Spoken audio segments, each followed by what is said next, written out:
Hey, what is good? Good evening. Good Sunday evening, all of you guys. What's up, you guys in the chat? What's up? Good. We got Steve, David in the house, Kavi in the house, Maki Poo Poo. At this point, Michael, I don't even know if you prefer Maki Poo Poo because you always type in Maki Poo Poo rather than Michael, but you know. And my good friend Alberto in the house. What's up, fellas? Good to see you. Thank you for dropping in. Wow. Very surprised and very happy, of course, to see 4 friends already willing to come on, pop in with me before the show even starts, to go on, I guess, with me, I should say. So to remind the rest of you guys out there watching, tonight this is not planned or scheduled. I mean, the show is planned and scheduled, but who is going to be here is it's not planned or scheduled. All right. So just so you know, I can have up to 10 people on the screen, so in the studio at any given time, no more than that. If we have 10 on the screen and somebody else if you're trying to get in, you'll get a message telling you that you can't. You'll have to just wait until somebody drops out and then you can pop in after.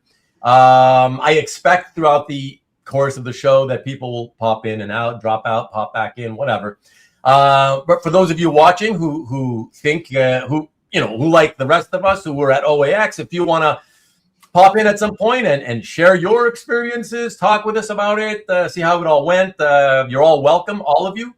Like I said, as long as we can fit 10 people at once, that's fine. And if we don't reach that many, that's fine too. Pop in and out as you want, when you want. Down below the description of this video is where you will find the key to the studio.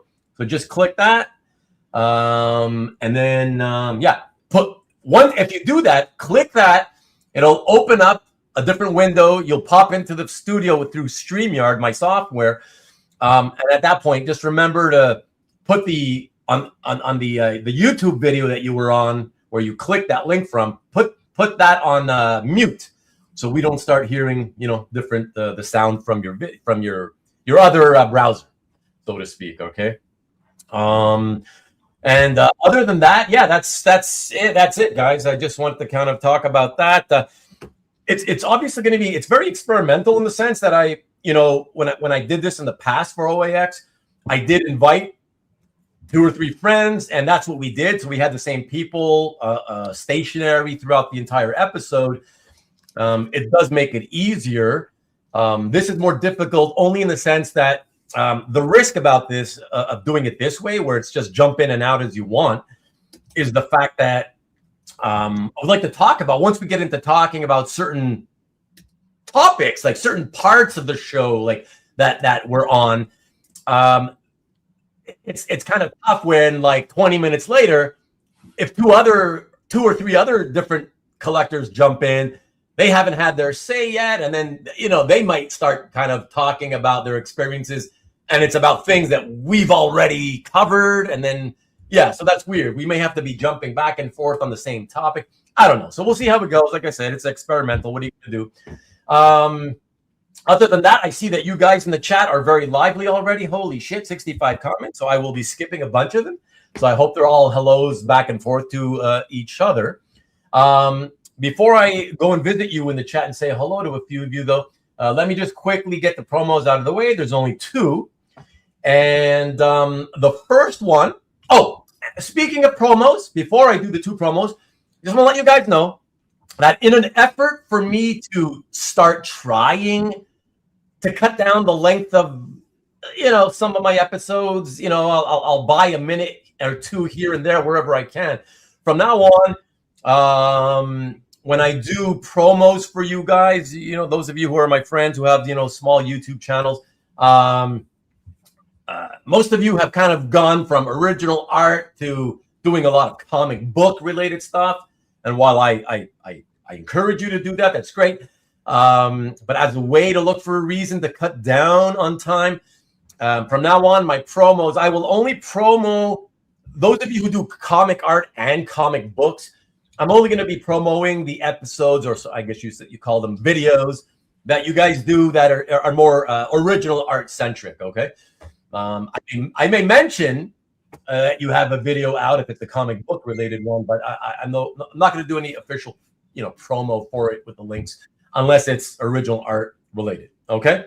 Those of you who I promo, I don't know if you heard me. Hopefully you've heard me say this, but if not, I don't know. I guess you'll figure it out at some point.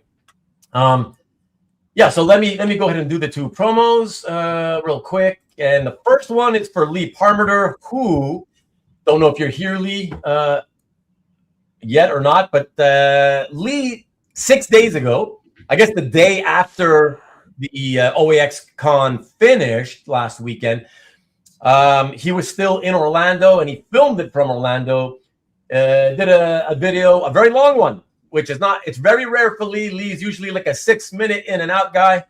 And he did a very long one this time. And it's called Eerie Catwoman and Batman Art by Some Major Legends. He basically used the video to show everything he got at OAX. Not only artwork, but comics and everything else that he got. Okay, and so I will post I'll be posting the link to that video for those of you who didn't see it. Again, it was 6 days ago, so almost a week now. And wow, the 65 comments already have now gone up to 100 just in the last 2 minutes. You guys are wild, but I appreciate that. A lively chat is always fun.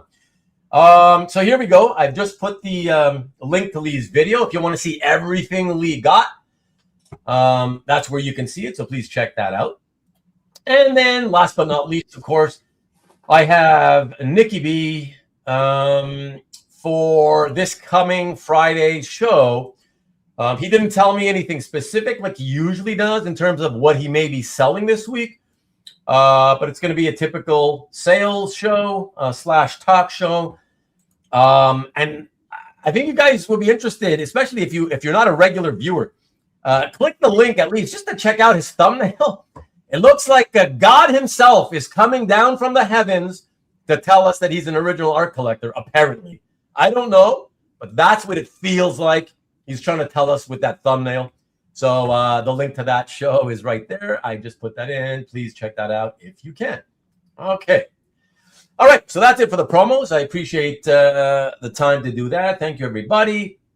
And also real quick, let me pop this up here. Just want to give a big shout out to my newest subs, Bernard Sweeney. Thank you, sir. And Anonymous, a couple of anonymous guys whose names I couldn't see because your privacy settings are set so that I can't see your names.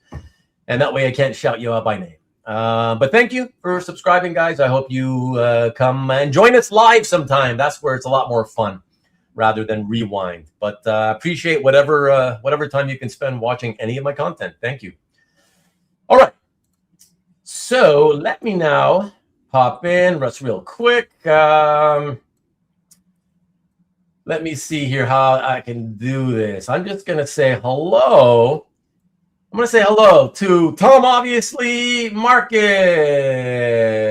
TJ, Lee Harmon, not the other Lee, not Parmerter, but hi, Lee Parmerter too, if you're there.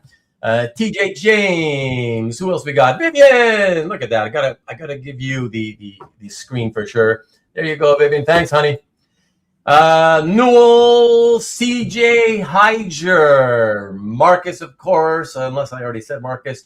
Rick Welch, the Rickster. I didn't get to see you. I don't know how we missed each other at OAX, man. Maybe next time. I don't know if I'll be back though. At least not in the current environment. Who else do we got? Newell, Hyger. Okay, yeah, of course, everybody's talking to each other. If I skip you, it's only because I'm doing it really fast, guys. Nothing personal. Caesar, what's up? Good to see you. There's a guy who didn't go to OAX. Who else do we got? Let me see. You guys are talking about Batman, Absolute Batman for some reason.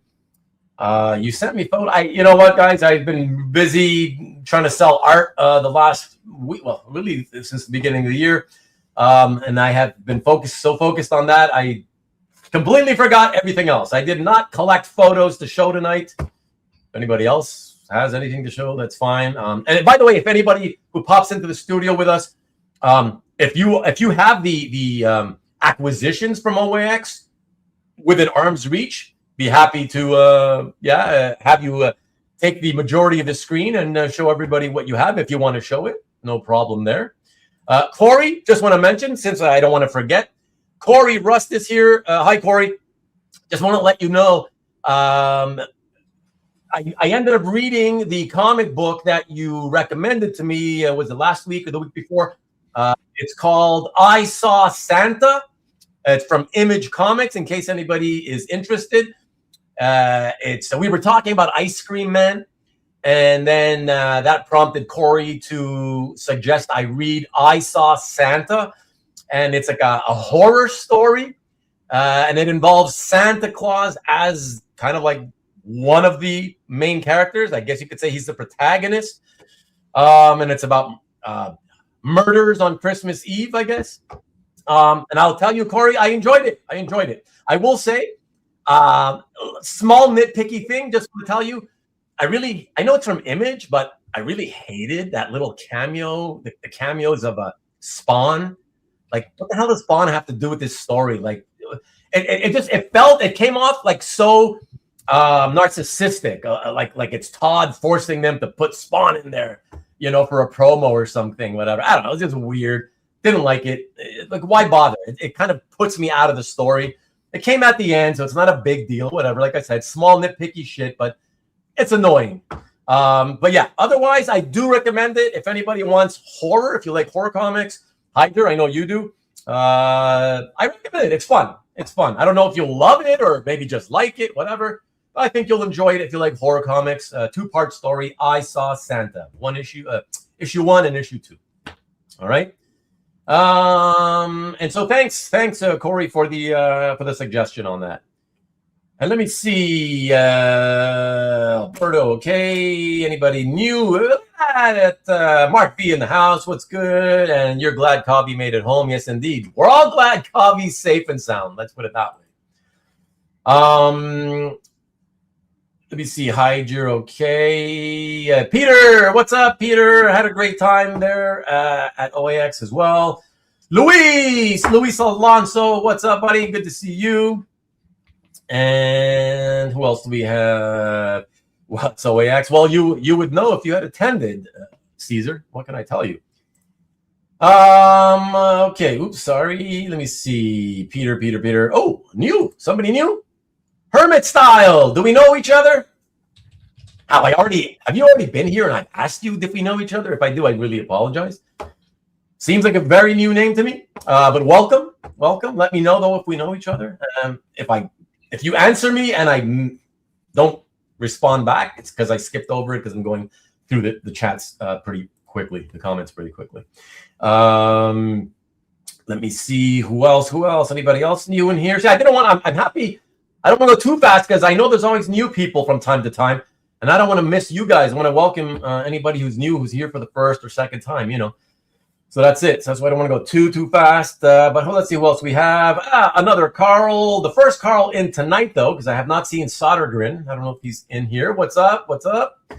Finally back from Taiwan after, a month or something? Let me see. Of course, he was also at OAX. I'll see. So, look at you guys in the studio with me are also contributing to all the commenting. Let me see. Anybody else? Oh, Scott's here, of course. What's good? Good to see you, Scott. Who else?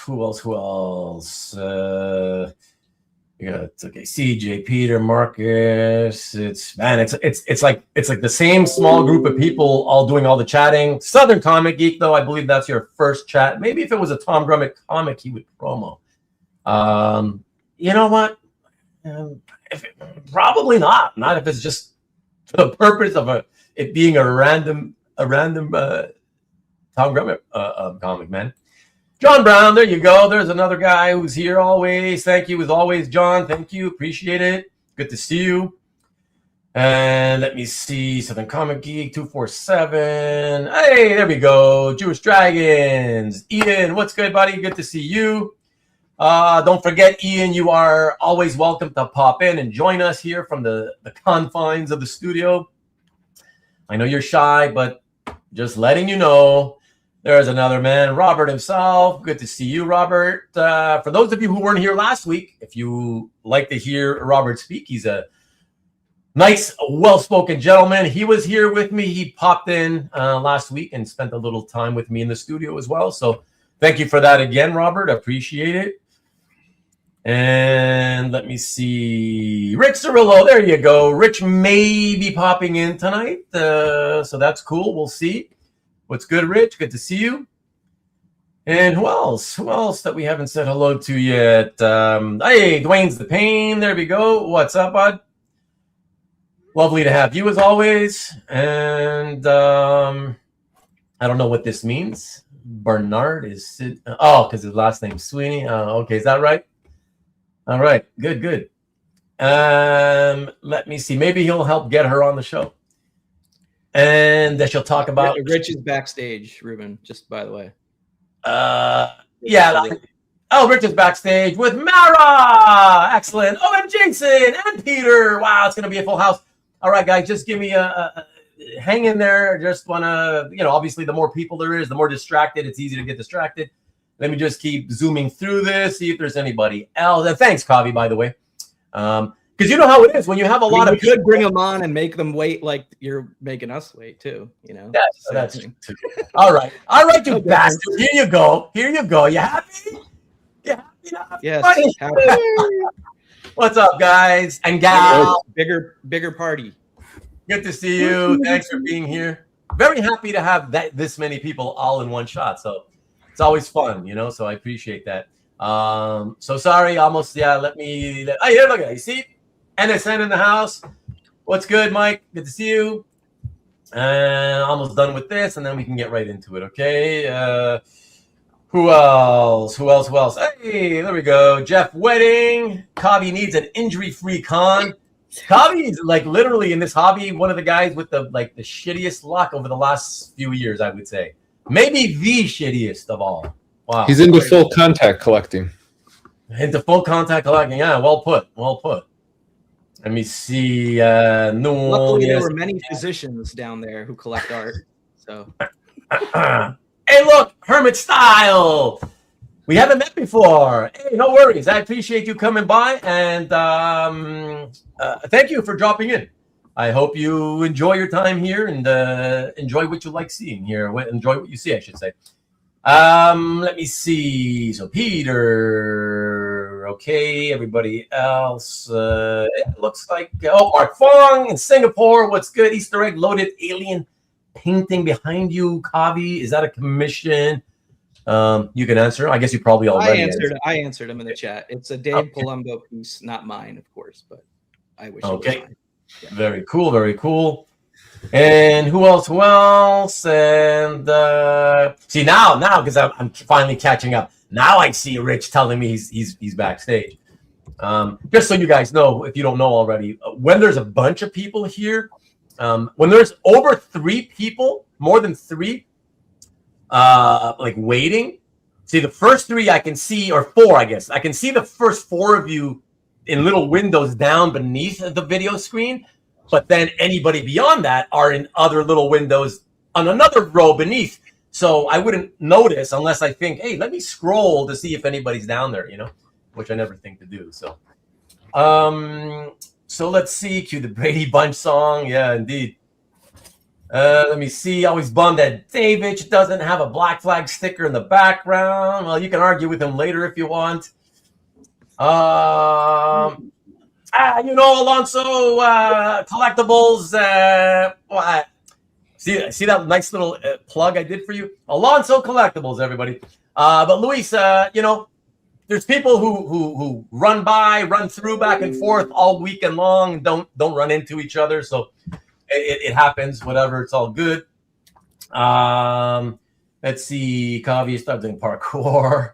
Let's see. Kavi was skateboarding. All these accusations. And you were backstage for 10 minutes and you decided to quit. All of those accusations are true. I did all of that. All right, I've caught up. So thanks, everybody. Yeah, man. So let's all get into this. First, I'm curious, as with a show of hands, if you guys don't mind, who was a first timer at OAX? Anybody this year?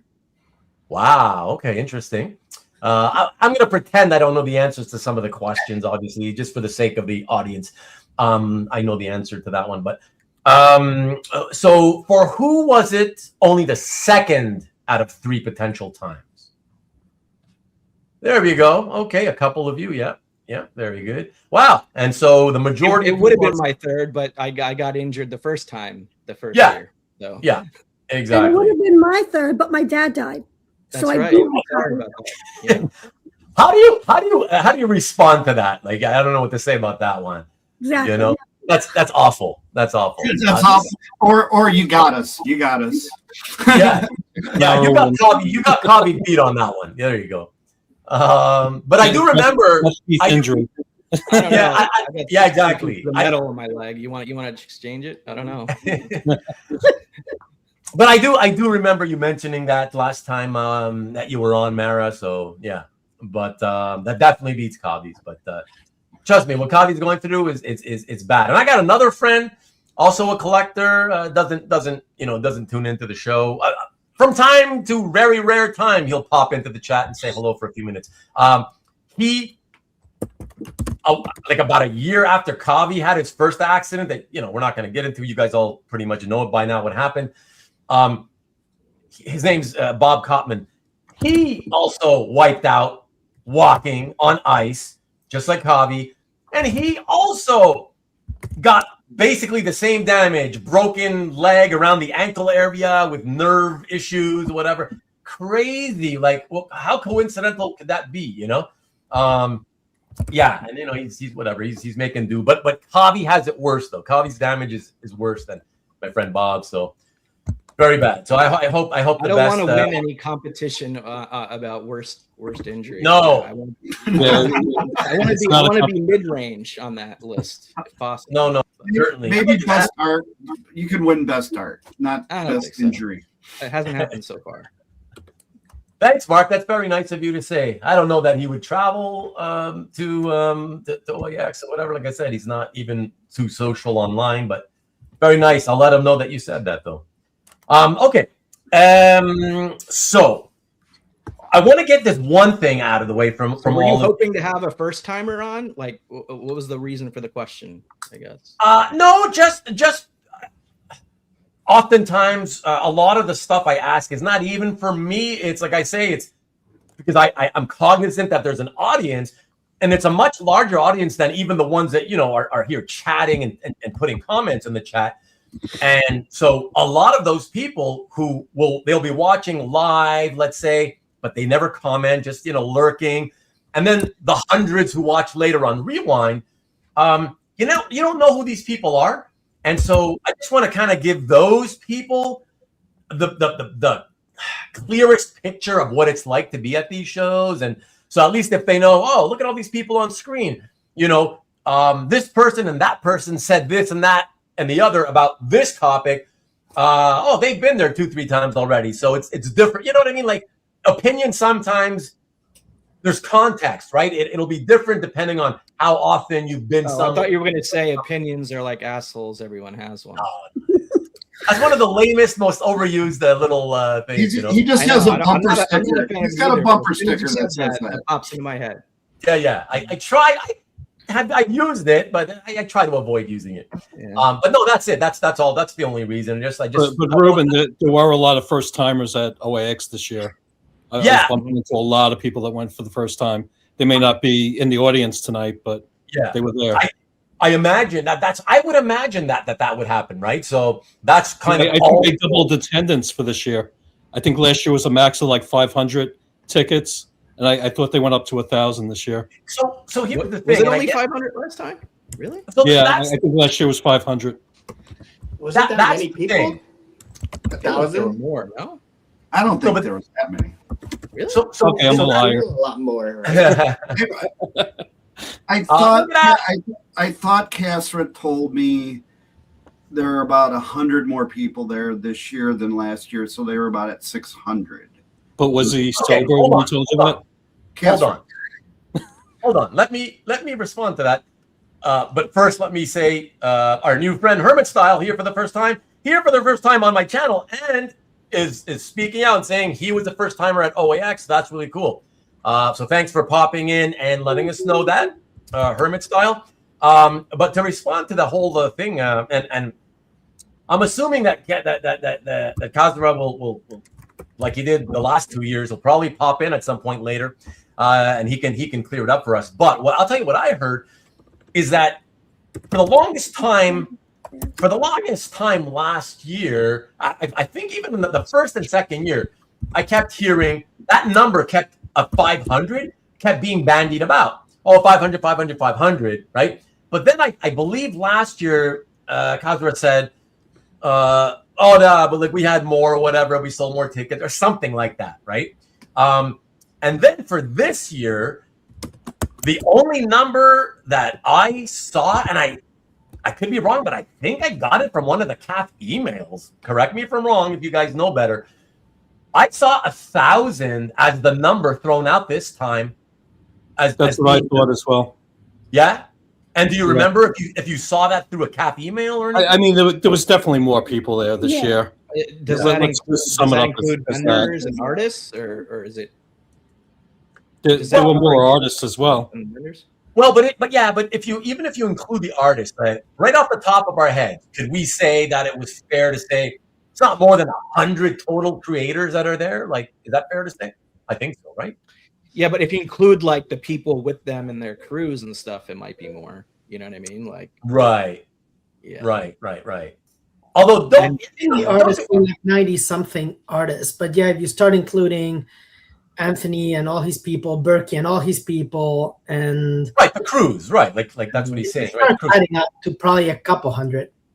I'm curious when the dealers who rent the booth. I don't know if you guys even know. You probably wouldn't know, but if you know, let me know. I wondered about how they're handling the situation of like the people who rent booths.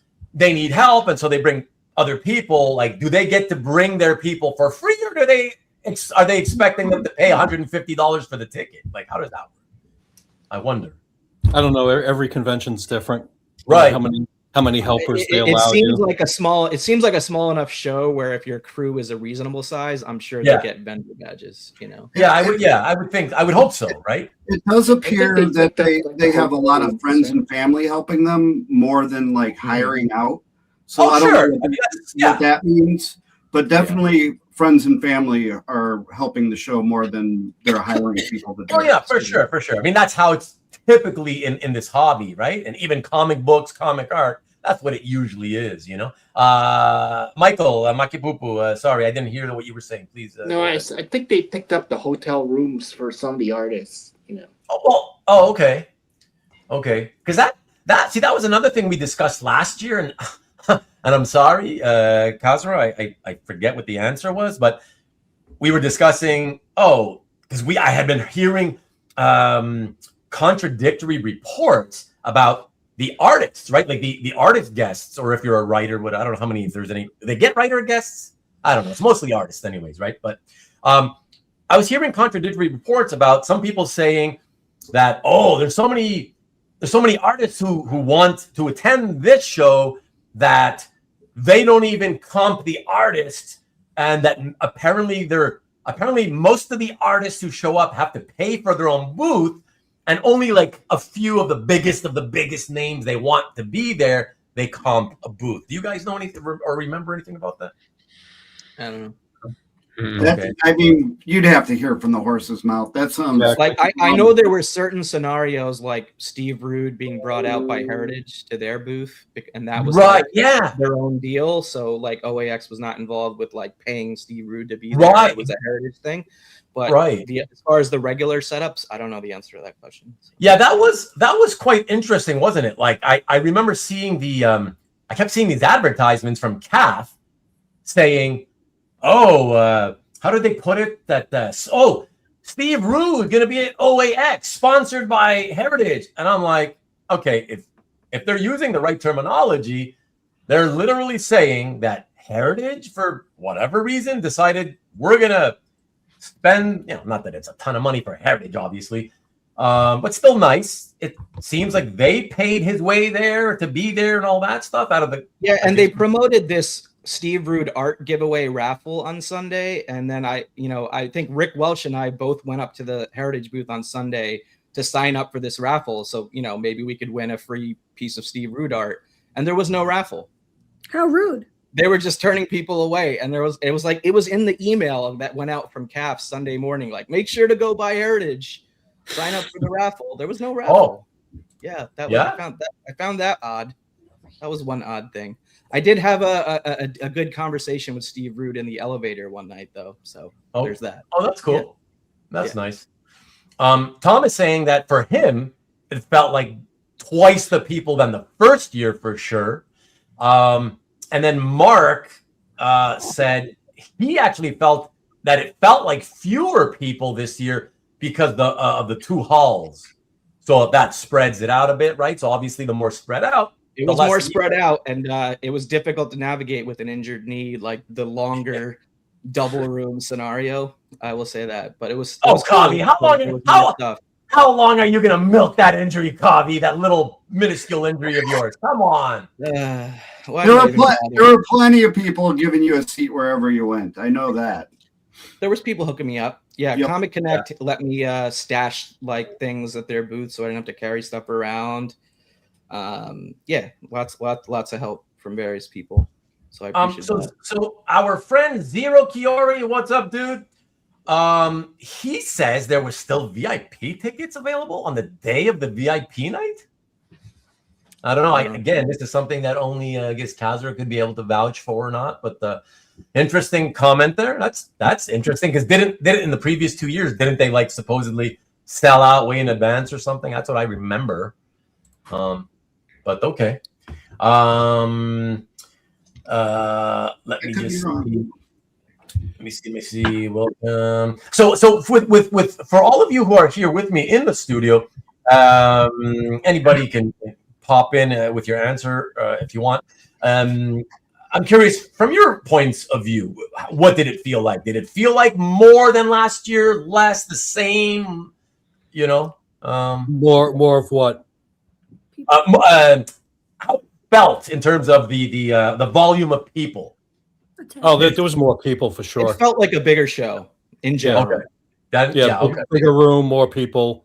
It felt like a bigger show, but it didn't feel overwhelming. It didn't feel like still not overwhelming for sure. Still chill overall. Yeah, I felt like I didn't have enough time to look at everything. Yeah, that might be the case. There was never a point where you might have to wait to look at a binder, but it was maybe wait for one person to get through it, then you can get in there. Yeah, except for like 4:00 on VIP preview when like 20 people went to Alan Davis or Walt Simonson or whoever, right? That was like the one, I think, part where you might have been in a longer line if you wanted to be the very first at something. But right. There's like 4 or 5 artists that have lines, but lines are maybe 15, 20 people. It's not 5 to 10 people, sometimes. Yeah. It's not too bad. Yeah. You know what? If I can, because I know some of you guys do commissions and stuff like that. Sorry, everybody. I'm probably, first of all, sorry to you guys in the studio with me and to everybody else watching. This show I'll be back and forth all over the map, basically. So this is how it's going to be. But because as I think of things, I don't want to forget them. So if they come to mind, I want to ask right away. This may be a little bit, I don't know, a lot of people consider this kind of stuff controversial. I don't think so. I just think it's honest. I think it's important to know these types of things. So as most of you know, I've never been really much of a commission guy. I've had a few over the decades, but generally speaking, I'm not a commission guy for many reasons. And one thing I noticed recently, and I talked through the CAF comments with Tom. We chatted through a couple of comments with him. Something I saw, and it's one of the reasons that one of the many reasons I don't like commissioning. I noticed, and it kind of irked me. So what happened was I saw a piece that Tom had posted, and what I posted in my comment to Tom is because I genuinely, that's what I was thinking. I said, was this like a freebie thing he was doing, or is this like $100 sketch? And the reason, by the way, I threw out 100 as the number is only because the last time I saw him, and this was Alan Davis, I don't mind mentioning, was my Terrificon 2019 appearance, which at the time I believe was charging $70 or $80. So I figured, okay, 7 years later, maybe it's up to 100, whatever. And Tom, good on him. He honestly answered me. He said, no, there's 200. He says, oh, I wish he would have defined whatever. I think he said, I think it was a Warlock sketch. I think he was complaining. I wish he would have at least defined the bolt a little bit more or whatever. And the reason I asked him is because apart from looking to me like a 5 to 10 minute, let's say 10-minute type sketch, very loose, really not a lot to it.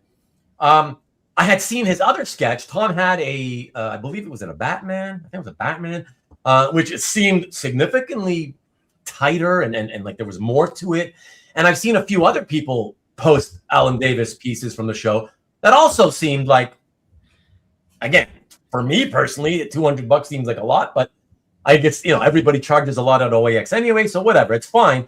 But they seemed more involved. But it just seemed like Tom, on this Warlock one, it seemed like Davis was not in the mood to do it, and so he just did it quickly. And, okay, that's enough for you. Here you go. I don't know. I just think it's disappointing to see that when it happens. It happens from time to time, obviously, in the commission game. So I'm just curious, those of you guys who are getting, and gal, of course, who were getting commissions, were you happy with them as a whole? Are you willing to admit if any of your commissions disappointed you in terms of, what you got for your money? Anybody willing to talk about that? Before that, I want to say, if you're someone that gets commissions, and I was talking to another collector about this, part of the deal of being somebody that commissions or runs up and gets sketches, you're a gambler. Nope. And you need to take the risk for that, to be honest with you. If you're going to go in and ask for something somebody normally doesn't do or whatever else, and sometimes you hit, I'm like, for a second, I was like, why is everybody waving to me? They're waving to the cute little girl, not me. Well, if you hold up a Hello Kitty sketch. Hi, Steve. If you're Hi, Mika. Very cute. If you're going to be doing this, you're gambling, and you know the risk that's involved. Sure. I know that. Sometimes it doesnn't. Yeah, commissions are a crapshoot. Rich got a great commission from Alan, but he got it pre-done and it worked out perfectly for him. I saw it at the show. I got two, one that I got before the show and one at the show, and I was very happy with both. So that's my touch on Ruben's point. I also got a sketch from Alan at the show, in addition to the commission, and the sketch came out great. I mean, it wasn't the 200 tier. It was the 800 tier, but he did a great job with the one he gave me. Okay, good. Okay, so just to clarify, though, nobody here in the studio experienced a negative, commission. I got one sketch, but it was kind of so-so, Oh, okay, really? But it's. I don't want to complain. That's great, Alberto. It is what it is. So you don't want to say what it is? I don't want to complain. Oh, I see. It's okay. Okay. So, but that's a fair way to put it is you were disappointed in it. Is a good way to put it? Could be better, but it could be worse. Yeah. So that sounds like you're disappointed. That's fine. Yeah. That's Michael, was it on at the show?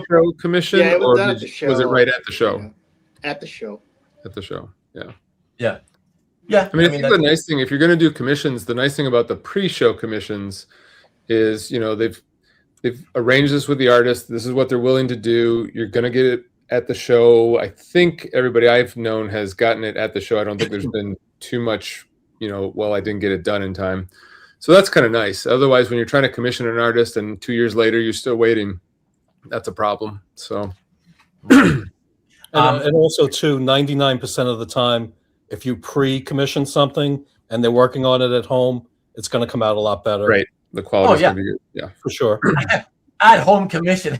If I ever did get into it, like I would never do anything other than at home commissions. That's it. I just see most of the, not always, but most of the problems definitely come from the at convention commissions. You know what I mean? So, and for obvious reasons, I think so.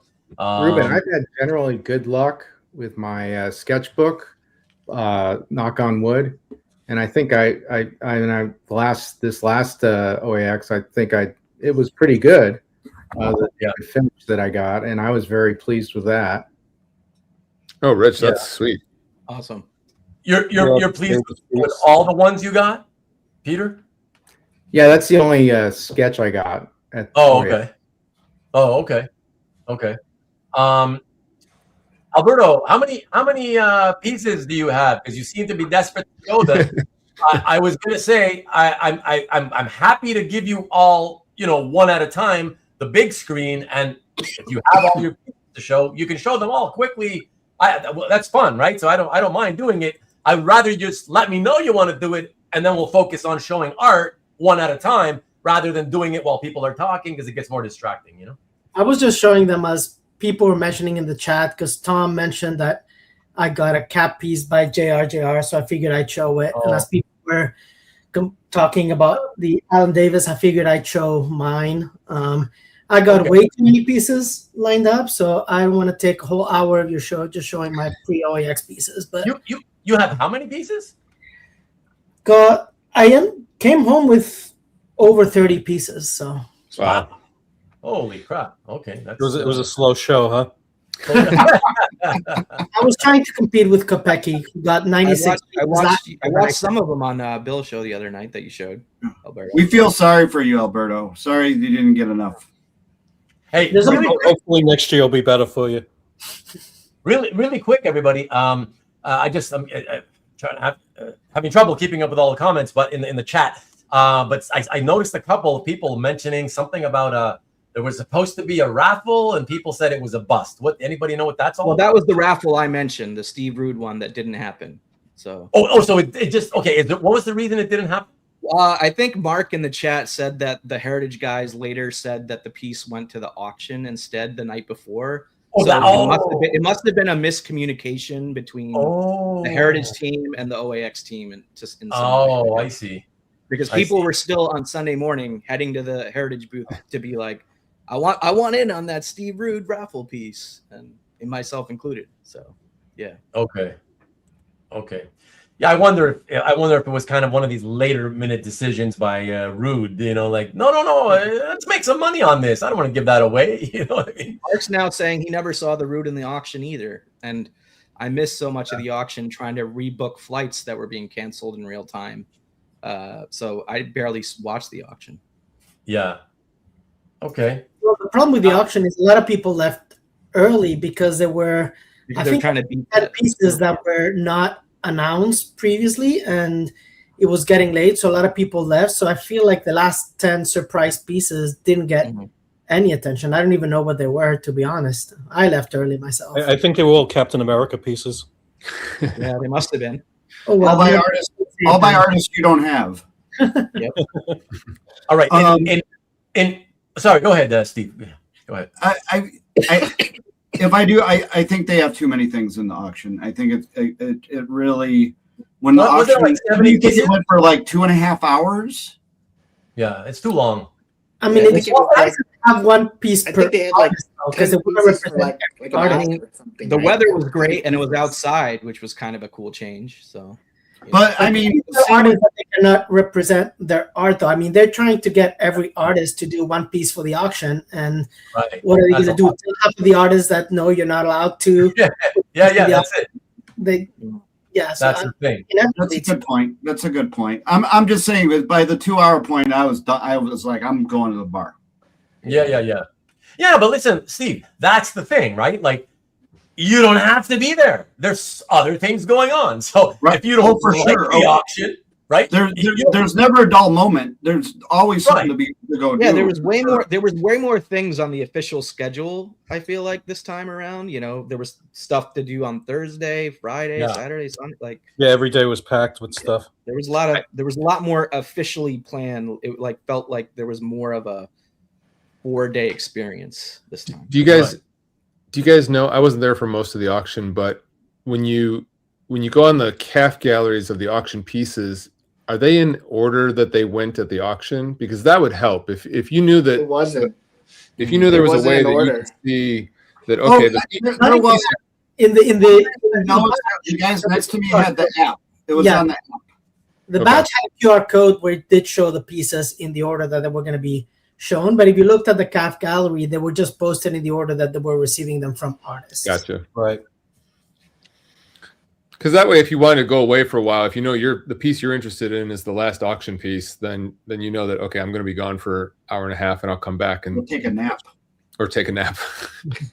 Yeah. So you had no idea which piece was coming up next. Mm-hmm. I thought there was a guy next to me, and he had looked like the app, and he was looking at whatever was coming next on the app. Now, So it whether must be that was just in real time or that was beforehand, I have no idea. But he was definitely scrolling, and I could see what was coming up next before they announced it because he had it. Yeah, So there's that's that helpful. QR code in the back of your badge, Steve. I don't know if you scanned it, but that showed all the pieces in the order that they were auctioned. Okay, so it was Okay, so I that's good think to you know. had Next to time. like sort it by name or something. Yeah, If you didn't they went have through that the last regular year? order, They had that last year too, right? You would Come on, Yeah. Steve. there Embrace would be no technology. order. QR If you codes. sorted it, it would be okay. By Just name. I want to make a real quick comment about Hermit Style, our new friend here. So his first time at OAX, he picked up about 7 commissions, and he says he was happy with all of them. So like 100% success ratio. There you go. That's always nice to hear, right? Are they on CAF or are they going to show up on CAF? Are we going to? Yeah, that's the other thing, Hermit Style. Let us know. Let everybody know. Do you post your collection on Comic Art Fans? Do you have a gallery? And if so, let people know the exact name you use, so they can find you and check out your collection. All right, pop it into the chat if you have one. And we'll judge. We'll judge if it was a success or not. Yeah, exactly. Let everybody We'll do that for you, buddy. That's right. Everybody will judge through their comments. They will leave you. They'll let you know. That'll be fun for you. Zero Kiori says, I think the pre-done commissions I got were incredible, which again, your chances are much higher with those. I stay away from the at-con commissions if I can. Well, there you go, with good reason. But other people don't mind taking the chances, so that makes sense. Mark V, being honest, I love that. Thank you, Mark, says, John Romita Jr.'s OAX sketches looked rough. Yeah, the ones he saw anyway, so let's just be fair about that. So that's interesting. Anybody remember what JR's sketches at the con were selling for? Alberto. I'm trying to remember what the pre-OAX opportunity was. I signed up for one, and Okay. then So that's pre-done? yeah, you had to pick ahead of time which characters you wanted from a list of approved characters. Cap wasn't in there, but I asked anyway, and he did it for me, and then he brought them to OAX. Okay. I think that option was 500, if I remember correctly. Okay. And the head sketches, I think, were 250. I could be forgetting, but it was somewhere around there. He did something I didn't think were too bad. Like I picked this one up when I picked up mine, and he had these for 150, which I thought was actually He had a lot. He had a lot available for 150 there. That's a bargain. Yeah. That's a bargain for 150. I was just about to ask you, actually. So funny that you posted that up to the camera. I was just about to ask. That was my next question was, hey, did Romita Jr. bring like a whole bunch of pre-made ones like he usually does? He had stacks. Oh, he did? Okay. And he had prelims also. Okay, but those pre-made sort of head type shots, if I'm not mistaken, at like on videos I've seen on YouTube at other conventions, I think they're usually like between 250 or 350, 400, something like that. Do you remember that? Does that sound about right, Rich? Yeah, they were telling us the extra ones that he brought to the show, they were discounting for us because we had paid for the meet and greet. So they're like, hey, these are going to be 150. Oh, I see. Okay, but so if you didn't do the meet and greet and you saw those things at the table, they were more than 150. I don't know about the table, but at other shows they are more. Oh, Yeah, I see. I didn't check his booth at all during the show because the meet and greet happened in a separate room, which is where he had all these sketches. So I didn't stop by to see him during the regular booth. I don't know if anybody else did. But they did tell us at the meet and greet, these are normally this price. Today for the meet and greet, they're going to be this price. So they were like encouraging us to buy extras if we wanted. Okay. Did you get one, Rich? Yeah, I picked up a split Peter Spider-Man, and I picked up 2 prelims that were pretty detailed. One with Electro. I would have bought $150 Spider-Man heads all day. That would have been no. Yeah, I mean he had like so many characters, Thor and Wolverine and a whole bunch of others. I wish I had been smart like Alberto and asked for a Captain America, but I didn't want to be pushing the issue. I figured, what did I have to lose anyway, right? So when I placed the request, I was like, if not, just give me, and I picked one of the other characters that he had in the list, but I figured. Yeah, I don't think Cap's a big ask for him. He drew Captain America issue by issue a handful of years ago, so. I would have said, if you can give me a Captain America, if not, Galactus is fine. Let me post another. I'm very happy to post for somebody who's here for the first time ever and being active. So I love that. So thank you, Herman Style. Herman Style says a decent amount of artists waited till the show to do their sketch card commissions. To me, that sounds like what he's trying to say. Correct me if I'm wrong. It sounds like what he's trying to say is that supposedly the sketch card commissions were supposed to be pre-done and brought to you at the show. Is that what I'm understanding? That's what it sounds like he's trying to say, is that there was supposed to be. It depends on if you did a at show commission or a pre-show commission or obviously the free sketch hour is all obviously at the show, but but I think to Herman Styles' point, I did run into a few artists that I had done pre-OAX commission weeks, if not months before, and they did tell me that they were finishing them at the show. So when I went to them on preview night on Friday, they were like, I'll finish it tonight. And they did finish them, except for 2 of them. But a lot of them were kind of finishing them at the last minute. Like, what percentage of the pre-show sketch card commissions that you did fall into that category, you think, Alberto? Like half? Or I got 3 artists that told me that they would finish them, and they did finish them. And 2 you did a bunch, right? Never finished them. Oh, okay. I mean, the only sketch card I pre-commissioned was with Jay Anacleto that I just showed, and his was done for the show. I didn't have to wait for it, so that's all I can speak into. I did 1 pre-show sketch card commission, Matt Allison, and it was ready for pickup on the first day, Saturday. I don't think he was there on the Friday preview night. I didn't see him there, so I picked it up on Saturday morning, and it was ready, and that was it for me as far as pre-show sketch cards. Let me jump in. Sorry, everybody. Let me jump in with another, because I'm going to involve the audience as well in the chat.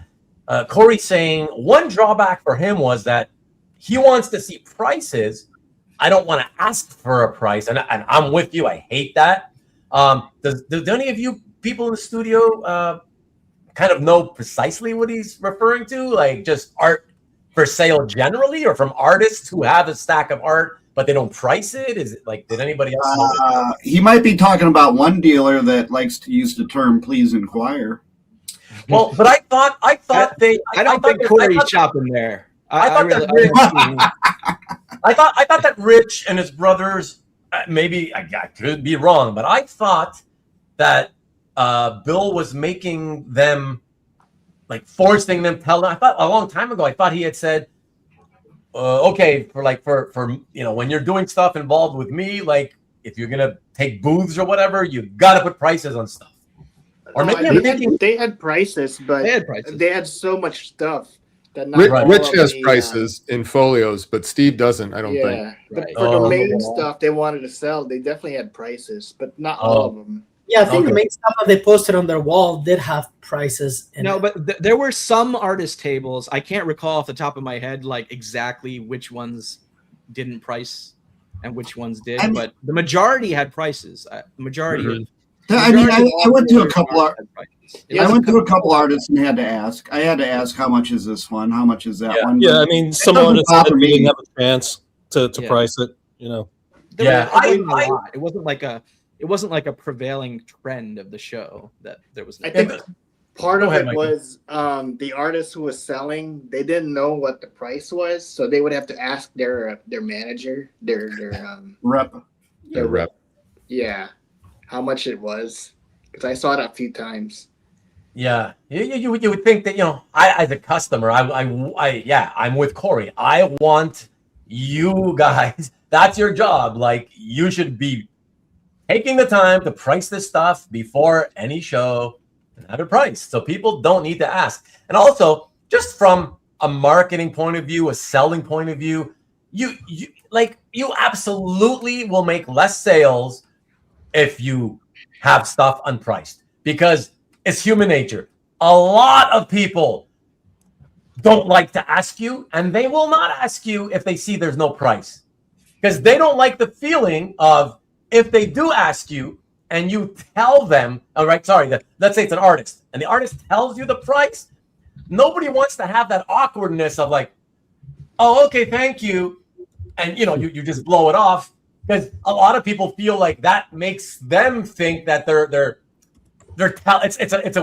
it's offhanded way of telling the artist, oh yeah, I don't think that's worth it. You know, I was interested enough to ask, but as soon as you told me, oh yeah, it's not worth it at that price. You know, they feel that that's what saying no is saying to them, and so that's why they would rather not be put into that situation. So a lot of people, they won't ask. You know, and yeah, so you potentially lose a lot of sales that way. So especially if you're new to the hobby too. If this is like a new thing, your first time here, or you're only a couple. It's much worse.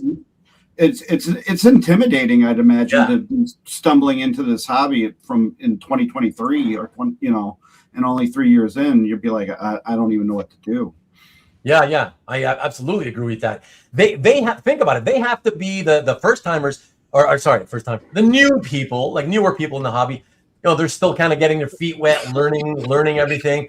And it's not an inexpensive hobby at all. So when you have great points, Steve. The fact that you're new, you're still trying to learn, especially that's one of the things that new people that I speak with, that I've spoken with over the decades. It's one of the most common refrains from them is that the pricing. I don't know how to. Yeah, it's taking me a long time to understand the pricing, how things are priced, and what they should be worth. And I tell them, what they need to do, whatever. But like, it takes time. It's not something you just learn like that, right? So, that's the thing. For somebody new, it's difficult to get used to knowing and learning all the pricing. So that's way more intimidating, especially in a hobby like this, where $200 for a sketch is considered the very low end of the market. But to some people, like, it's still $200 for a sketch is a lot of money. So, it's intimidating, and I don't think there's any reason anybody should be put into a position where they have to ask either a dealer or an artist how much something is. You know what I mean? Like, have it priced. That's I stand by that. I've always stood by that, and I still stick into that. Rude was. Let me see. Mark says Rude was also. Man, you got a lot to say, Mark. You should pop in.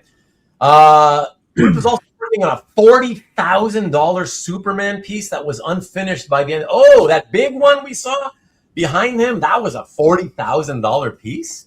Holy crap. Okay, that's interesting. He had some high prices on stuff, because I saw in his portfolio he had Space Ghost painted pages from the Kamiko comic. Yeah, and I bought a few of them years ago for like under $1,000 each. He had 2 pages left that Janelle said he was holding on to, and each of them were 10 grand. So I was like, okay, I'm out. Enjoy them. Yeah. Enjoy them, Steve. I mean, they were beautiful pages, but I like to too. You made a good investment. Let's just say that. Hitting back to that. People are buying those at those prices. That's crazy. But I mean, I saw some beautiful art, and I mean, Alan Davis. He had some really old stuff from like his British comic days, but the prices just weren't touchable for me. They were up there. Yeah. So just to go back real quick about the auction, just because, again, I'm going by the comments here. So Corey thought the auction was boring as fuck. Tom said auction was boring, LOL, but we were standing in the back. But here, the reason I bring those two comments up is Zero Curie says, so it went until 9:30. And oh, sorry, it's not the one I wanted. Here we go. Hermit Style says, I liked the amount of pieces in the auction personally. So that's interesting, right? Like for all the complaints you get, there's always going to be somebody else who likes what everybody else complains about. So it's kind of interesting. It was his first time though, right? First timer. So yes, exactly. Yeah. That does make a difference. We'll see if Hermit Style continues to enjoy, the longer, amount of pieces in the auction. They may shorten it though. You don't know what they're going to do. Right. That's true too. I mean, I think personally for the auction, for the people that are complaining, I think. And look, hold on, Alberto. Hold on. Just want to say real quick, Alberto. Scott, just that because we're trying to balance it out here. Talk, Alberto. Even Scott is joining in and taking the side of I enjoyed the auction personally. But yeah, go ahead, Alberto. I was just gonna say the auction to me, I enjoyed it. I didn't feel like long, but I think the people that sat in those round tables on the side had a better time. If I had been sitting in one of the rows in front of the auction where you're just kind of sitting there staring at the stage, that would have been honestly boring as heck because you could only talk to the person next to you. But sitting on those tables near the back of the round tables, we're just talking crap for the whole 2 hours, and it went by. And you were close to the bar, which was important. Exactly. Well, that's the problem was too is they stopped serving drinks at 8 o'clock, right? And the auction went for another hour and a half. So. That's why you got 3 drinks before they closed, and you save them at the table for you. You got to prepare. Just go up 5 or 6 times in quick succession, and you're good for the rest of the night. So did you notice the auction prices going down as the bar closed? Were people bidding less? Yeah, I left at past 8. So, Michael, Corey says that his wife was complaining. She said she's boycotting the whiskey and the bourbon. She said that it was trash whiskey. His wife was complaining. I don't know if you had any of it, but if anybody else can confer or argue against that, little of it, and it wasn't. It was also free. Yeah, it was free. Yeah, free. Okay. I mean, there was more booze than food actually. So. Yeah, see, I don't like that, right? Because I'm not really a drinker, so it's just like I can drink beers or whatever, but that's it. So I'd rather have more food available, I think, especially for the VIP night where you paid a decent amount, I felt like they didn't do a good job with the food. Everyone was asking where's the food, and there was hardly any. So. Yeah. So take note of that, Kasra.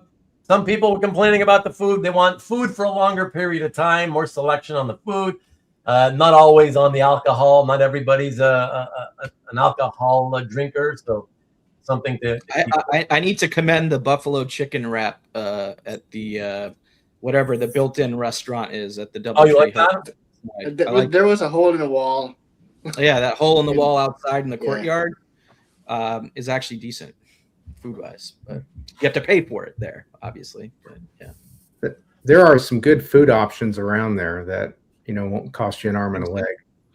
Okay, so that's what I kind of wanted to ask what you guys thought about that, because the last 2 years, on this show, the OAX review show I did, that was one of the topics that we brought up, and a lot of people were very negative on that. And I remember Kasra saying last year that, I'm going to have a lot more, I'm going to make a whole list that I can put out to show everybody. There's a whole, a much longer list of places you can go, this and that and the other. So I'm just curious from the rest of you who were there, what did you think this year as compared to, if you've been there previous years? What did you think about the ability to get food in other places, or just food in general? Yeah. Food in general outside the outside the con hotel space, let's say. Let's say that. Did anything? go looking for that? Not even a thought. When you get up and you go walk to a restaurant and you sit down, I don't know why anybody would have any issues. The best meal I had was on Sunday night, and it was quite far away from the convention area. Oh, really? I went out to dinner with Duke Fleed, Khalil, Big Phil, like a big group of 16, 17 collectors. We all went out to some Mexican food restaurant, and it was like a few miles away. Yeah. And that was amazing food because it was like Really? an actual authentic Mexican tequila bar kind of, good food vibe. Right. I didn't really eat that much in the vicinity. Obviously I had zingers once, but that's it. I didn't eat a ton of the food in the restaurants in the surrounding the convention. I ate a couple times, like I was saying with Michael at the restaurant that's built into the DoubleTree in the courtyard a couple times, and I thought that was decent, but I kind of didn't eat a ton of the food that was provided personally. Okay. Yeah, we also went to a barbecue place that was not too far away on Saturday, I believe it was, for lunch. Maybe it was Friday, but Tom was at that dinner too. That was a great dinner on Sunday night. So I went. Just real quick. Sorry, just real quick. Just want to say, Hermit Style answered a long time ago. Of course, I'm way behind. I have some things on my calf, so he does have a calf.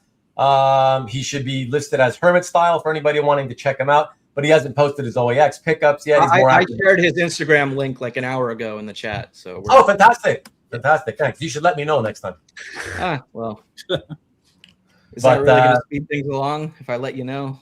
Yeah, well, but so yeah, what I wanted to sorry, and before I go on to the next thing, I heard somebody talking. Was it Mara? Did you want to say just something? saying that we had a private room at Capitol Grill with Mike McCone and about 7 other people. So yeah, that was a good meal. There was a upscale mall, the Millennium Mall, which was about 10-15 minutes away. Yeah. So we went to Capitol Grill that night, and then when we got stuck in Florida for an additional 3 days, we took an Uber back there one day, and we went to like Cheesecake Factory, and they had a lot of nice restaurants in the mall, and it wasn't far away. Wider Orlando has plenty of good spots. Yeah, I mean it's Orlando. It just depends whether you want to walk or Uber. If you're gonna go someplace by car, you can go anywhere. If you want to walk only, you got limited choices. I mean the city walk wasn't far from there with a ton of restaurants. Right. So and the parking lot with the hotel had at least 3 restaurants in there, not counting Burger King, but I think being right next to Universal, Ubers never took more than 5 minutes to. Yeah, there's an Indian restaurant around. Yep, that was good. The Indian restaurant's pretty good. Yeah. Yeah, I miss going to the Indian restaurant. I do agree with Mark V that the Korean hot pot place was excellent, was pretty good. It was a lot of fun. Yeah, that was good. I didn't go this year, but I went there last year, I think. That was the one place we didn't check out in the parking lot. K-Pot, yep. But we went to the hibachi place twice. Yeah. I went there. I also found I think DJ found this place called, and it offered empanadas, but it was Brazilian rum, but what was great is it offered arepas, and I've never had an arepa before. And I ordered more than I should have. I had 2 and they were great. It's just down the street from the hotel. Yeah. Rich and Mara, did you guys by any chance notice what the price for a slice of cheesecake at the Cheesecake Factory runs nowadays? We took one to go. I don't recall. I mean, Cheesecake Factory isn't. They're not super cheap. Okay, I only ask because I'm a lifelong cheesecake lover, and I've only tried Cheesecake Factory once, but it goes back to like 2011 or 12, and back then they were like, I think either $7.95 or $8.95. I remember thinking like $8 or $9. I was like, wow, that's crazy, but they were delicious. You can that slice of cheesecake though. They're pretty big. Yeah. Oh, no. Yeah, the hard-hitting questions, Ruben. The hard-hitting questions right now coming from you. How much is the cheesecake cost? I need to know about my cheesecake. Ruben, we can neither confirm nor deny the price. I'll have to speak to my lawyer first. I'm just thinking with the craziness of post-COVID, every every company in the world who manufactures any kind of food product or any product really, just they're all stealing from us, ripping us off by jacking up the prices just because they know they can now. I just thought, oh my God, those $8-9 slices are probably 14 now. You know what I'm saying? It's just I want to say they're between like 14 and 18 now. Yeah. So yeah, that's wild. You want to go on record with that, Rich? I must consult my lawyer first. Yeah. I wanted to ask, and this is what I asked Robert last week. So for those of you who went into OAX with like a number, a money amount number, a budget number in mind, okay, I'll take about this much with me or whatever, that kind of thing. I'll only spend no more than this much. That goes out the window. Let me. Okay. Well, that's what Robert said last week. I stuck to my number. So I want to know how many of you. First of all, show of hands. Did any of you go and like without some sort of rough estimate, like a budget? Does anybody go without one? No. Okay. So everybody has an idea. I didn't really have a budget. Oh, you didn't really have one. Nah. If I found something I like, I would have probably made an effort to buy it. Yeah, but you didn't buy a ton either, though, so you kept things pretty reasonable. Mike just throws $100 bills behind him so he can follow his way out. This heritage auction tonight, right? So I was kind of played at too. So the only thing that saved me at the show, any of this heritage, Ruben, I was able to sell some pieces at the show, so that you saved sold my pieces. budget. Yeah, that saved my budget a little bit. Yeah, did you? But let me guess, you had to sell. You ended up just selling to a dealer. I sold 2 pieces to friends, 3 pieces to a dealer, and I consigned a bunch of pieces. Oh, okay. But that did you need to do that? Were you doing that so that it gave you money for to buy stuff at the show? Or I wanted to recoup some of the money I put into pre-commissions. Oh, I see. Okay. Yeah, that's Hey, fair enough. I have some folks in the studio. I don't know if you can see. Cheesecake slices. Yes. Go for Yes. $12.50. I looked it up on the menu. So we have confirmation. What's good, James? What's happening? Hey, I'm just here to make sure Steve and Alberto aren't lying to you guys. I've heard a lot of false things on about here, market price cheesecake, or we gotta correct the record. Well, that's the only important thing. As long as they don't lie about the price of cheesecake, I'm good. I don't care. Let them lie. I've never seen Ruben's face light up so much in my life. Yeah, exactly. He's blushing. It was so serious. And I haven't had any for a while. I take my cheesecakes very seriously. Trust me. We see that. Your cheesecakes. But okay. So one at a time, going clockwise. Start on the screen, starting from where I am. So starting with you, Steve. Who of you would say you went past your mental financial budget for the show? Oh, I didn't. Well, I did. I actually did. Going to the show, I was way within my budget, but I saw something there. Right. Peter knows what it is. And when I got back, I sold a couple things in order to get that piece. So Peter, I got that. I sent the check out yesterday. So it's kind of a weird thing. I stayed well within my budget, saw something I wanted, got back, sold a couple things so I could get something else that I saw there. So it's kind of a mixed answer for you. But I do want to tell you, Peter, I feel pretty good about it. Okay. Congratulations. That's great to hear. Yep. What about you, Kavi? I brought $1,000 cash, and by Sunday night at the end of the show, I still had like $250-$60 in my pocket. So I stuck. Oh, bravo! That's actually interesting, because when we last spoke, you had mentioned that you still had most of the money in your pocket. So that means I bought one thing. I bought one thing on Sunday, which brought that down to the 200 something. Oh, okay. In my pocket level, but that's it. And I walked away from the show with it. So okay. Alberto, your turn. What about you? I went to the show having prepaid for most pieces because mostly I got a lot of pre-OAX commissions. So I was in pretty good shape. The only 2 things that I ended up picking up was my auction piece and an Alan Davis cover that he had that I hadn't expected. But I think only 2 pieces outside of my planned budget, I did pretty well. Okay, that's good. I'm sticking to it. Michael, you said you didn't have one, but Yeah. would you describe it as I mean, the only thing more or less than you expected to? The only thing is that I bought something from Anthony before the convention, so I was supposed to pick it up, but he forgot it. So, that hurts. That hurts so bad. God, that sucks. That never happened. That was $1,200, and then the other, I spent about $2,800 for maybe 3 or 4 pieces. Okay. Yeah, it wasn't a lot of money, but it ain't no savage sort of Conan painted cover, that's for sure. Yeah, I mean, but I'm glad I didn't spend a lot because I made a deal today and it cost me a lot, so I'm very happy. Okay, good.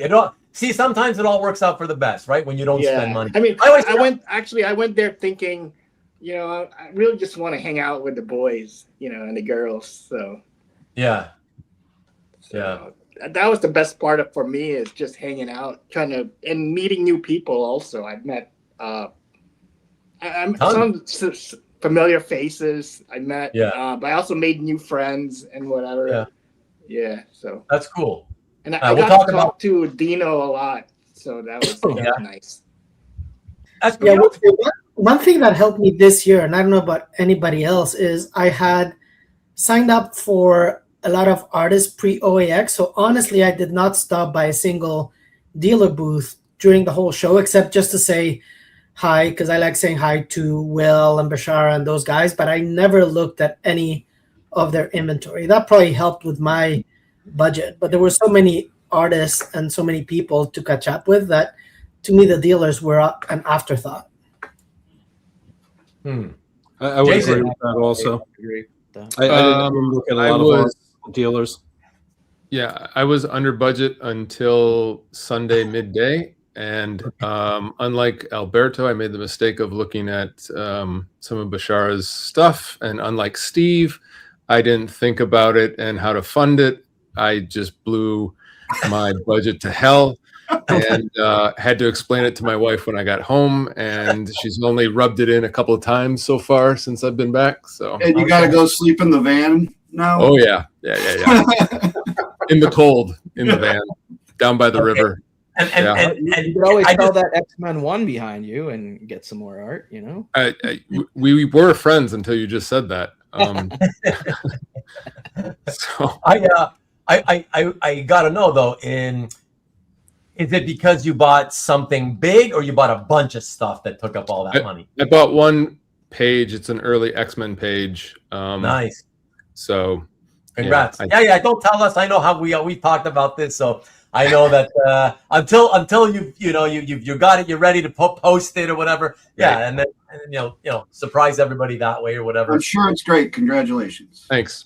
Yeah, exactly. Rich, Mara, your turn. Let us know what happened with your budgets. What's up, Jeff? Hey, Jeff. Hey, Jeff. I didn't go in with budget. It was basically the pre-commissions that I was going to pick up. Yeah. And like Alberto, I didn't really look at the dealer booths because that's out of my price range. A lot of the stuff I want. Yeah, beyond that, I mean, I picked up, some Romita Jr. pieces, which were reasonable. A couple of sketches done at the show. This is another thing I wanted to state also.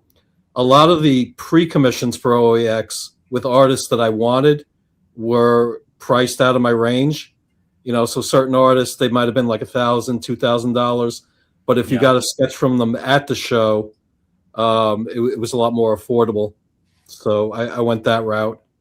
Okay. With a couple of artists I wanted pieces from. And she actually wound up buying art also. Yeah. There was a piece that Mike McCone was doing like beforehand, and it was a death piece, and I love death. So I was like, if that's a commission for someone, I'll deal with it. But if he has it at the OAX, it's mine. So I bought it. I also spent $6,000 more than I expected, but that was more a Balenciaga issue than it was art. When we went to the mall, she wandered into a handbag store, and I blacked out. But they did serve us champagne, so it was a good day. Wow. For $6,000, you better get a few bottles, or at least a few glasses of champagne. I wish dealers would give you champagne. I was also the more she spends, the more you could spend. That's the deal. Oh yeah. I never have an issue buying art because I can always say, well, you got that handbag, so it balances out. All right, go ahead, buy what you want. Go ahead. It's what we call a balance in the force. Yeah. The money I left the show with, I had to basically spend right away on hotel rooms for another 3 days, though, because I got stuck in Orlando. Yeah, we had that too. So it ultimately, I lost all that money anyway, just because I got stuck down there. All right, Peter, Tommy, you're up. They ran out of rooms at the.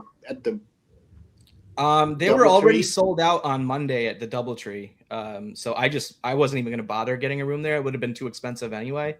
I went to They wound up opening up on Monday. Extra. I went to a Best Western like 2 miles down the road and got a room for like $80 a night. So yeah, we just walked over to the Marriott and got a cheaper room too. So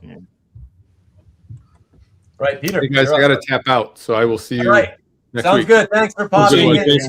You guys. See you, Jason. Nice seeing you at OAX, man. Same. Good seeing Yeah. you. So I wanted to my approach was to go in and spend as little as possible, except for I knew that I was going to get most things that I picked up there were things that I had already bought in the past and that a dealer was bringing to the show, so I wouldn't have to pay for shipping, and the possibility might get lost in the mail. But I did splurge on a David Finch sketch that I did want to for $500. That's nice. 30 minutes. And then I didn't think I would ever afford a David Finch sketch full figure into the in my sketchbook. I mean, it's a lot of. I think his full figures are $2,000. And then I ran. I saw something, Steve, at the same dealer, and I refrained from buying that. I was very happy. I was very pleased with myself. And then, but another collector got me onto some manga pages that I picked up, and then Matt Kennedy also picked up a couple as well. Yeah, and I was just too late to even look at any, to consider buying any, and then I just looked at what these guys bought. They were cool. Yeah, manga war art, right? By the way, Peter, just to clarify, because I did read that in your post of the Finch piece. That's the impression I got anyways. Is that how Finch typically does it? He charges you based on, he asks you how much time you want me to put into it? So I don't know. I'm not aware that he's done this before, but Jason, he does. Jason, he has done it before. Yeah, you get a 15-minute option or a 30-minute option. Oh, really? And you pay the associated fee. That's how he typically does the really? Art Adam. Like, that's how Jason does a lot of his stuff at cons. Like Art Adam. Yeah, Jason started that with Tim Sale years ago. Yeah, exactly. And that's where I got my Sandman Tim Sale from, was one of those 10-minute ticket sketches. But yeah. Did they have the hourglass, the sands? Yeah, he did. Do you know? I mean, I remember Tim using that years ago. Yeah. What was there how big was the gap between that and what Finch charges for like a pre-show commission? Did he do those? I think they were like $1,500 to $2,000. Okay, so those were more like big investments for those. I mean, there's a quality difference too. I mean, Brian Lake posted a cable today that could be a cover, right? Yeah, I saw that. But I think he spent a couple grand on it, and it's gorgeous. Yeah, it's awesome. What was your Finch, Peter? Wesley Dodd's Sandman in the Sandman Mystery Theater fashion or costume. Do yourself a favor, look for it. It's great. Yeah, it's great. Thanks, guys. Did he charge you extra for doing a character he wasn't familiar with? He actually enjoyed doing the character because he had never done it before, and I'm sure it's not his usual Wolverine Batman. So I think he had fun. He really inked the hell out of the clothing and the folds. That was crazy. Cool. And I enjoyed watching him tremendously. He's a fans artist, right? He tries to connect with the fans, it seems like. Yeah. So let me just pop in for just to get a comment in here from my friend Mike Davis. What's up, Mike? Just asking, you find the what do you guys all find in terms of what we'll throw to the whole panel? Although I want to get back to you. Hold on. I want to get back to you, James, because you're the last guy I want to answer on the whole budget thing. But just really, yeah, we'll have you finish, James, with the whole budget thing, and then we'll get to this. Him wanting to know what do you guys think in terms of with the dealers? Anybody who went to the dealers, do you feel it's always the same thing, or do you feel like there's a bunch of fresh stuff? But first, let's ask James. How did you do with your budget, if you had one, James, at all? And yeah, how did that go? I don't do an art budget, man. No? We just kind of figure it out and then apologize later. But I blew out my alcohol and food budget. That's for damn sure. Especially during the pub crawl and everything. Those drinks weren't not cheap, but we just budgeting enjoyed the party. I heard they were like $20 a shot or something. Jesus. Yeah, and then of course, I made it to the end. And then, of course, when you make it to the end, you're a little more generous with who you buy drinks for, right? Yeah. So, but as far as art, no, I mean, I didn't have a budget. Wasn't looking to, do anything big. I almost convinced myself there was this nice Paul Smith X-Men page, and of course they get you. We can do this some time payments, right? And we can have negotiable and. I was like, I had to walk away, but I got to. Your big cover piece was a trade, right? With another collector. So that's always awesome. Yeah, I made a highlight of the show. It was a trade. So that was the piece you posted. No cash involved. The Thor cover. That was the piece you posted, right? Mm-hmm. Correct. Yeah. Correct. Yeah, so that's cool. I thought it was a good show, man. And people hit me up a lot. Some of my buddies say, "Hey, did you go to this dealer? Did you go to this artist? What's in their inventory?" What's the next for it? But I just go mostly for social. I don't go booth by booth by booth. Yeah, rummaging through art portfolios. It's just not kind of my thing. But to answer the other question, I'll start it and then you can go around the room. I think the one that had the most fresh art, and I think it's typical MO is Albert Moy, right? Mm-hmm. Albert will have so much on his website, and he always brings so much to cons. Most of the other ones that I saw, from my impression, were there wasn't any big surprises. And a lot of them advertised what their surprises would have been before the con, to kind of generate some foot traffic. Yeah. So I didn't see, if you were looking at the dealer sites, you probably saw most of what the inventory would be. Artists, however, brought up a lot of stuff. Fresh stuff, yeah, fresh stuff.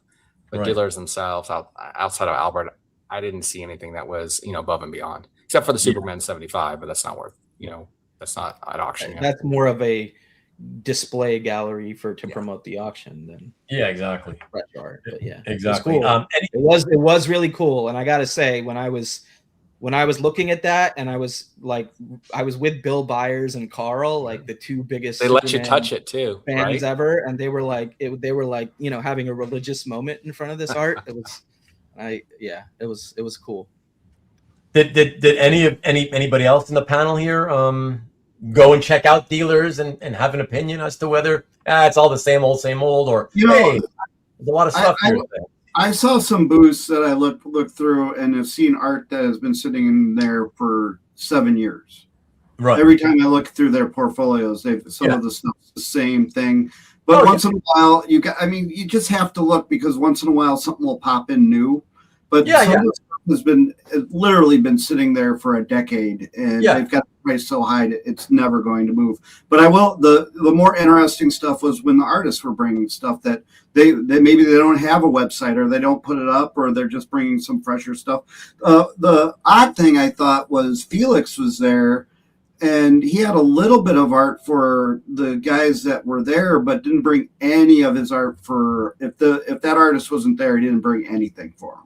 So that was kind of interesting. So his booth was very, very bare bones, which, knowing Felix like I do know him, that's by design. Yeah. Hey, quick time out. Everyone say happy birthday, Jeff. Happy birthday, Jeff. Happy birthday, Jeff. Happy birthday. Happiest of birthdays, everybody. Happiest of birthdays. Is it today? We're going to sing as a panel. Happy belated, buddy. The artists that came there, they brought a lot of good art. And You know, I know Can we get some John Williams without getting a copyright strike? No. Oh, and happy on Monday. Speaking of Lee Parmerter, at the beginning I promote his video that he put out. It was his birthday that day too. So Lee Parmerter, happy birthday as well to you. Thank you. Happy birthday, Lee. There were a lot of birthdays at OAX. Oh, Yeah, he had an extended trip down in Florida to like celebrate his birthday too down there. So that was. Oh, I did hear it was Alberto's birthday, right? Yeah, we don't celebrate.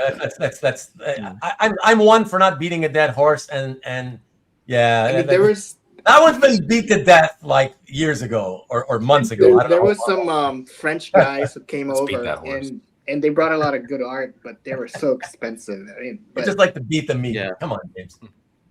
The horse. That was the booth I kept going back to. Hey, Hey, Ian. Hey, everybody. But okay, so let's just so we can know if we should You get guys off. got to bow out, and you guys got enough people now. Sounds good, Steve. Thank you. Nice seeing everybody again. I miss everybody here. I wish we could do this every weekend or go to the show. But thanks for having me, Ruben. Thanks, no worries. Appreciate it. Thanks for coming, Steve. Bye. Appreciate it, man.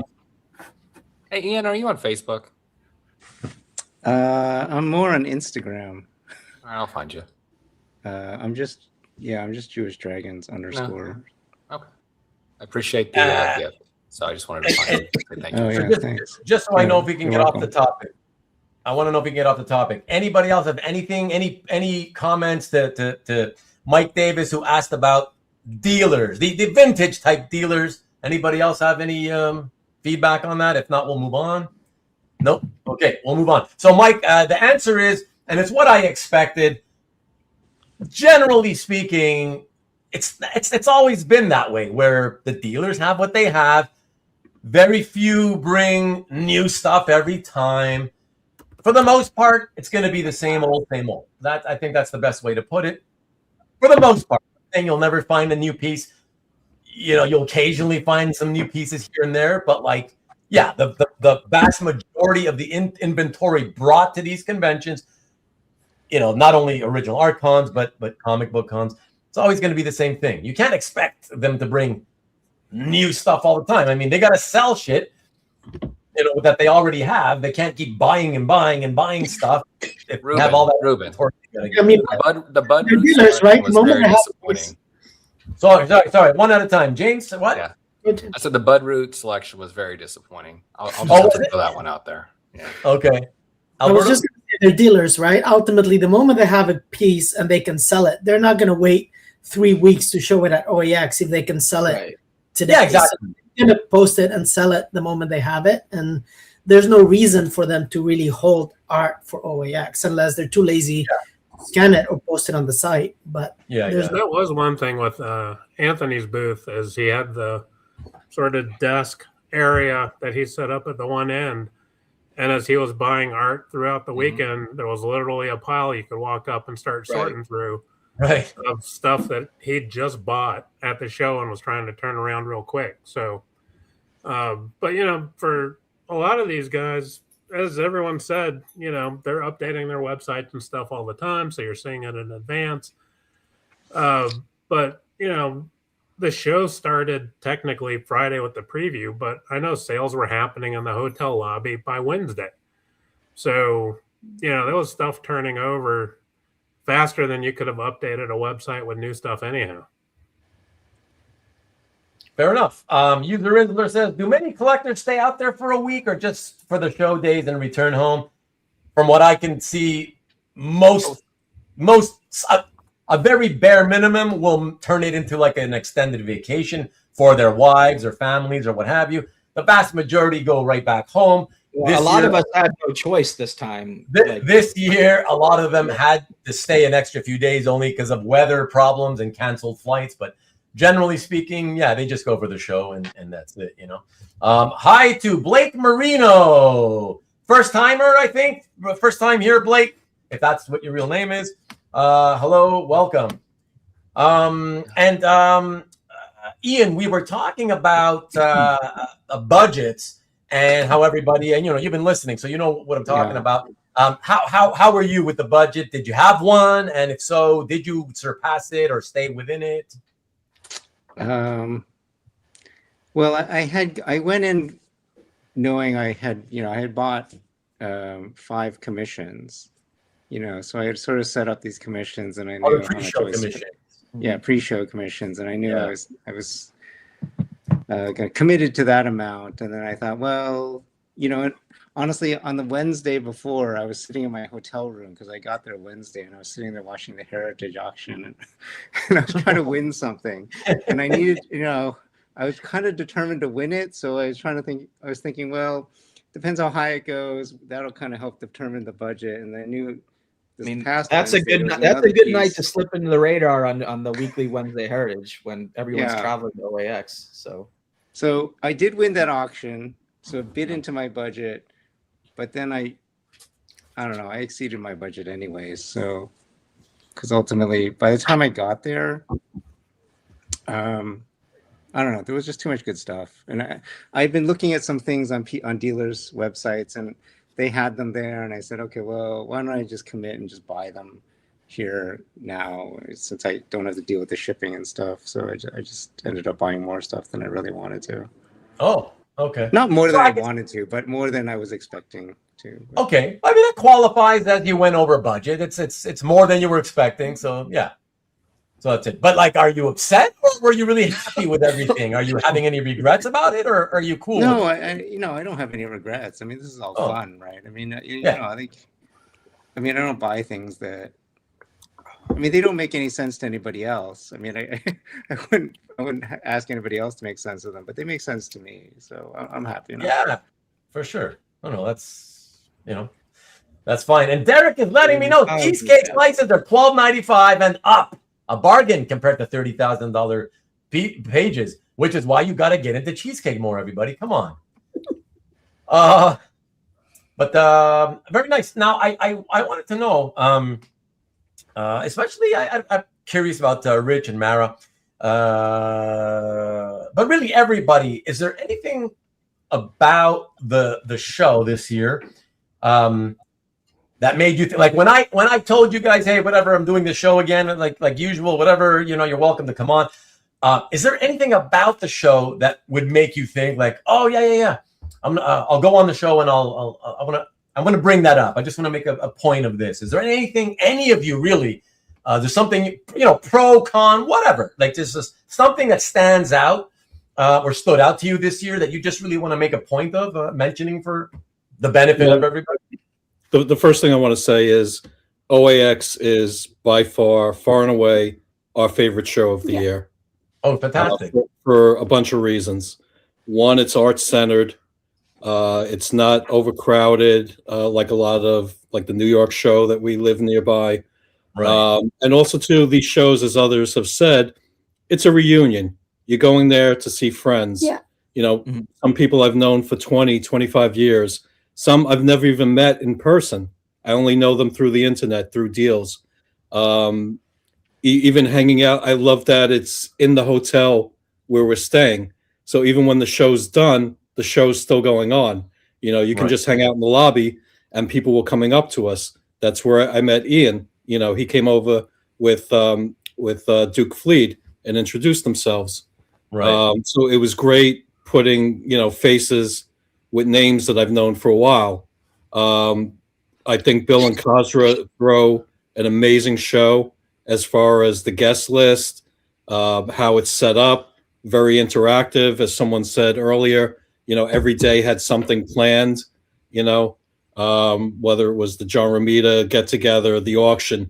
I want to mention the Kirby Awards, which was one of the best things about the show for me, because to see a lot of the OG artists getting their due, getting an award, I was choked up a couple of times. There was some very touching moments. When Kevin Nolan went up for his award, I was getting teary-eyed. Walt Simonson's speech, when John Romita Jr. was cheering for his dad on screen, I almost lost it. Being a longtime comic book and art fan, those are the things that hit my heartstrings. So Bill and Kasra have their finger on that pulse, and it's centered around that, around the art. there's no distractions as far as celebrities with autographs and toy dealers and comic dealers and print artists and all that stuff. Cosplayers and I mean all that. I don't mind cosplayers, but you have shows for that. That's fine. But this is art centered, more than any other show. And this is the one. I mean, we bought our tickets for next year already. Yep. So. Oh yeah. What more can you say? We'll be there. So great show. I love seeing everyone there, and that's my take on it. Okay, thank you. I appreciate it. Anybody else? Any of you guys? The rest of you have anything that kind of stood out? I got 3 things. Oh, cool. I got a couple things. Yeah. I mean, I thought the animation. We'll let part of the show. I thought the animation part of the show would be a fun. It was like a ventriloquist act. I don't know. Kavi must be on a bit of a delay. If it's possible, Kavi. So James was already answering. So let's let him go first, and then we'll take you. Okay. I don't know what we're talking about. No, it's all good. No, 3 things real quick. First on the show, and I know it's kind of a objective of Kasra, but the amount of programming available for the show, he's designed to kind of almost overwhelm you if you want to take advantage of it. So all the nights have something that you can do, regardless if it's comic art, card art, illustration art, etc., magic. There's just so many activities that are possible. And along but the you're saying that as in your opinion, you're mentioning that I'm assuming as a positive thing. 100%. Oh, okay. Like you can be involved. You can do things as much as you want, right? Okay. And the other part about it, what I like about it is, I was a little skeptical at first when they brought in the CAX and the IAX and the whatever AX, like all these different groups. But the ability to not stay in your lane and go meet these different groups, meet these different artists. Like a few of the nights I went up to the card art guys' penthouse, and I thought I was back in my fraternity days in college. It was awesome, right? It was a good time. And the third thing, I just want to a little bit dispel the VIP dinner with the cheese trays. That was a miss, right? And I think, Bill and Kasra, as soon as they saw the cheese trays and everything along that, they did place the orders for the other food, but it did take a while. So the expectation that I think the kitchen staff gave versus the expectation of what actually came out, they kind of recognized it pretty quick. But it still took a while for, more food came. It was a miss, absolutely. But it was a recognized miss. So just wanted to clear and this. I also don't think a lot of people realize that there was an open bar plus a food line back in the new pavilion, because there was a table of like 8 of us, and we were the only ones back there as stuff was running out in the other areas, because it was open on Friday night. Bar? I mean, and the biggest, all you guys agree the cheesecake was phenomenal, right? I mean, just flowing across open bars and open cheesecake. I mean, I wouldn't have missed it. The cheesecake was flowing. But sorry, Jeff, did I cut you off? Did you want to expand on something there that James was saying? No, part of it was a lot of us who had been there a couple years sort of had a feel for where some of the spaces were. Right. But with the addition of the new covered pavilion out back, I don't think most people realized that it was open Friday. Wow. And that they were doing food lines, and they had 2 open bars back there. Right. Yeah, I didn't know that. I only drink once a year now in Orlando. And I do it for 3-hour periods over 2 different nights. But yeah, Daryl and I, immediately bailed for the back, and had all we wanted to eat, plus, no line at the bar. So yeah, I think people caught on to it on Saturday, and that made a difference. But as James said, once they realized there was a shortage of food, they put more orders in with the kitchen. Tatiana was running Magic the Gathering games in one of the rooms in the back. They ordered pizzas, so they made a quick recovery. And it's always a balance trying to get that figured out, especially with the hotel staff. So I think it was a good rebound. Very cool. Stanley, before I jump off, because we've got some high winds, which is why I think I froze up the first time I got in. Oh, okay. Thank you, Jeff. Yeah. The one thing that I want to add is the the first 2 years there was a lot of focus on new artists, and now of course the wind is driving the dogs batty. And that some of us older collectors were like, hey, are we going to get our due with, some of the older artists? And, that is certainly, oh, geez. and Ian just dropped off. What's happening? Everybody's dropping off. The wind is affecting everyone. Bananas. You went to get some cheesecake. Right. And then, I think that they're figuring out the balance. And so between JR Jr. and Walt Simonson and Alan Davis, there was stuff for the older collectors, in addition to a lot of the new names like Wayshack and all in the business. And that before I jumped on, I saw Shaggy Wong make the comment, is it I'm sorry, who? Something that's accessible. Who made the comment? Shaggy Wong. I just want you to say it again. Go. Yeah. All right, keep going. That's okay. Made the comment is accessible for all collectors. And my cheapest piece was $25. I bought $100 and $150 published pages. It all depends on what it is you're looking for. Yeah. So yeah, certainly you can go. And I started buying my OAX haul in September because I knew dealers would have stuff I would want, and I just prearranged it with them for pickup at OAX, so that spread my budget out. So instead of trying to drop $2-3 grand over a weekend, I did it over 5 or 6 months. And so it's all about strategy and your approach, but that's the way it is for all of us now. I think for San Diego or the other big shows is you can line up so much of it in advance. And then it's really just about showing up and hanging out with Walt Simonson and Harvey Tolabau for the weekend, which was what I did. So, okay, yeah.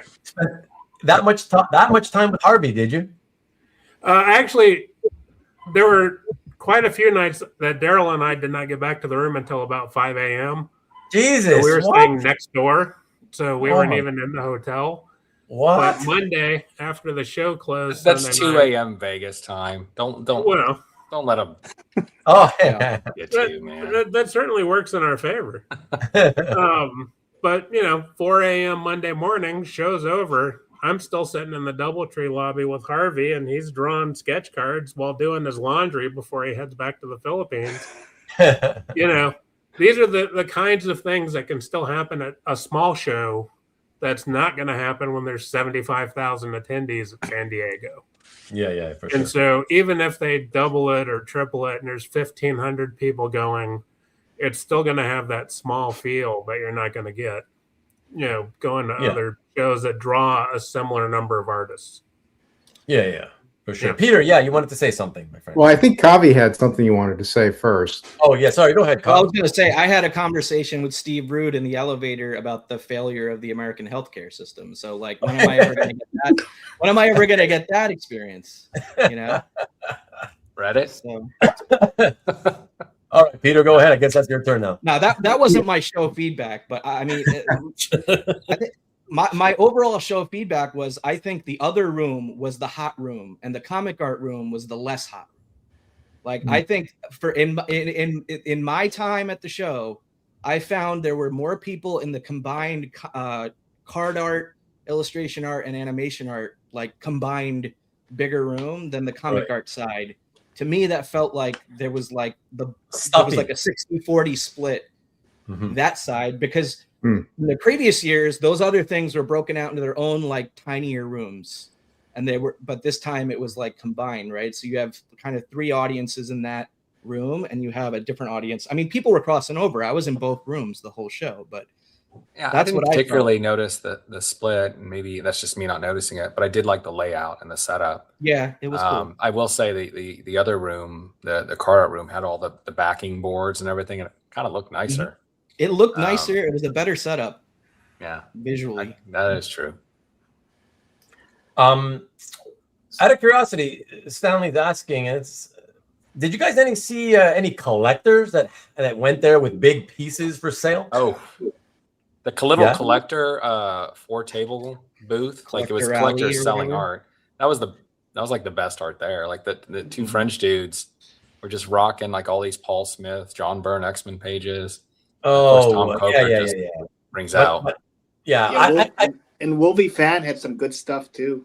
He sold a big. Yeah, I know, like portfolio guys running around portfolios. I mean, yeah, he always goes. So, yeah. Okay, can I make two comments? No. No. Yes, you can. Yes, you can. But you know, I wanted to piggyback on what Jeff and James said, because I wasn't aware of I knew about the big hiccup with the preview night food, and I was shocked. And I didn't know that there was a recovery, and I didn't know that you could go back into the pavilion and there was other stuff. So I left kind of early because I was like, oh man, this preview night food is just kind of not there for me. Like cold cuts and crackers. And that's what we did too. Yeah, we left to go to dinner. I'm like, I'm not having crackers. We cut out after an hour. I'm really happy to hear that there was sort of recovery, and you know, and they sort of try to correct course. And I'm sure that they're going to take that feedback in for next time with the hotel. The other thing I wanted to mention was I had a really interesting. I like the show for the polite and camaraderie atmosphere. It's very polite. It's unlike, you know, your normal con of rushing, of people kind of being a little bit jerks. Yeah, and they're pushing you along. Comic boxes and the statues and the cosplay and all that stuff. So actually, when I was in line for a free sketch, I asked someone, "Hey, is this the end? Is this the end of the line?" And he thought I was trying to butt in front of him. And so he said, "No, it's back there. You need to go back there." And we were in two different lines. And so I said to him, "Hey, listen, I'm not trying to butt in front. Just so you know, this is a different kind of show. People here are polite. They respect each other, and that you know, don't think that everybody's trying to jump in front of you." And so I think that was a real good message. That's a key part of the show for me. That made him feel guilty, Peter. Made him feel guilty. Is this somebody you knew or recognized, or like? Well, I didn't recognize him at first, but now that after several days, I realized that I know this guy from like 20 years ago and standing in lines at cons. Oh, really? They said I was sorry. What else do you want me to say? Old guys that have been going to cons and getting sketches for a long time. Okay, I forgive you. I apologized at the show, Peter. So was that during the free sketch hour, Peter? No, that was on the free sketch hour, exactly. It was the free sketch hour. So the free sketch hour was 30 minutes shorter this year. Last year it was 90 minutes, and this year it was only 60 minutes. Oh wow! So I don't know. Maybe some people felt like a time crunch and a little bit of pressure in that more so this year because there was less time, and I think there was more artists doing it, so you had less time with more choices. So I don't know.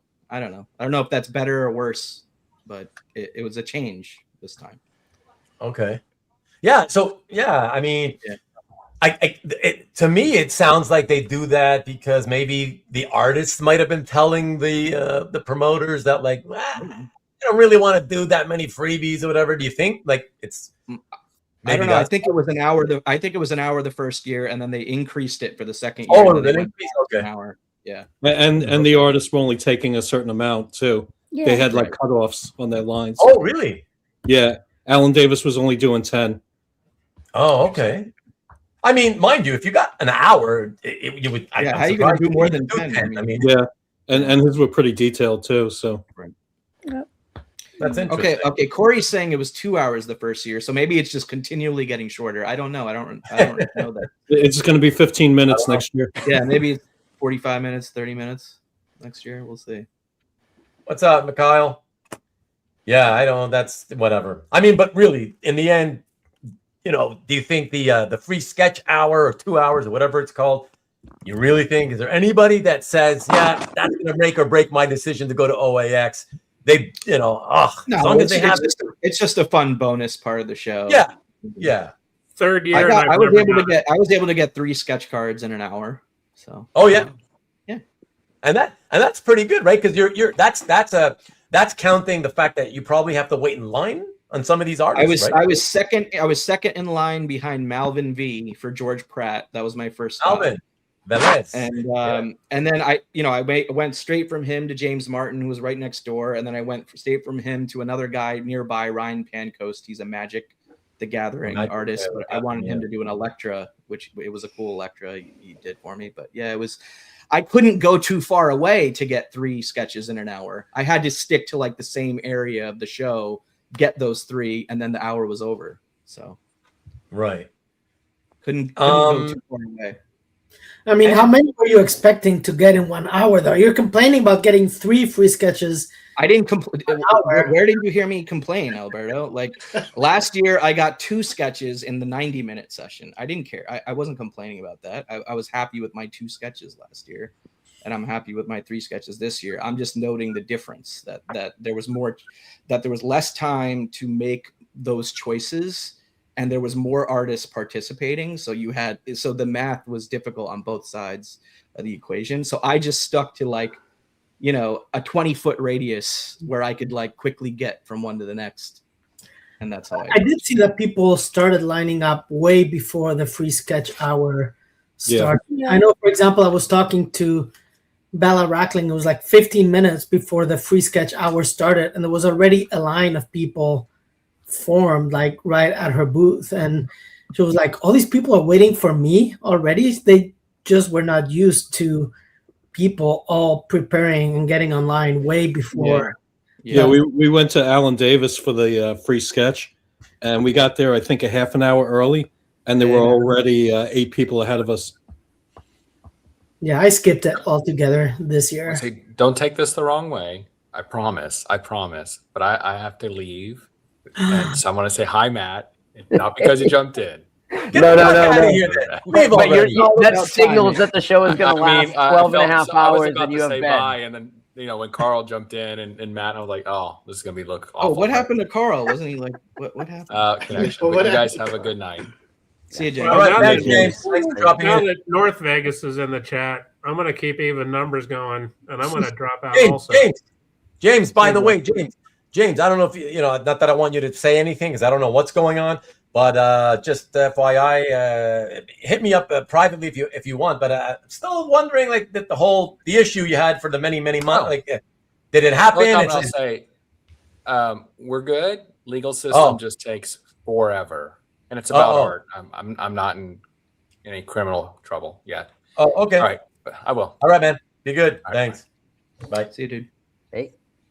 But before we get to my pal Matt, because you may never have a chance to speak again, Ian, I just wanted to know, Ian, is there anything just like I was asking you guys earlier that for you stood out about the show that you kind of wanted to talk about, good or bad, or I mean, I will say, I echo everything that Rich and Peter and Jeff and everybody said, but. I mean, one thing that I noted was that the artists almost uniformly, they said they had a really good time, and that they really like it, and they felt that's a good thing. They felt really well treated, which is important, because you always hear about these stories. Mostly it's like younger folks, or junior artists. They kind of like they start losing money on the cons and stuff like that. Right. It's kind of terrible to hear. But everybody from I talked to Phil Hester. It was his first time. He really liked the show. He loved it. The format and everything. Caroline Cash said she had a great time at the show. It was she liked the fact that we all kind of knew each other and were friendly, and so I think they all recognized that it's something very different in their schedule, and that they see me. Sorry, Ian, but it just Lee didn't realize we were all waving at him, and he didn't realize he was on air. I really didn't.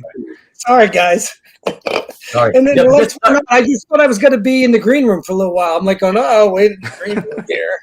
No, that's good. That's good. Let's welcome Carl. He's already in here as well. Hey, Carl, what's up, bud? But sorry, Ian. Can you maybe backtrack the last couple of sentences? I lost. Cool Dogma hat, bro. I like that Dogma hat. Thank you. Yeah. Go ahead, Ian. No, I was just saying, I think everybody, to a person, basically, felt We're pretty happy, taken care of, at the show, which, I don't think must not happen at every show. So. Yeah, but let me say one thing though, Ian.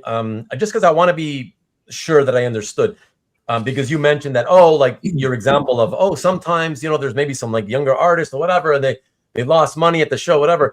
I don't know exactly if I know exactly what you meant by that, but I've heard that before, and I just want to kind of point out that like the way that the promoters at a convention will treat you as a guest.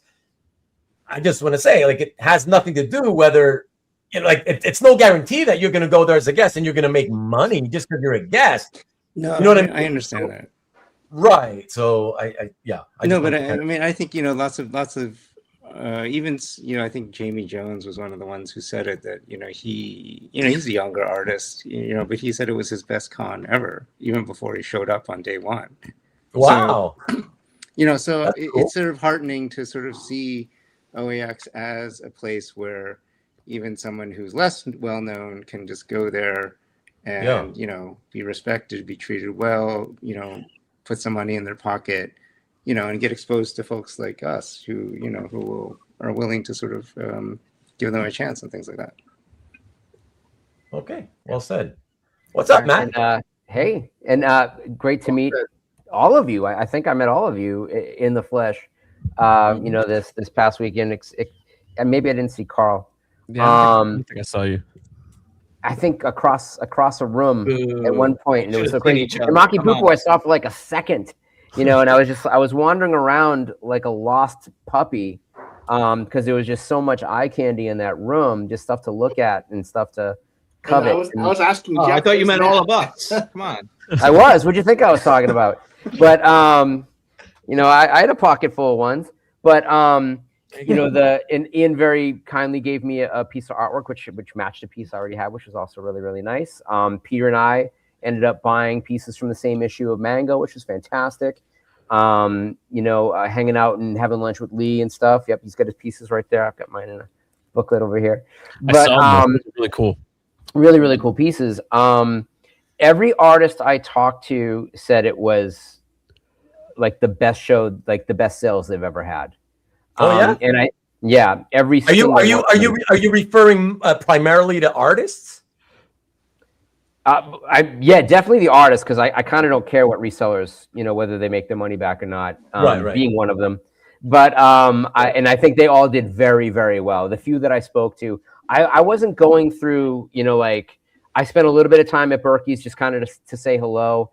It was so much stuff. It was overwhelming. I knew it would be so easy to fall down a 4.5 hour hole of just looking through his stuff. Yeah. Where I can just shoot him an email and say, hey, what do you have? And he'll look for it. It was really a factor of like finding these little gems, like dealers that were in from overseas, that allowed you to access work that's just been off the market for, in some cases, almost 50 years. And when all of those guys that I talked to were like, yeah, this is very worthwhile. I'm really glad I did this. This was amazing. The only thing that was worry for anybody, as far as I could tell, was getting back, that a lot of flights were moved, depending upon where you lived. I know that one of my British friends had to went to Texas to stay for a couple of weeks instead of, or for a couple of days, I should say, instead of having to fly or reroute to the north to get back to England. And that's obviously not the fault of the convention. Really well run show. A really great group of guests. I think one thing that helped some of those lesser known artists is that a lot of the big name artists, their commission lists were full by like an hour into the show. That they had been taking commissions before the show, were starting to work out, whether or not they had time to add. And so frequently you'd go the next day and say like, hey, do you think you can add? Do you think you get time to do this? Or you know what? I don't need this by the end of the show. You can mail it to me. I'm cool getting it mailed later. And so every commission that I booked wasn't done, and I didn't expect it to be done by the end of the show. That wasn't important to me. And so I was still able to get pieces from artists that I really wanted to work from. So, you know, I no notes is what I told Bill Cox. You know, I'm like, hey, I had a fucking blast, and I've got no notes for improvement because I think this is it, just more of this. It was kind of surreal and surprising to like be sitting at a table, and this is so funny because like a lot of guys I was hanging out with, you know, pretty frequently throughout the show, and Zatari came down and sat next to me, and then Dinesh came and sat down next to me at the same table. And I was kind of looking around the room like, am I on candid camera? But honestly, like, there is a huge difference to spending time with people that you've perhaps disagreed with on podcasts or whatever, and just getting a sense of where they're coming from and what their investment is. And like, you know, Peter and I, we have, you know, differences about minor stuff, but you know, obviously massive respect for each other, and I love what he collects. And you know, it's kind of funny as he's joking. He's like, I can't tell when you're kidding or not. I'm like, I get that a lot, but you know, that my enjoyment is genuine. You know, like that I was walking around with this smile on my face. My face almost hurt. But it was Dinesh, not Aranga. I met Aranga separately. He and his wife were lovely.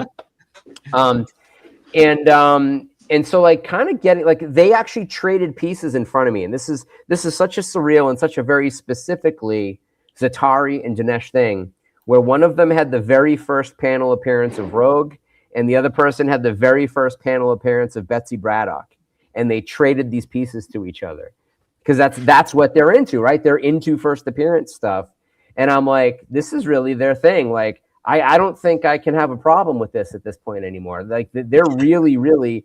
Was the it a joy trade or a that timeshare? It was a trade because, you know, Zatari was there first. He's like, I got to show you this. He's like, I'm getting a piece and this is what I'm giving up. He's like, you got to see it when it gets here. And he was so happy about it. It clearly meant so much to him that this one particular thing meant so much to him. I'm like, I'm getting an aspect of this. You know, I've been rather judgmental, I think, in my criticisms of why people collect certain things. And at the end of the day, it's none of my business what people collect. But like, if they have a real and genuine joy for it, then more power to them. That the hobby does need more people like that. I mean, I still don't think there's a hell of a lot to get excited about watching extremely wealthy people spend money on things that I can never afford. But if it brings something out into the open market that's never been there before, that's kind of exciting to see. And obviously, I'd rather see Peter get excited about a stack of like 36 images of a Japanese war comic that's published in the 60s. There we go. Now you're going to make me pull mine out here. Yeah. Let me whip this out. But you got some really good ones. You got great ones. They tell a sequential story. Matt had actually told me that he jumped on that table prior to Peter getting there just so he could bust his balls a little bit. He had a stack of them. I was like, look at this. Isn't this good? No, and Peter had come over and he looked at it. He's like, are you trying to make me buy more of these? I was like, no, I want some of these too. And it was like a kind of fun little teasing moment, but it was seriously like, I'm going to embolden you to buy more of these because I think you should have more of these. Like, and I do understand that it is my voice that is making you perhaps purchase more, but that you're going to love these. And when are you ever going to see him again? And I was just happy he left some behind for me to buy. And the 3 that I got really do seemingly tell one story. They kind of encapsulate the entire story of the book, but they're not sequential pages. They're like separated by, in some cases, like a dozen pages. Well, I did that for you on purpose, Matt. I know, and I shall always. I have nothing but love and respect for you always, Peter. It was so much fun, and I gotta say, one of the best times I had the show was actually just walking in the room with Peter. That it was just like a really, really cool time hanging out with him. Not to belittle any of the time that any of the rest of us spent with each other, but I thought that was a lot of fun because we have a very sort of different takes, but there's also, like with all of us, a massive Venn diagram where we have a lot in common, where all of us have a lot in common. And I think that being at that show and getting, I think, a little bit more of a sense of the community of things. I mean, I had a couple of people on the first night approach me, and they had words for me, you know, about my appearances on this podcast, you know, and about things that I had said. And I was like, I don't think you're getting what I said that way. Like, that's certainly not how it was intended. But it gave me a kind of a different point of view to accept how anytime you have an opinion online, that opinion hits somebody like a hammer, even though you weren't swinging it like a hammer. And so it's really easy for people to get upset about stuff. I mean, I'm going to continue to upset people, I'm pretty sure. But, I think that now my criticisms are going to be a little bit different. That I understand, I had previously said that there's an element of clickiness. Well, of course there's an element of clickiness if you've met people and you've shared time and space with them in person, and even if it's a large group of people at a shared event, then you're going to have a shared experience that you carry forward from that point. I've started following, I think, most of the people that I met this weekend. I still have to add some more people. And I'll be honest, like, people's names don't always match their calf names. So I'm still trying to figure out, in some cases, I spoke to 10 Toms this weekend. Which Tom is this Tom? I think that aspect that's only my fault, that I somehow fall outside of a certain clique because I've just never hung out with them before. And I'm sure from some of my criticisms seem like somebody that they wouldn't want to hang out with. Whereas I think now, having spent time, it's like, oh, I get you. You're only an asshole sometimes, or whatever it may be. So one thing I did want to touch on from what Matt was saying right now about OAX, and I don't go to a lot of shows, but it's like everybody seems to be genuinely excited and happy no matter what they collect. Like, yes, you'll have Dinesh and Satari. They can be talking about first appearances, huge pieces. You talk to the art collectors. If you went to that penthouse and you got to hang out with them, and they get so excited about the card art and opening packs of cards, and they get the free rare sketch card, and they get all excited about it. You get a lot of the illustration art or the Magic the Gathering people as well, who like their paintings. Of course, you have all of us, the comic book shows, but it seems to be a great mix of everybody that's still excited and happy to talk about what they're collecting, and they're not judging or saying, oh, you're a comic collector, who cares about you. Everybody just seems to generally be having a great time and happy to share what they collect and what they picked up and what they are doing during the show, which you don't necessarily get, I feel like, at other shows. Several people offered me a box of corners, by the way. Like, random people who I mean, this is another funny thing too, right? Is like, I forget that when I'm in a venue like this, that people can see me and I can't see them. And so, like, a lot of people walking up and being like, hey, I saved a box of corners for you. And at first I'm like, oh, for like mailing artwork, corners. I'm like, oh yeah, because I'm always teased about not liking pieces that are missing corners. But so that was like a fun kind of thing. Like, I'm that guy that everybody can tease me. Oh boy. Someone just stopped me in my tracks. Ah, God damn it. Yeah. No, I saw that one. That's how you get Matt to shut up. Is just it's like, Matt will stop talking if you show Death carrot. Death carrot. Yeah. Yep. Hey, Carl. Matt tempted me with a piece of. He said he showed me this thing and this cover, and he says, "Hey, look at this. This is great art.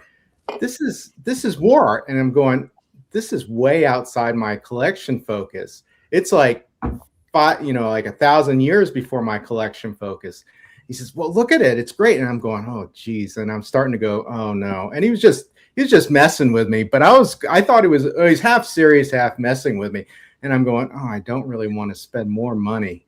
And I don't want to expand my collection focus beyond, the 20th and 21st centuries." So anyway. Yeah, and then you turned them around and saw that they were only $100 a piece. Yeah. And then you got a bigger discount for buying volume. And I'm like, dude, $100 a piece. When are you ever going to see this again? Like, and then he bought them all. He bought a lot of them. He didn't buy them all. Yeah.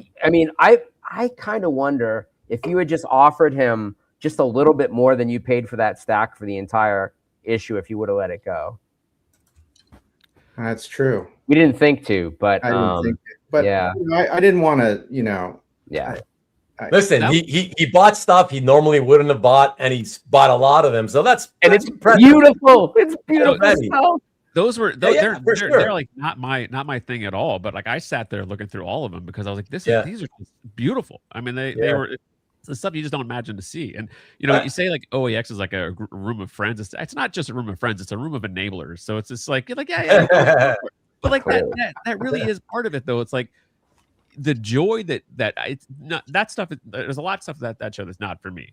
But like the joy you get in seeing your fellow collector friends find the thing that speaks to them and gets them jazzed is like that's fun too. So yeah, and like the one thing that I walked away with, like because I kind of went in not judgmental, but like the card art stuff, like the rabid nature of like buying packs of cards and trading cards. Like it's just not like I bought packs of trading cards in the 90s and like it was fun, but like now it's like serious money, like big money boxes of cards, and it's just I don't understand it. However, you go to the show and like you see their enthusiasm for the art itself. It's not necessarily tied to a moment in a book or a memory or whatever. It's the artist and the craft of creating these images, and to see them kind of react to that on that level, it was really cool to see. Like it's not how I necessarily interact with art, but it's getting a different type of collector involved and seeing how they react, and it's really fun. So they took over the bar. Yeah, well,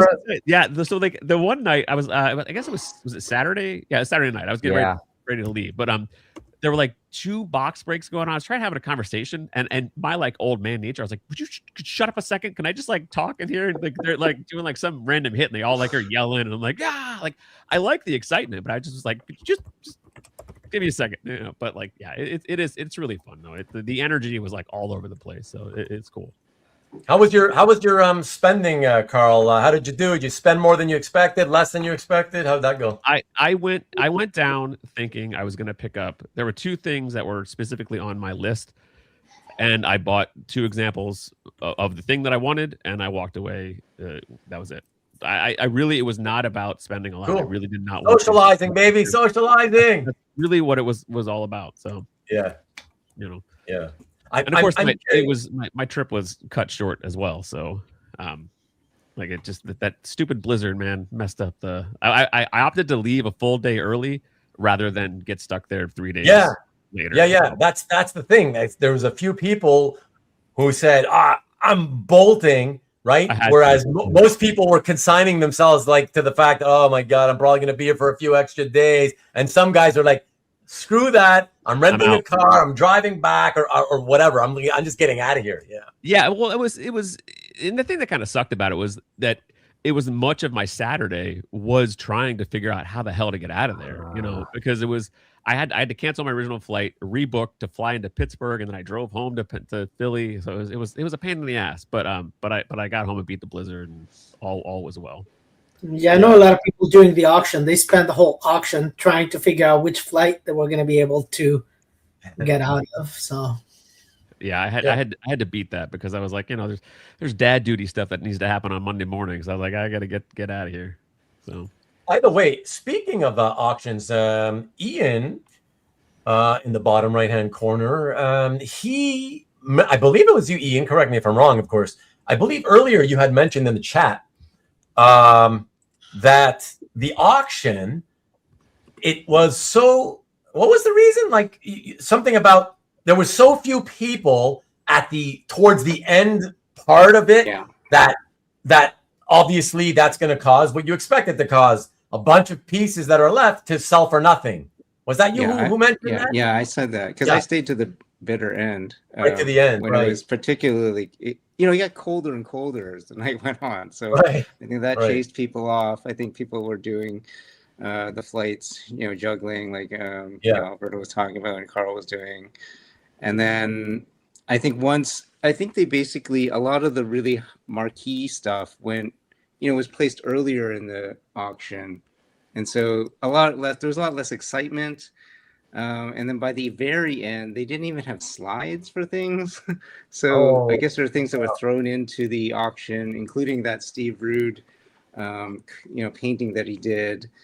And so by the time, there was a point where basically they all said, "Hey, everybody move closer," because like there were like just giant because nobody was there in the hallway. Yeah. And so they just had us all move closer. And I would say there had to have been maybe a third, maybe even less than a third of the people who were there at its peak.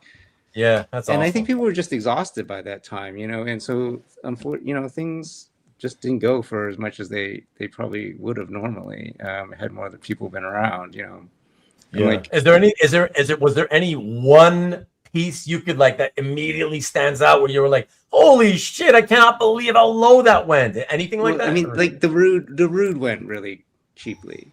And it was basically me and another guy. I think it was, I mean, I think I know who he is, who were bidding on it. And it was still, you know, it went for less than 2K, which I thought was too cheap. I mean, it was a big 11x17, fully painted Steve Rude. You don't really see that for 2K. You know, but the guy, so, you know, I mean, I stopped because I had already spent way too much money. And I just kind of, you know, I thought, okay, well, let the guy have a good deal, right? Like, why am I standing in the way of this guy getting a good deal? So, but yeah, you know, I think what a guy. Probably, you know, everybody would have thought it would have done better. I'll say this though too, that in my experience in any auction at any show like this, that pieces tend to go. There'll be 3 or 4 baller pieces that go for a really, really lot of money. And then the rest, almost all, generally go for less than you might expect. Like, unless you have a couple of collectors that are really in tune with the exact same stuff throughout an entire auction, a lot of the stuff goes for less than you'd expect, which again makes a show like this a great thing to go to. Because if you're willing to hang in there and do that, you can come away with a real bargain. I would imagine that they'll probably look at that and retool it and say, hey, let's do 20 less pieces. You know, or you know, let's do this a little bit earlier or something. I don't know how they could have really done it really much earlier, anyways. Just because of the nature of how the show was.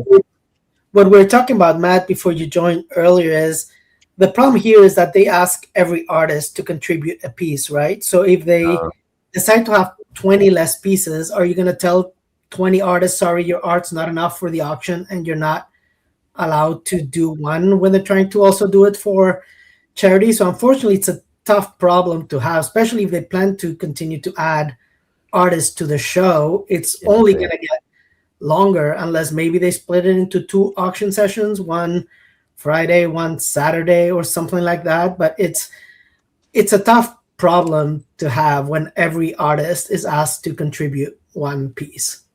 I think that some artists are probably going to turn them down. I mean, if you've got already, we're 3 shows in, and I didn't go to the first 2 shows, but I know there have been some artists that have been there every show. And so I think that, you know, yeah, I'll give you a piece every once in a while, but I'm not giving you a piece every year. And some people, especially whose work goes in a very, very high echelon of pricing, may not be as conducive to donating a piece to charity or whatever. What was the charity that the auction was for? I think the artist initiative.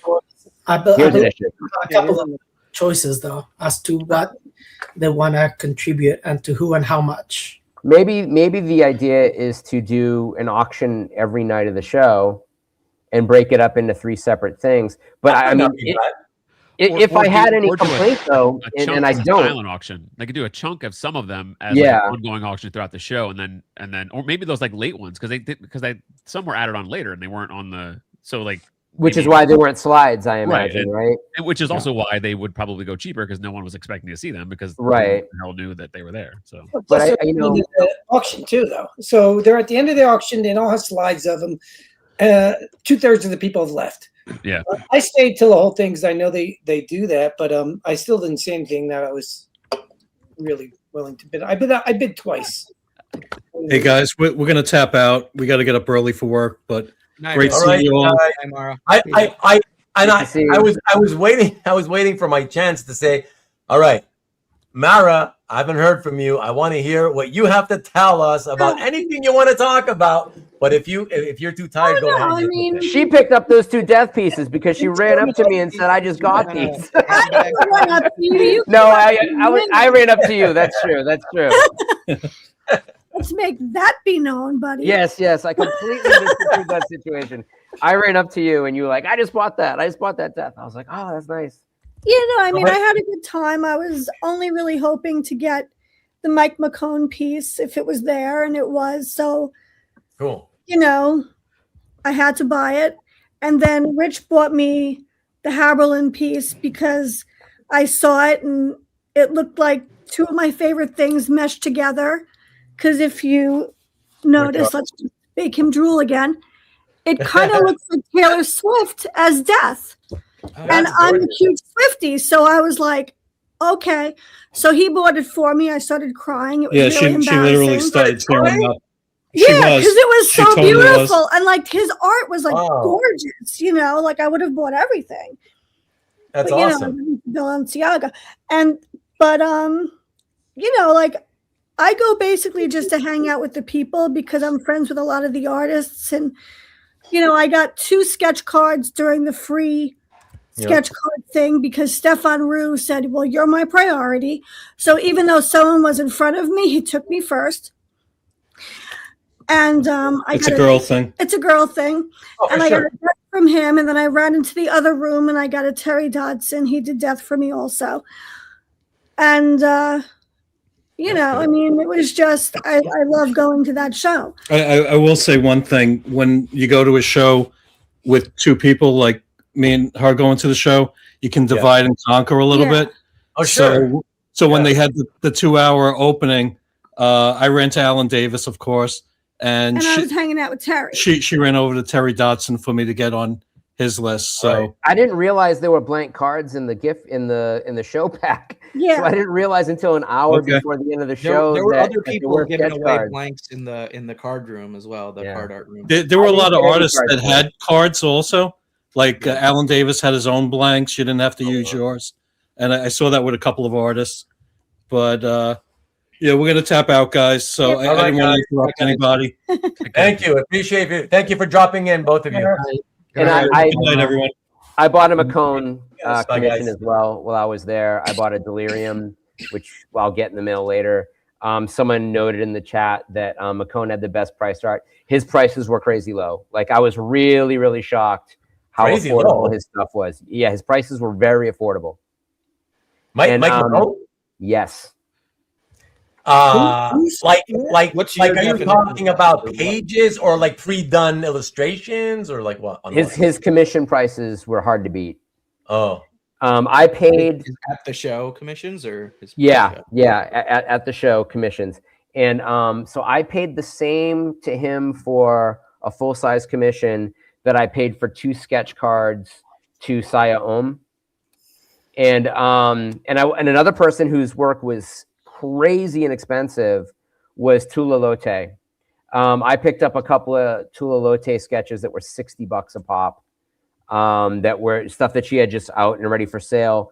That happened to connect to movies I put out 20 years ago. It was just a really weird coincidence, and just kind of matched what I already collect in a broader sense. And I mean, that's the kind of thing that you only know if you go, right? Like that it's, the stuff that these people bring that are incidental to what they're working on. So they just have something to sell. And I got to imagine that by the end of the show that very, very small, selection of drawings she had were gone, because when I turned them over and saw the prices, I was like, well, I guess I'm buying 3 of these at least. And I ended up buying 4. Little cap action right there. So, yeah, I mean, there was a lot of that. I mean, some people's rates are, I think, higher than I was aware of, but I didn't think that they were crazy high. And like Haviland stuff was supremely affordable. And I actually had him working on a death because I had asked him if he had a death, and he was like, "Oh, I just sold." That's when I walked over to Mara. I was like, "I heard you just bought another piece that I wanted." And she's like, "Oh yeah, I got 2 deaths. I got someone else working on another one." And so I walked over and I talked to him. He said, he's like, "I actually have another piece that I think is going to work out to be a death. I'm not exactly sure how I feel about it yet, but if I feel good about it, I'll let you know by the end of the show. And if I'm not, I'm probably just going to tear it up." And I walked over to him on Sunday morning. I was like, "How's it come along?" He's like, "I couldn't salvage it." He's like, "I destroyed it. I'm sorry." I was like, "No problem, man." But it was cool. Everybody was in, as everybody has said, everybody seemed to be in a very, very good mood. There's the guy that actually instructs at the Ringling School, and he had a table, and he had some of his students with him sitting there at the table. He had a pretty large booth specifically for, art school at Ringling Brothers, and his entire portfolio was all like nudes and studies. But his work is really good. I think it's just he brought too much stuff. It made it impossible to decide like what you would want. And his stuff was, again, just I think everything was like $200 or $300, and it was like of that. And George Pratt was right next to him, and it was of that Pratt level. Like it was just like really, really, really wonderful stuff. I think it's Jim Martin. I think. Yes. Yep. I just wanted to ask Mikhail, if you could just type into the chat when you say that Brian, I don't know if it's Haberlin or Haberlin, but when you say that he was slaying, do you mean he was selling a lot of art or doing a lot of commissions? Like, what do you mean exactly? He was very violent. He was attacking people. He was... He had a +5 mace, which he had won in one of the card breaks down in the bar. No, he was working live, as a lot of people were, and the stuff he was doing live looked like, I mean, it looked finished while he was working on it. It just kept getting better and better and better. I mean, he's one of those guys that can turn a circle into a face and a face into something complete, like really quickly. And if you're staring at him, time can just go away. And that was another an issue. You know, this is such a great issue to have. Thanks, is that you can lose hours at every individual table. So my only complaint is that I wish that the show opened earlier and went later every day. And then I guess that would make the auctions and stuff run a little bit later, which I mean, I kind of think everybody would be okay with. Would be awesome. 9 to 7 would be like amazing. Yeah. Like, it doesn't have to be like 10, 7 right? in the morning, but like 9 to 7, that's a 10-hour show instead of a what? And really, most of the artists, if the artists need to leave, they can leave. The rest of us can just be in the room, and you know, it's like, because we're going to be either in the room or in the lobby of the hotel, so it's like, you know. Yep. And you know, you're gonna pop out for lunch, as we all did on occasion, you know, and but it was eye-opening. It was greater than what I could have expected, and I saw that the tickets already went on sale for next year. I'm gonna wait until I spent a little bit of money. You know, no big secret. I spent a little bit of money this weekend, although way less than I maybe thought I would have. But you know, the last day is when I spent most of the money, because I'm kind of like, I've hardly spent any money. I need to spend money. I feel like I'm losing something if I don't spend more money. I've been there. Yeah. Yeah, you know, and I picked up that great ball. And, The only issue is that they're changing the date for next year's convention. To March. Right? It's March. So I don't know if I'm gonna go, because it depends on how busy I can get at work. But yeah, the only thing I'll say it's a weird time is that they will let you defer your ticket to the following year. So if you want to buy your tickets with a 10% discount before, I believe I think tomorrow's the day. No, it's I just noticed that today. Yeah, I just today. noticed that. Okay. Yes, If you don't get to use it next year for whatever You have reason, 90 minutes you're happy to honor it the following year, so you can carry it over to a future year too. So I just noticed that today too. That's pretty cool. I thought that was that's a pretty cool idea, you know. My problem is the same as Matt. It's like I already spent a bunch of money. I still got to pay off. I'm like, I'm not adding something else to my credit card. I'm like, I'll make that decision next year. Pay it when I feel. The extra $35. That's fine. Yeah, like that's fine. Yeah, right. I'll hold Yeah, on. 35 is not a lot. I risk having What was to the VIP ticket this time? 150. Did they keep the price the same, or is it increasing? Because it went up from last year, right? Did it? I didn't notice. It was 300 last year, and now it's 350. I don't know what this next year. It's Whoa, whoa, whoa, whoa. 350. Yeah. What was the VIPs? Yeah. The VIP. I mean, I think Kasra was sort of saying that, you know, it was how much? people just 200? wait too long. 350. You know, and it sort of hinders what they can do.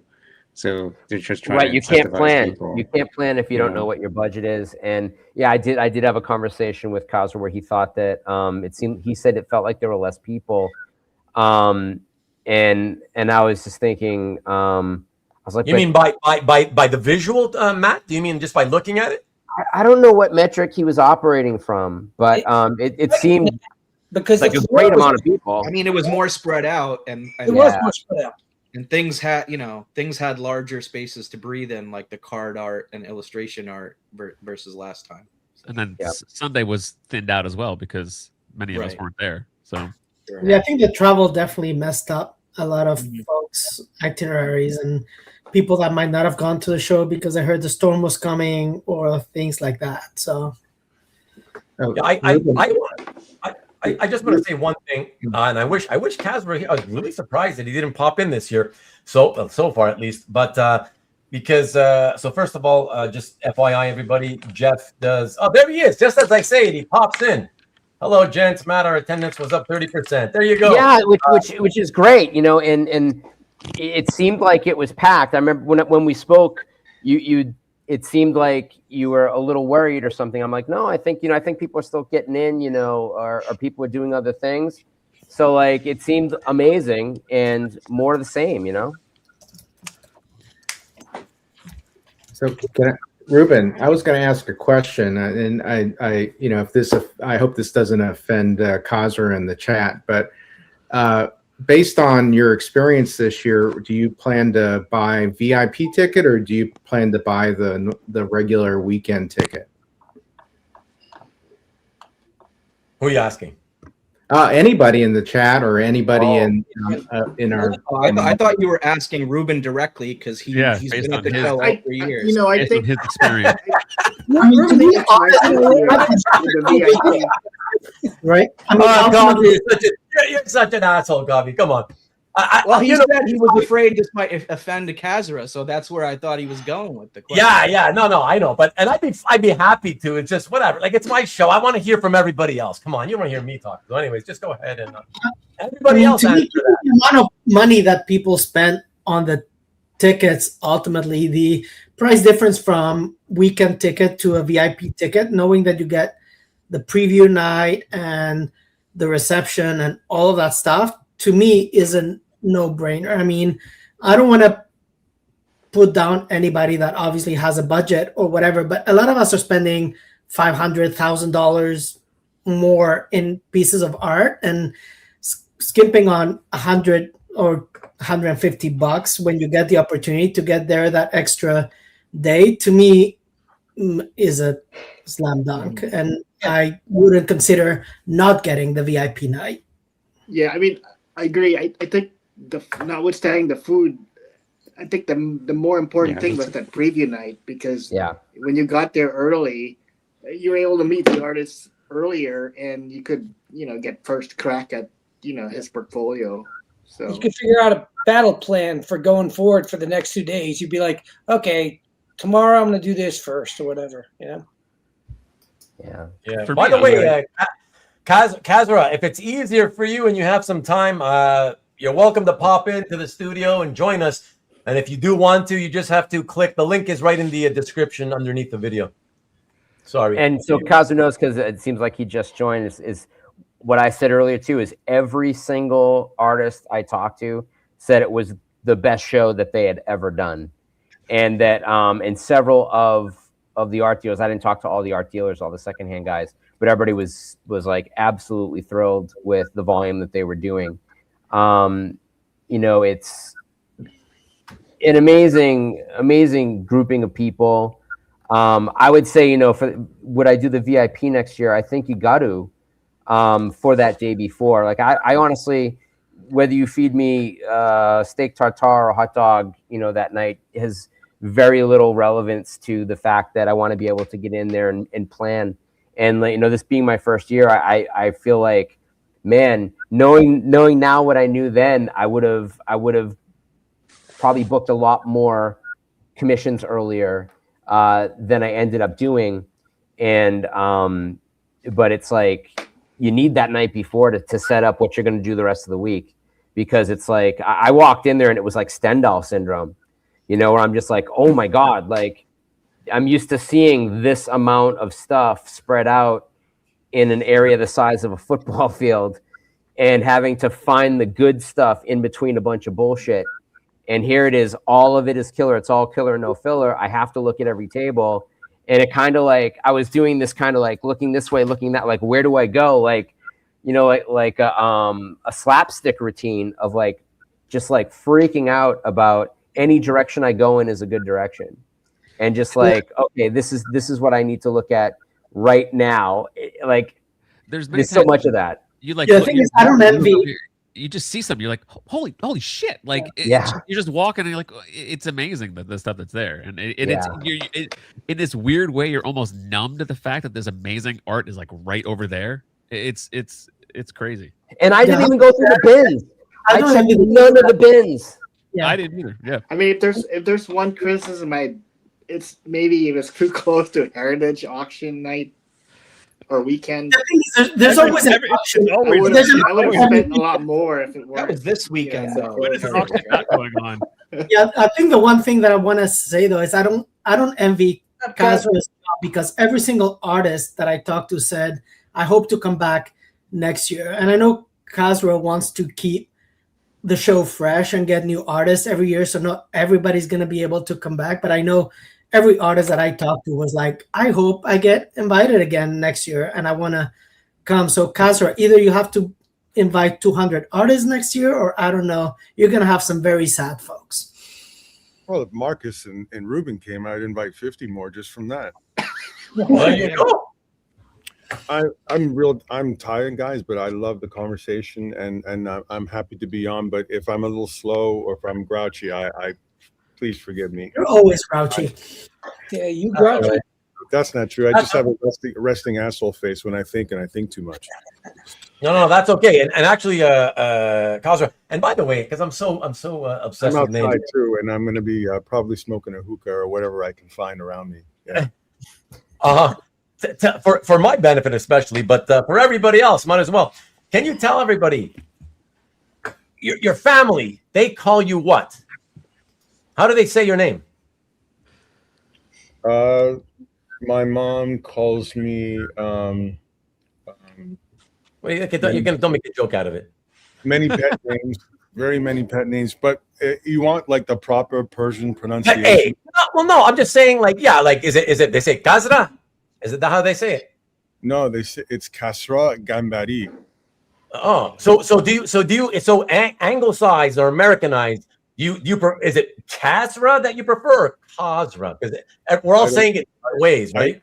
I grew up with so many different ways that people said my name. Whatever I respond to. Well, if somebody says to you, "Hey, what's your name?" I'm Joe Blow. What's yours? What do you say? Kasra. Kasra. Okay. I had the same experience growing up in this country, so I get it. Yeah. There you go. Thank you. I just wanted to know. That's it. I always like to get it straight. And by the way, I'm happy you're here. Thanks, Bud, because every now and then there's somebody who puts a comment, a good comment, right? But it kind of needs to be answered by someone like you, not me or anybody else in the studio. So I'm going to pop that up here. Jerry Bourne says, VIPs should get first crack at pre-show commissions. It kind of sucks getting sold out because I'm not watching the YouTube announcement. What do you think about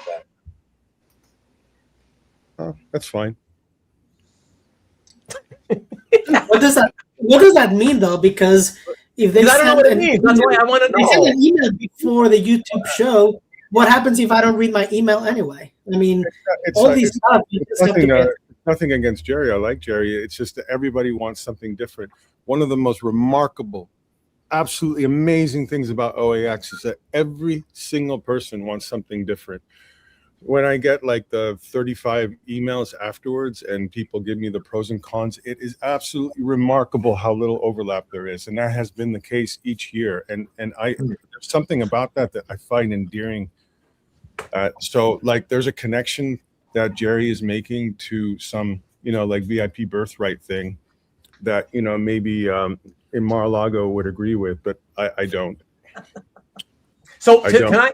Because I'm kind of confused, right? So just tell me if I'm understanding this correctly. Is Jerry basically saying that because the VIP ticket costs more, those people should get the preference at putting their names down for a pre-show commission? Is that what he's saying? It sounds like it. It sounds like it. Now, of course, the pre-show commissions were a machine with that. The amount of work that goes into that is tremendous, and it's done over like a 5-month period. So you can imagine what that process would be. And if Jerry thinks that he's going to pay me $150 more for 5 months for me to give him a priority, and then let him in for 2 hours on preview night, and then give him the reception as well, That's too much. That's just too much. Does pre-show commission require a ticket to OAX, or can you just get one and not go to the show and then just have a friend pick it up or whatever? We were pretty strict that you needed to be at the show, and then we loosened it. We thought that, you know, I mean, early on, I think it was reasonable to say that you needed to be at the show. It was sort of a it was a driver to get you to the show, and of course support the show and the artist. But we do allow people to pick them up. Yeah, more and more the show starts harmonizing to better reflect who we are as sort of people. You know, we're not pure capitalists. We're not just trying to get people there and lock them in. So after 3 years, and we went over 1,000 people, and we're starting to get just finally a little bit more comfortable, then of course, if you can't make the show, we completely understand that. But we're not responsible for picking it up for you. I'm sure some VIPs think that we should pick it up for them. Some people think that we should charge less for shipping. Some people think we should use better packaging. Some people think I should put a love letter in every note that I send to them. No. I guess I'm grumpy, Ruben. You know, when you're dealing with scale as well, you guys need to appreciate how many more people 500 is than 200, and how many more people 786 is than 500, and how many more people 1,100 is than 786, and how many more artists 91 is versus 70 versus 59, which is what we did years 1, 2, and 3. When you're dealing with scale, it's absolutely remarkable what you have to deal with. Scope creep, as we would call it in entertainment, that when you expand your scope, these other responsibilities creep into it, which require a greater degree of attention across a larger group of people. But I mean, honestly, I don't think anybody, this is to your credit, you know, you build the whole team, that I don't think anybody noticed, you know, the scope creep that you guys were experiencing, because it ran pretty smooth. Like, yeah, my beard's a lot lighter, I noticed. And really, Matt, I appreciate what you've been saying, because, you know, you've been at a top level in the industry in LA, which is a crucible. You've been to a lot of the shows. You know what it's like. You know how difficult it is to bring in a 2-artist show with 36 pieces, getting them in on time, unpackaging them, hanging them up, and dealing with all of the micromanagement, and then the people in the base, and who you make happy, who you bring in first. You know all of this. A gallery is only as good as its buyers, and then you have to tier the buyers, and then you have to have ongoing. It is incredibly complicated. We're more of an enabling platform. Like, I'm not interested in manufacturing market segments or high-end deals, you know, or market manipulation. I'm liberated from all that. That's part of the area that we play in, right? Yeah. We're more about creating an enabling platform, if you will, further legitimizing the visual and storytelling arts with comics and comic art as a cornerstone of it. Not having these ridiculous silos and between like forms of illustration art and animation art and comic art, which, you know, we've played in, you know, Matt, you've played in that area as well. I can sign pieces this week in Heritage. Right. I mean, that's another whole aspect to it, right? Like, you can go there just for that. Like, if there's so many aspects that worked phenomenally well, like, that I didn't even anticipate. Marcus, I'm waiting for your application to be a VP. I have a company with 1 vice president, and you have driven that joke so far into the ground, you're going to come out in China. It's like, come up with better jokes, brother. Jesus. My goodness. Let me ask you another question on behalf of a live chat viewer, if I may, Kasra.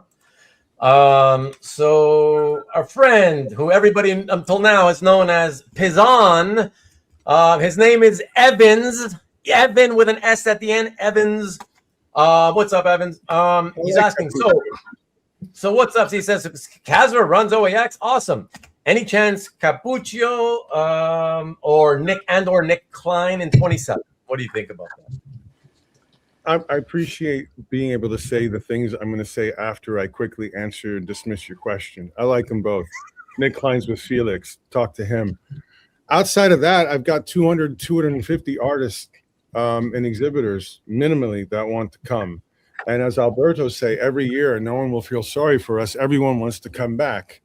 And, you know, like at some point they take it personally. In fact, there are a lot of artists that have voodoo dolls. Well, thankfully of Bill, because, you know, he's the internet star, not me. So maybe they make a voodoo doll of him first, and then they make one about me when they hear about me making decisions, because they haven't even been invited yet. In fact, I've started to get incredibly, I don't know how to emboldened of rude comments from artists when I go to other places, actually pointing out artist names that we or I have invited in lieu of them. Really? It's a world that we live in. Again, I'm sure, like for example, Matt would snicker about all this stuff. It's emotional politics, and it's like, wow. I mean, did you think that your chances of coming just went up? Right. I mean, so yeah, and I would get that stuff. I mean, having juried, you know, dozens of shows with sometimes hundreds of pieces accepted, that means thousands of pieces weren't. And you get things like, well, I never asked for your opinion. It's like, well, when you submitted for a juried show, you kind of asked for my opinion. But then if you respond to them, you've already wasted your time once. That's, I mean, I would like to say that it shocks me. I will say one good thing about that, though, Kasra. That does mean that some artists are learning to advocate on their own behalf, even if they're advocating incorrectly. Absolutely. And as much as I joke about it, I'm not trying to sound petty back. No, I know. There's zero factor, absolutely zero factor on whether they come or not, what they say. And I take those things because you can't imagine the things that all the different constituents in our collecting world have told me over the last 3 years. I take it all, not necessarily with a grain of salt, but I look at it as passion. I've really abstracted things quite a bit, and people allow people to be totally individual about how they function. And I don't take it. I just think that there's sort of a basic, with that one, there's a basic etiquette, sort of like a praying mantis, eating your own kind sort of thing that I'm not very fond of, but it doesn't affect the decision making. And ultimately, the undercurrent is just that you're doing something right. So, Carl, they want to be there. Can I say hi? Hi, Carl. Hi, Lee. What's up? What's up? Mackie Poo Poo, Jewish Dragons. There are multiple people on the screen who gave me gifts at OAX, which is crazy. Peter, Kavi, are you all right? I'll fill you in offline. Yeah. Alberto, I mean, Matt, of course. Ruben, I don't know how I missed you. I know. Escapades and Marcus, I was following you on Instagram. I didn't. It's not like I missed you. I saw you around all the time, but like you're always running around like, you know, whatever, having to take care of shit and whatever. So I'm like, okay, I'll get to him later. Telling me you were either in the bathroom or in the smoking section, and I'm like, well, that sounds like the Ruben I used to know, but I still didn't see you in either place. No, I don't smoke, so you would not find me in the smoking section. Someone was lying. Yeah. Tom probably, because he always wants me to hang out with him, but like I told him I'm not a smoker, so I can't. You know, that's okay. Maybe next time, man. You know. But I really think that you would love it. For sure. Hey, let me ask you though regarding the artist. I want to make sure I understand what you were saying earlier. When you said about the 250, are you saying 250 kind of like on a quote unquote sort of like a waiting list beyond the guys and gals that you've already had? Is it like people that have never been to the show? Some of them, because again, you know, there were people that didn't return from 1 to 2, 2 to 3, and then there's some that have gone to 3. And then this is the first year that we decided, you know, we really should take applications both for artists and exhibitors. And then the people that have expressed to me that they want to come, it's well more than 250, well more than that. And that, you know, only has a minor overlap with my own list. I have my own list. Like, when do I get my own list? Yeah, that's the reason for doing the whole show, right? I just want a dream list of artists. I mean, there's a little bit like part of it. You gotta, okay. Waychak wasn't exactly a darling at OAX1. Neither was Matt Allison, and those are my guys. I mean, those are like my two favorite people, and they're going to come every year because I want them to come. But I don't. If you're going to be a professional, you can't do that kind of things, and those things take care of themselves because they're both brilliant, and they both have delivered amazingly over the last few years of their careers as well. There are people that I mean, Ben Templesmith was my studio mate in Chicago for 4 years, and we went to hell with the piece of crap that we worked with there. And I only had him there year one and never had him back. Sorry, Ben. I'm so sorry, Ben. Anyway, quick Q&A sort of stuff, because I can talk endlessly with every one of these questions, and I don't want to do that, honestly. If people have questions, please ask. And I don't want to stunt your conversations with one another. No, it's all good. It's all good. I was just kind of handling one on your behalf because I figured it's what I just asked about, and so DPS 47 was just saying, Kasra, serious question: do you want an attendee wish list on artists just to see if there's a real groundswell for someone in particular? And I just said it doesn't sound like he needs it, so I don't know. I don't need it. I want it. Yeah, actively, very much want it. I always get surprised. It's also I'm constantly learning about artists. It's hard for me to keep up with Wednesday releases. There's so many that you've never heard of. You're like, what? Who's that? I don't want to be old forever. Yeah, no, for sure, for sure. But this is your chance, everybody in the live chat. If you have anything to ask or suggestions to make while Kasra is still here with us, start throwing them out, and I'll they just email me, because that can go on. Believe me, that will go on forever. And again, I look at that as an expression of people really wanting, like, to enjoy the show. I will tell you that when we composed the show, again, when you ask people who were the big artists that were there, you'll get different answers. I love it. That's literally a goal. I mean, I watched. I heard a show yesterday where it was who you expect: Walt Simonson, John Romita Jr., Alan Davis, and that was it. And then I was like, oh, really? Donato was probably the biggest artist there. Maybe Dan Dos Santos, Julie Bell. I could go to. It's amazing to me how differently composed that list is. And there's a bias towards American comic book artists and people that have had longer careers. Sure. But I can guarantee you, people walk into that show, they have their list, and then their list will change by the end as well. Yeah. Assad being there, there's an amazing group of people just at that one table. But, I think another good thing to touch upon, Yevgeny just posted, he's like, hey, where should I send my application? Yevgeny just showed up because he's a fan, he wanted to go to that show. He wanted to meet other people. To be fair, Matt, don't forget, Yevgeny is an artist. He wanted to set up, but he just didn't have the space, right, to get in this year. So he decided, I'll go anyways, Yeah. That's my point, is that artists can do that.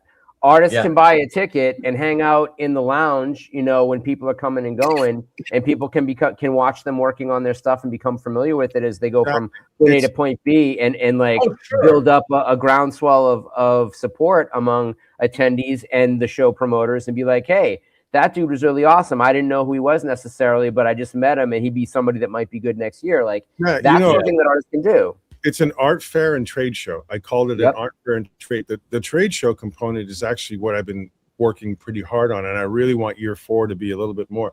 Bob Burden was there. I want many artists to show up.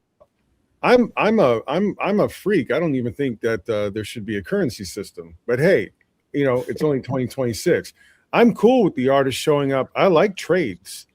I think that people will set their portfolios up. I think that the attendees should take over the show from the dealers. Yeah. Well, it's funny that you say that. It's funny that you say that, Kasra, because somebody in the chat was saying, well, what would really be cool is we had like a dedicated space for the collectors so they can like wheel and deal with each other and trade and whatever. But then somebody else. Yeah, the whole hotel was that. That was happening the whole show. I thought we figured out a way for 1,000 people to get together at the same place on the same weekend. What more do you want? Silver platters? Yeah. What do you want? No. But somebody and correct or confirm. Somebody else replied to that by saying, well, they did kind of have that on the first year, but then it wasn't really, the space wasn't being well used, so they stopped it. Yeah, it wasn't used. We can put a name on something and then it exists. Like I put two chairs down and go, this is where my grandma and grandpa used to exist. Therefore, it's true. And it's come on. It was happening throughout the whole lobby. Like I saw it every like day. Anthony. I never thought I'd say that. Be like Anthony. Wherever I am, that's where the booth is, baby. Yeah. All right. Let me. Sorry, I don't want to. I wouldn't want to cut you off March or anything. Because Frank Quietly could only come in March. Do you feel better now? Sorry, was that? Sorry, did you just answer the question for Chuck? I love that it's in March. That was That an makes the answer flights only easier. directed at Chuck. So I think March we should hopefully avoid a blizzard, so I can maybe stay the whole weekend. That'd be great. So great, honestly, right? we would like to settle into early March, and part of that is because I would like to only be in that venue for a few more years. But man, Orlando is tough as far as getting a venue. How far in advance? Whether they secure your dates, whether the pharma companies' F&B budgets come and just blow you away, you wouldn't believe how hard it is. So there's an insecurity in moving venues. So if we were to stay in the same venue a little bit longer than I want, then we're going to be there for probably at least 3 more shows. And it was only by the grace of God that they built that pavilion. I mean, I complained enough and I was a contributory. Give me 3% of it, right? But the pavilion allowed us to have that second show floor. Otherwise, we were already busting at the seams. And the pavilion was a beautiful setting for the Kirby Awards ceremony and for the auction. The auction, we had 600 people there for nearly 2 hours. It was the last 15 lots where it dropped off because it was 30 minutes past the end of the open bar. Let's just call it what it was. Cool. The reason that we didn't have scans, those are the people that didn't give us their art until Saturday. Yeah. Okay. But we did get what? There's always a reason, right? Well, yeah, there is always a reason, but we're normally gentlemen and we don't call people out for not doing X, Y, Z. Is agreed to. No, yeah, obviously. But I'm you can't happy throw them under the bus. Saturday night while I'm on fumes to go ahead and go, well, at some point, grow up, step up, do your thing. We don't have contracts that are hard and fast. Yeah. But for me, we had an in-person auction 3 years in a row, and this one was gangbusters. If we look at our estimated values provided by reps and artists versus the gavel, we did very, very, unbelievably well. First off, every piece sold. Okay, great. A lot of auctions can't say that. Second, how many auctions have 600 people there for 2 hours? And how many of them give you food in an open bar? To anybody. I'm sorry to the people with the VIPs. You're just like everybody else that night. And realized price, it was nearly double the previous year, right? Like almost exactly double. I'm sorry? The realized hammer prices was almost double the previous year. Did I tell you that, or did someone tell you that? I think Bill might have been saying something about it on Sunday when it's actually almost like exactly double. Yeah. And the amount of money that we raised for the 4 nonprofits pretty significant, and it helps us, and it also enriches the artist. It's a minimum 45-45-10 split, and then there are pieces that are dedicated fully for auction for nonprofits, and then there are increases in percentages, and then we take money on a discretionary basis and give them extra money as well. That's how, and it ties into the model, so they aren't donating the pieces to us. Our model is that we're fairly aggressive, especially for a small focus show, and giving comps to the artists and the reps. And in exchange, we use what we give them in regards to the comps as guidance for the value of the piece that they give for the auction. It is quite symbiotic. If we were just to do an auction and give them 50%, it actually wouldn't have been all that bad at a show. But we do it by giving them comps. And frankly, by year 3, I think I can say this, giving them a platform to meet an unprecedented number of art collectors and lovers and make sales and get gigs and network and do upper deck Batman cards, whatever the walk of life for that individual is. Yeah. The model is played out well. Let me, if I may, get to some more live chat comments and questions, if I may. So a first timer here on my channel tonight and at OAX last weekend is Hermit Style, and he is asking. First of all, he wants to comment and say that hands down the best event I've been to. Very grateful for all you and your team do. And he wants to know, were there any favorite moments for you of the weekend? What were your favorite moments? Can I answer that for you, Kasra? Yeah. Pissing on Stingray. Well, all of us. I actually think that was Marcus's favorite moment. Sorry. Yeah. That was pretty amazing. That was, and you know what was amazing was how like that the smell of those urinal like plastic Stingray things. Did you smell? We didn't smell them out of the package. I didn't get that close to the urinal either. I think the analogy I used, it smelled like a Russian chemistry lab in 1985 trying to make artificial cinnamon. Yeah. Favorite moment. That's a hard one, but I had one clear, incredible moment, but my favorite moments are like very, very hard to describe. I'll just say the short conversation I had with Kevin Nolan after he won the Kirby Award, walking him off the stage with our arm around him was amazing. Oh, that was what Rich was talking about earlier. Rich, if the rest of you, Rich was talking about, he was almost crying about the whole Kevin Nolan thing. So he's a beautiful man. Yeah. So there you go. So first time. I will say that you really did a great job on the awards. I think it was the perfect venue, just the right amount of time on the awards. 40 I think it was really well done. And that pavilion is the best place for the auction and the awards because the sound is much better than would be in an enclosed place. And I compare it to like Heroes auction, which really is, it's a totally different thing. So kudos to you on that thing. Heroes has Charlotte. Charlotte is just like, what a beautiful city to have. I love Heroes. And Peter, I agree with you. Being outside, nothing like it. The fact that people could be outside of the pavilion and, they could talk and their voice could go out into the netherworld and it wouldn't really interfere with people. That, Snore could get his cigars out and do his thing and everyone could do their 420 thing and whatever they wanted to do. If they wanted to talk, if they wanted to be loud, if they wanted to be a dumbass, if they wanted to look for alligators, they could do it. I want people to I want them to have 4 days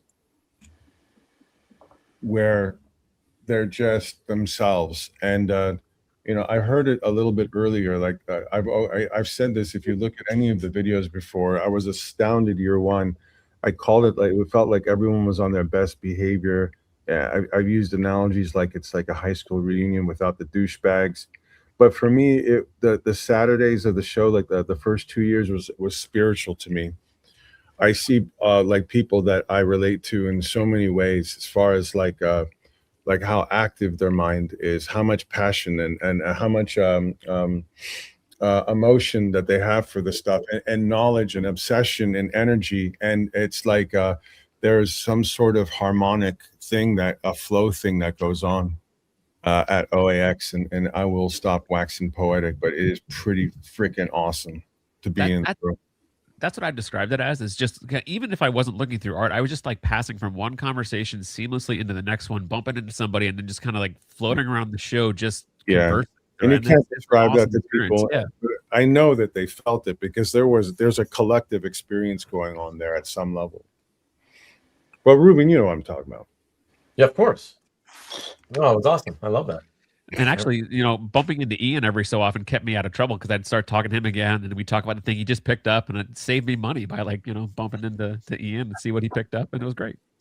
Yeah, I kept trying to get Carl into trouble, and it just ended up with me spending more money. But it backfires. Excellent. Yeah, backfire. I could not save Lee from spending money.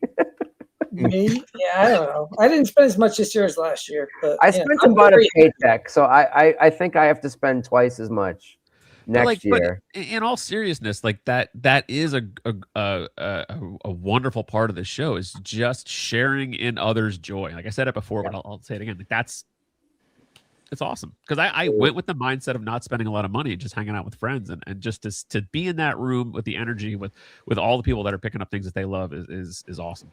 I helped a piece that I wanted to set up payment plans for sell to somebody else because You're still going to hell, Matt. You are their joy meant so much to me. But it was a couple, and the only thing that she collects is Judge Dredd, and I'm like, have you seen the prelim for Judge Dredd #1? I saw that. And I walked them over there. Yeah, I walked them over there, and they bought it, and I was like, oh, I guess I'm not buying that anymore.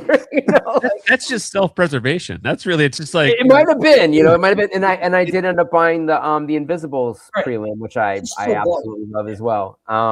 But that was a moment for me. Like, if no one asked me my opinion, I'm going to volunteer it. My favorite moment of the show was watching that deal happen.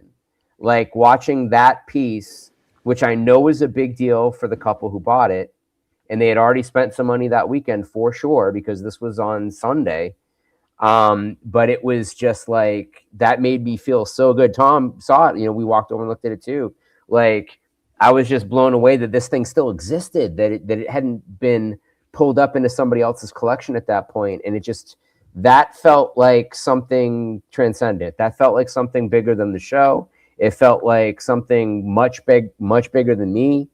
And I'll bring that forward for a long time. Like, that's just something that gives me an incredibly good feeling in a way that I never thought it would. That's cool. Even more excited. She said, "This one's for me," if I remember right. Correct? Yep. Nice.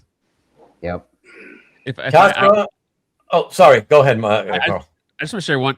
So, a moment that I love, and I have to thank my friend Kavi here. So, we mentioned it before, but when Bill Byers and I were staring at the Superman 75 art, knowing. Oh yeah, how was that, Carl? I know that was a big deal for you. Yeah?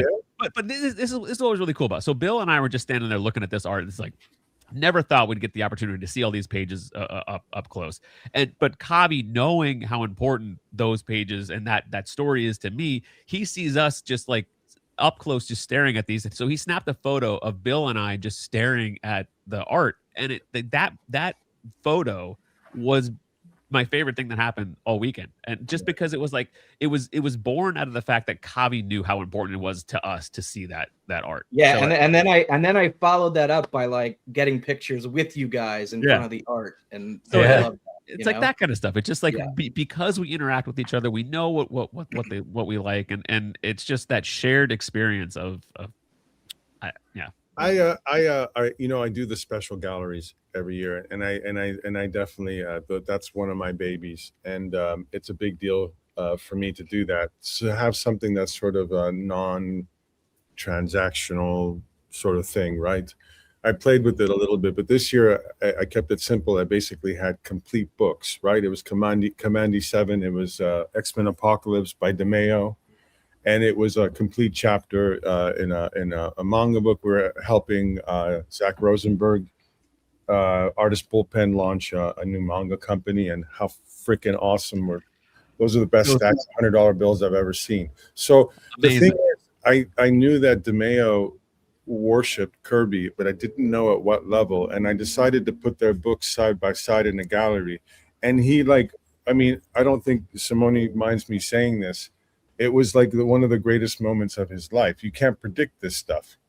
What am I going to do? Like, go in and say, I'm going to blow Simone DeMeo's mind away and make him have like a self-worth that he's never had, that's going to overflow, and make him have like a bountiful. I'm not taking credit for anything that happens after. My point is, you can't predict this stuff.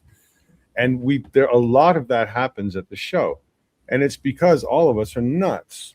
And because there's just so much great stuff there. It's unbelievable. And we're diving now into, I'm getting to the point where I can go, I'm on a Zoom call, I'm like, how many flat files you got? This is my dream. Okay, go to the second one, go 4 drawers down. What you got in there? Oh, cool. Can you bring that? Yeah. We're an extraction device.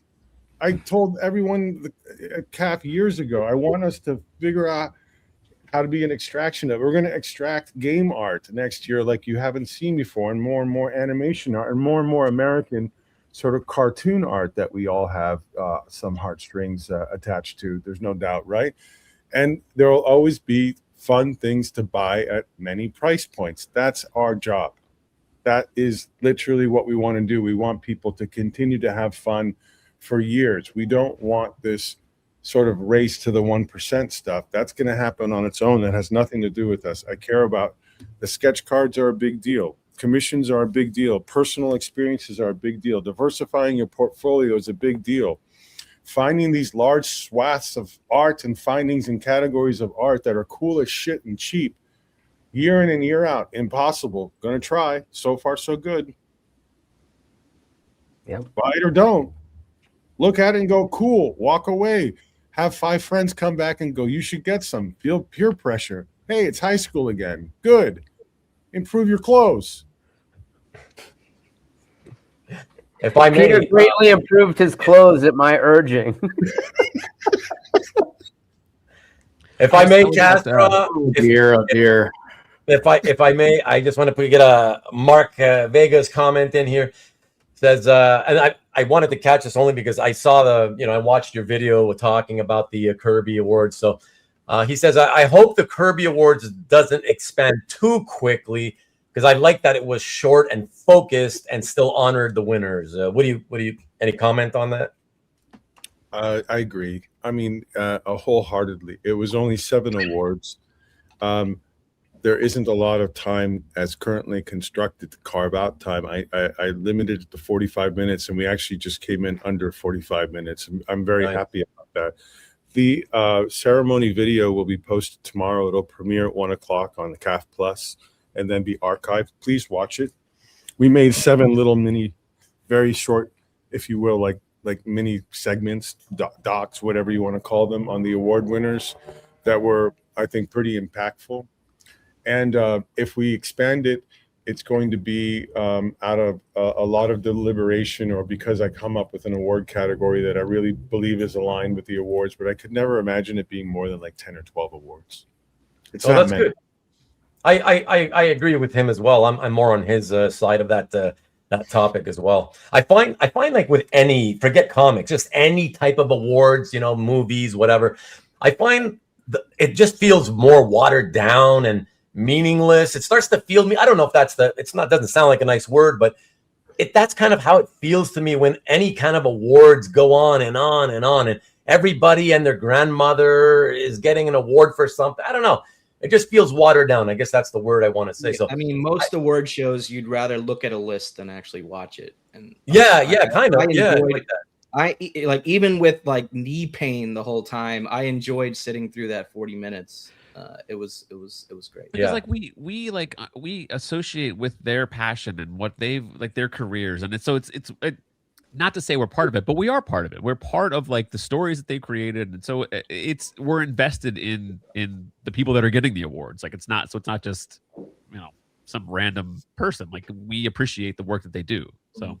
And if you don't know them, then you will know them, and you can look into their work. I mean, and it's clearly not a factor of we're going to give awards to people who showed up, because the first 2 awards went to people that weren't there. And as Zoe said, as she was getting up to accept her award, she was like, "Yeah, they really don't tell us that we're winning awards, or I wouldn't have had the 3 rum and cokes I had right before I got up on stage." And she was wonderful. But Kevin Nolan was a late ad, Nate Powell was a late ad, and God knows Walt Simonson was a late ad. But I had an ulcer between December and February just for the Kirby Awards.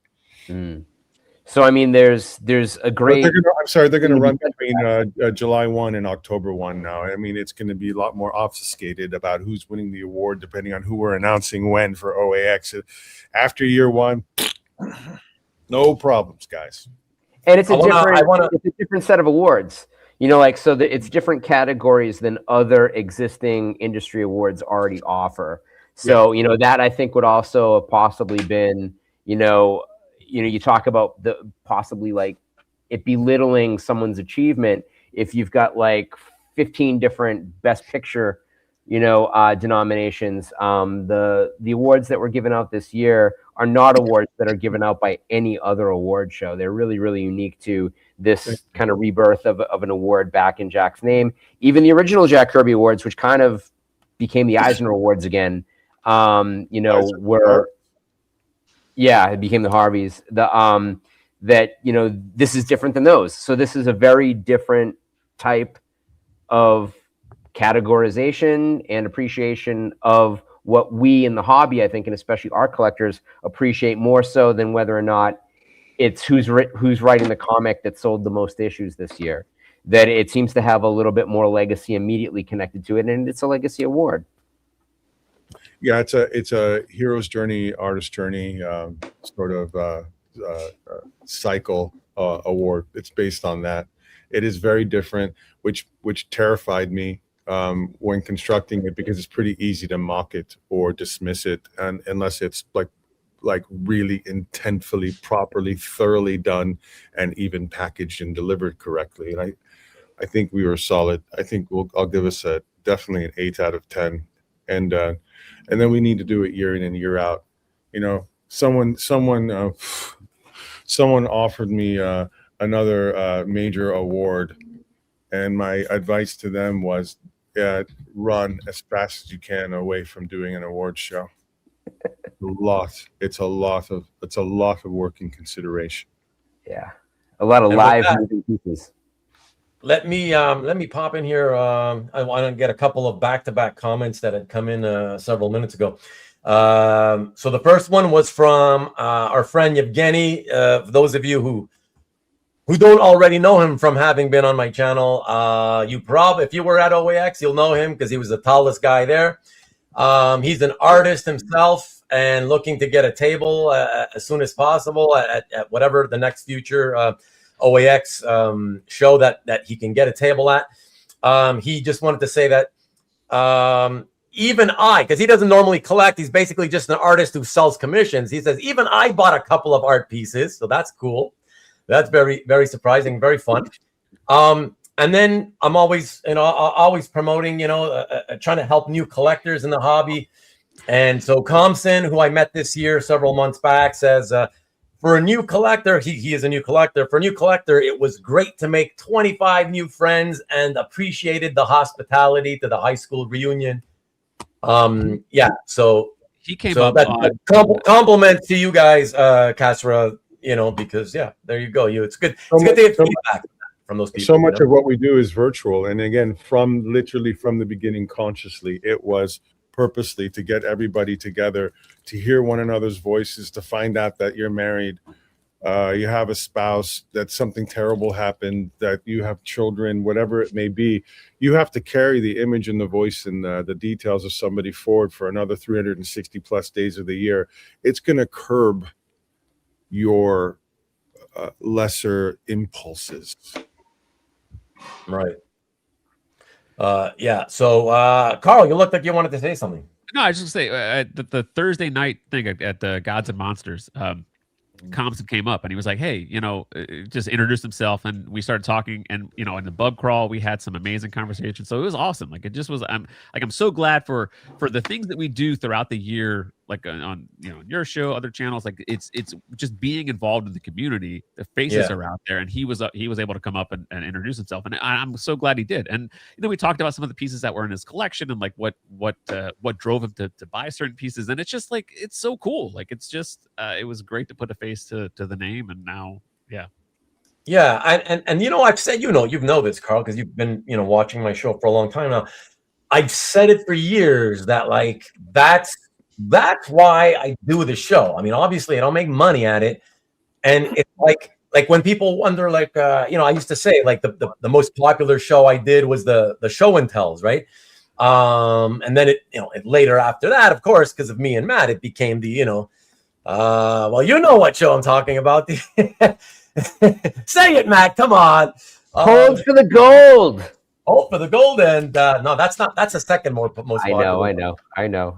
But the thing about the show and tell series is that everybody, of course, because on its surface, it looks like, well, that's what it's about. It's a show and tell. Let's look at art, and I've said it for years. For me personally, yeah, it's fun to look at the art, whatever, and talk about it. But I do that really because I want to get as many people in the hobby on camera so that the rest of us can get to see what they look like, get familiar with them, learn who they are, you know what I mean? We get to know each other that way. That's really why I do it. That's why I like to do it, and get to know them a little bit. It's honestly looking at their collections. I can do it on CAF, so it's not my primary reason for doing show and tell. That's all I'm saying. So, and that's why I've been saying since I started the channel 3.5, 4 years ago, is that's what it's about. It's like just doing things, whatever I can do, my small part to try to, leave the hobby eventually, a little bit better than it was. And if it means just, try to guide newcomers in, just be nice to people so that they can see that, hey, this is a really cool, fun hobby to be in, because, there's always people on the outside looking in, right? Quietly. They'll never say anything like on these types of shows, but they'll be watching silently. And they're just trying to see what it's all about, especially people in the comic book market. They're kind of like, should I get into this hobby? I don't know. It's kind of intriguing. Let me take a look at these shows that are about original art, And so I think if they see how much fun we have fucking around, and just they see that we're all pals and we you know what I mean? And we all get along, and I think that helps. And that's why I guess, shows like smaller type shows that are original art focused, like OAX, it just follows that whole idea of, let's help more people get into the hobby. I mean, we skew pretty old. We've always talked about this, right? We all skew pretty old. It'd be nice to have younger generations coming in behind us. So we got to bring people from somewhere, right? So I'm trying. That's what the animation, the game art, the manga art. That's what I was going to say. Like, that's what the one-day tickets, the free sketch, the signature events, the Cal virtual cons, the IC3 national rollout, all of it. IC3 at OAX, all of that is to skew. It's to go younger and younger and younger. Free account on CAF.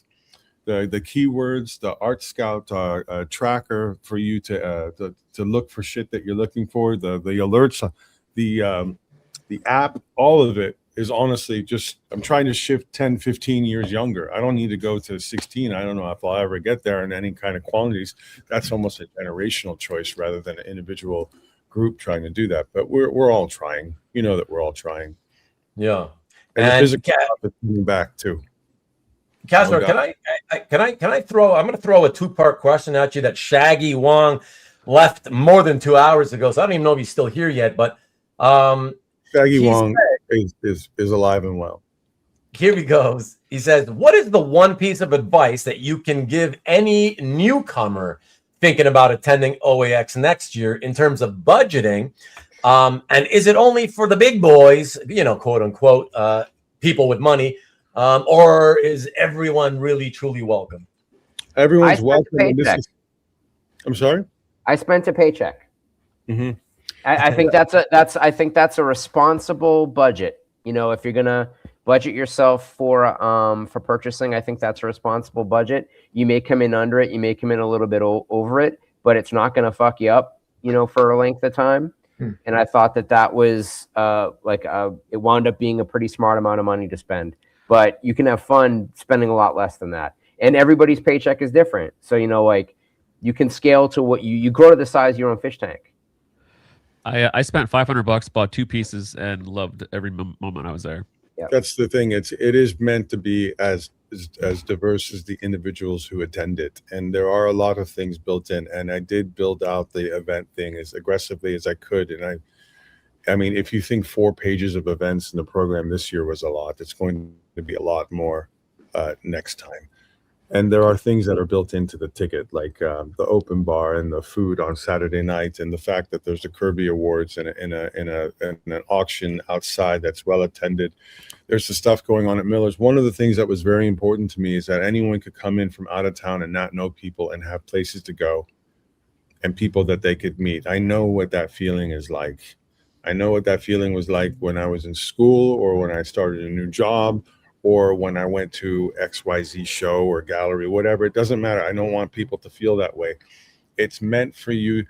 Like, I can go to this place and there will be people there, and I can talk to them. That is very meaningful to me. I can't really speak to the budget, except that I'm constantly am fighting against all of the noise related to how expensive or how much money that people have made. It's unbelievable how loud those people are, and I don't blame them. And I think that it could be like directed a little bit more positively. But that's me and who I am. I constantly have to fight against that. Constantly. You don't have to spend any money at OAX. There isn't what would you guys guess? Really try to like clear your mind in that main show floor. It would be my guess that 60% of the art in that room is under $500. 30% of it is under $300. But maybe I'm wrong. And those percentages don't even tell the story, because it's thousands and thousands of pieces from all kinds of people and books, directly from artists, from intermediaries, from dealers, from reps. There really is an enormous amount from which to choose depending on what stage that you're at. So my advice is to absolutely, totally, and utterly don't allow yourself to be intimidated. Ever. It's all bullshit and noise. Let me throw out a comment because I think it's important from my friend and our friend, actually, Southern Comic Geek, Jason Richardson, says, hung out with a lot of guys he's talking about OAX. He hung out with a lot of guys that are comic book, on the comic book side of things, that ended up going to the art show. And they loved it. The atmosphere, especially, they said there was like no gatekeeping, and it felt like everyone was welcoming, which is very, very important, because in a much larger hobby like comics, that's why they're saying it, right? Like they're used to having the gatekeeping and kind of like these people hate each other, those people hate each other, those hate it. You know what I mean? It's a much smaller hobby in art, obviously, but it's important. Yeah, it's also a lot different. I was going to say it's important to have those, to have the, I don't know, how do I say this? So to have the people that are in the art collecting hobby that are also willing to like talk to like the newer collectors who are in the comics, and not have it be about like those like the marquee heritage, those really crazy expensive pieces that they see, right. that usually the things that cross over into the comic focused fandom are those like amazing, like it's like, oh, the Jim Lee commissions that are $20,000, the record setting heritage pieces, and that's what they see. But really it's like, look, if you have $200-$300, you can buy a page from a book that you really love, and you can do that, and I don't know that really is it lands with them with a lot of comic buyers as much as it should. So, but to have those conversations, I had a couple at the show this year, so I think that's cool. There needs to be more of that, and that's The Marcus's sarcasm with the Donnellys are always appreciated. It definitely very important that they're there. It's like having a museum. If I took the Donnellys art and I selected 20 pieces of it and I put it in a side room on a pro panel wall, all of a sudden there would be a special gallery and people would be like, wow, I can't believe I'm able to see this. I put that in your pipe, smoke it, and let me know what comes through your Jekyll and Hyde brain, Marcus. I think it is very important. The one Grail piece that exists in my life, like the one piece that if I could own it, would want to own it, was at Steven's table. Yeah, and it was $55,000, and I can't afford it, but I was just so happy to see it. Like to see it in person and see the oval. It's the Mechanics #1 cover, from Jaime Hernandez. And I've loved that cover since I first saw it in the newsstand, and I've always loved it. And while I worked with Carol Beto's wife for years and just had never inquired about buying Love and Rockets artwork back when the getting was probably good. So that's always going to be this thing that I just will always want, but I never thought I'd see it. And I think it did sell at the show. Their collection's amazing. I've never had the problems with Steve and Rich that some people always complain about. I get they don't price their stuff, and I get that can be frustrating. But at the end of the day, you can come to terms with those guys if you really want to. If you want to hate them, you can hate them. But I've always had very pleasant experiences with those guys, and their table always looks amazing. And you'll move a book off of the table to make room to look at another book under it and be like, oh my God, like the book that was under the book that's on top is even better than the book that was on top.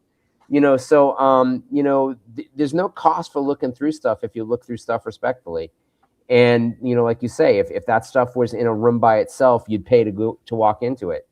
You know, you can bring comics and have the artists sign them. Like, if that's your thing, you know, I saw artists signing books they'd worked on all weekend long and happy to do it. You know, like, it wasn't an imposition. It wasn't like no one looked down on you if you didn't buy something.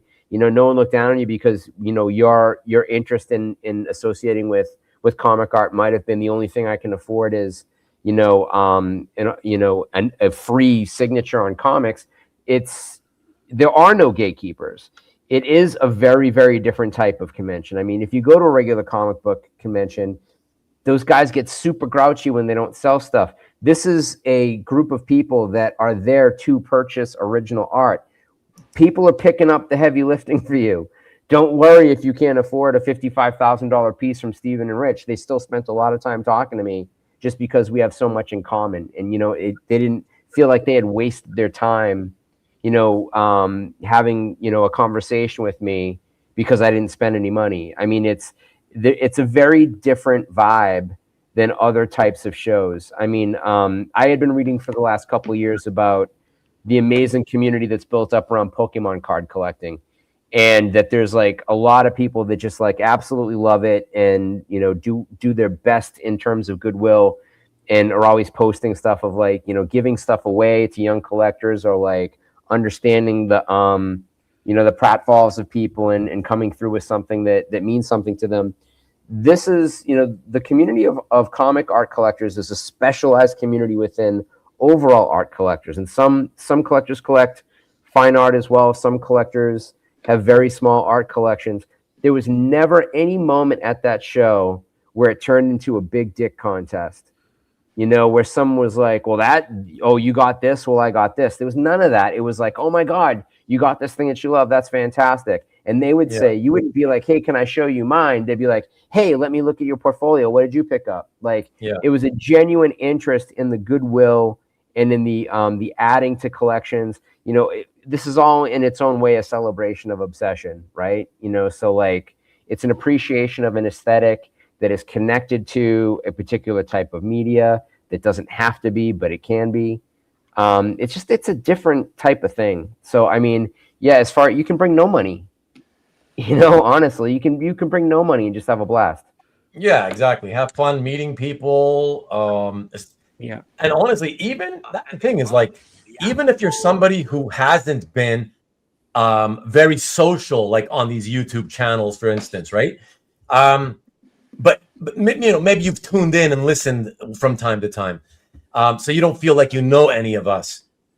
I feel like you could still go to a convention like OAX, and I think because everybody is so sort of friendly and welcoming, I think as long as you're not shy and keep to yourself, you know, I think you would have a good time, right? Like if you're just willing to even walk up to like one guy that maybe you saw on a YouTube show and, oh, hi, I saw you on whatever show, that would just get the ball rolling. And I bet you that person will help you. Hey, let me introduce you to whatever, you know. Yeah, I really do think that even for like somebody who's more on the shyer side, introverts, new people who feel like they don't really know anybody, so I don't know if I should travel all the way there. I really think that they probably would still have a good time, you know? You know what's one of the most among the best moments of the show for me is when somebody introduces themselves and says, hey, I'm so-and-so from the chat. I mean, that is so much fun. That's fun, right? And, I get a kick out of that. And the other kick I get is when I can link up friends I have with new friends and kind of get them together and show art and talk about their art.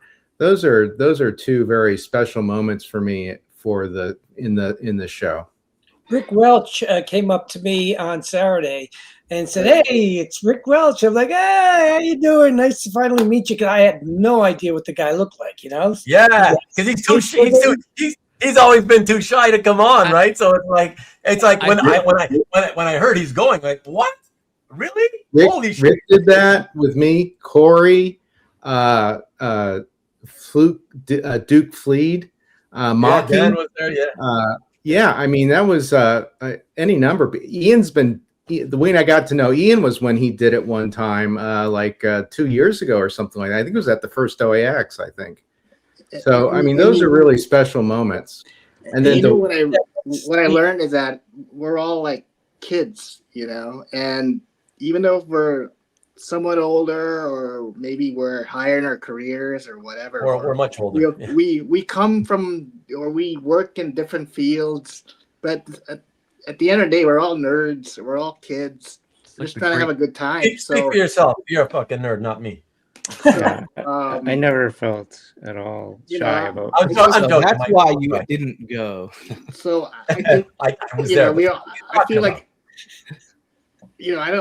I can hang out with anybody at the convention, so I never feel like it's a great equalizer. It's just But I do want to say, so Rick came up to me. I was standing in the hotel lobby. I had my AirPods in. I was talking to my wife on the phone, and I just was like standing there. And he like walked up and said hi to me. And I knew like how Rick's kind of like a shyer guy. But then I was like, oh shit. I was like talking to my wife, and I said hi. It was really nice. And then I just felt really bad because I was like, oh, I'll catch you up with it later. And I never saw him again. So, but like, I was really? Yeah. If you knew you were talking to your wife, you would have said it in a female voice too. You would have got you in trouble. That's be like but it was awesome. Like it was just really cool. So I'm glad that he did that. I felt like such a douchebag for not but I can't be like, oh sorry, I gotta go, honey. But it was like the random 5 minutes I was able to carve out some time to talk to my wife, and then he walked up. I was like, I think Southern Comic Geek was talking about Mike from Sig Slayer's Slayer's channel, and Mike got 487 signatures at OAX. Yeah. Holy shit! And are there that many people? You mean of who? What do you mean? Like you got collectors? Multiple books, multiple items, right? Oh, I see. Okay. You basically have a 10 to 1 attendee to artist, right? And then you've got the circular design. It's easy to run through. And at any given time, there's going to be artists that are just drawing or idle. It's a show for people who like signatures. Pretty damn good show. Other than CGC not witnessing it, but nothing's perfect. Yeah, and if you are somebody who just who gets a kick out of getting stuff signed, the nice thing is that compared to a comic book convention, which is so much more gigantic and spread out, this you've got that cluster of a ton of artists all in this one really, really much smaller space.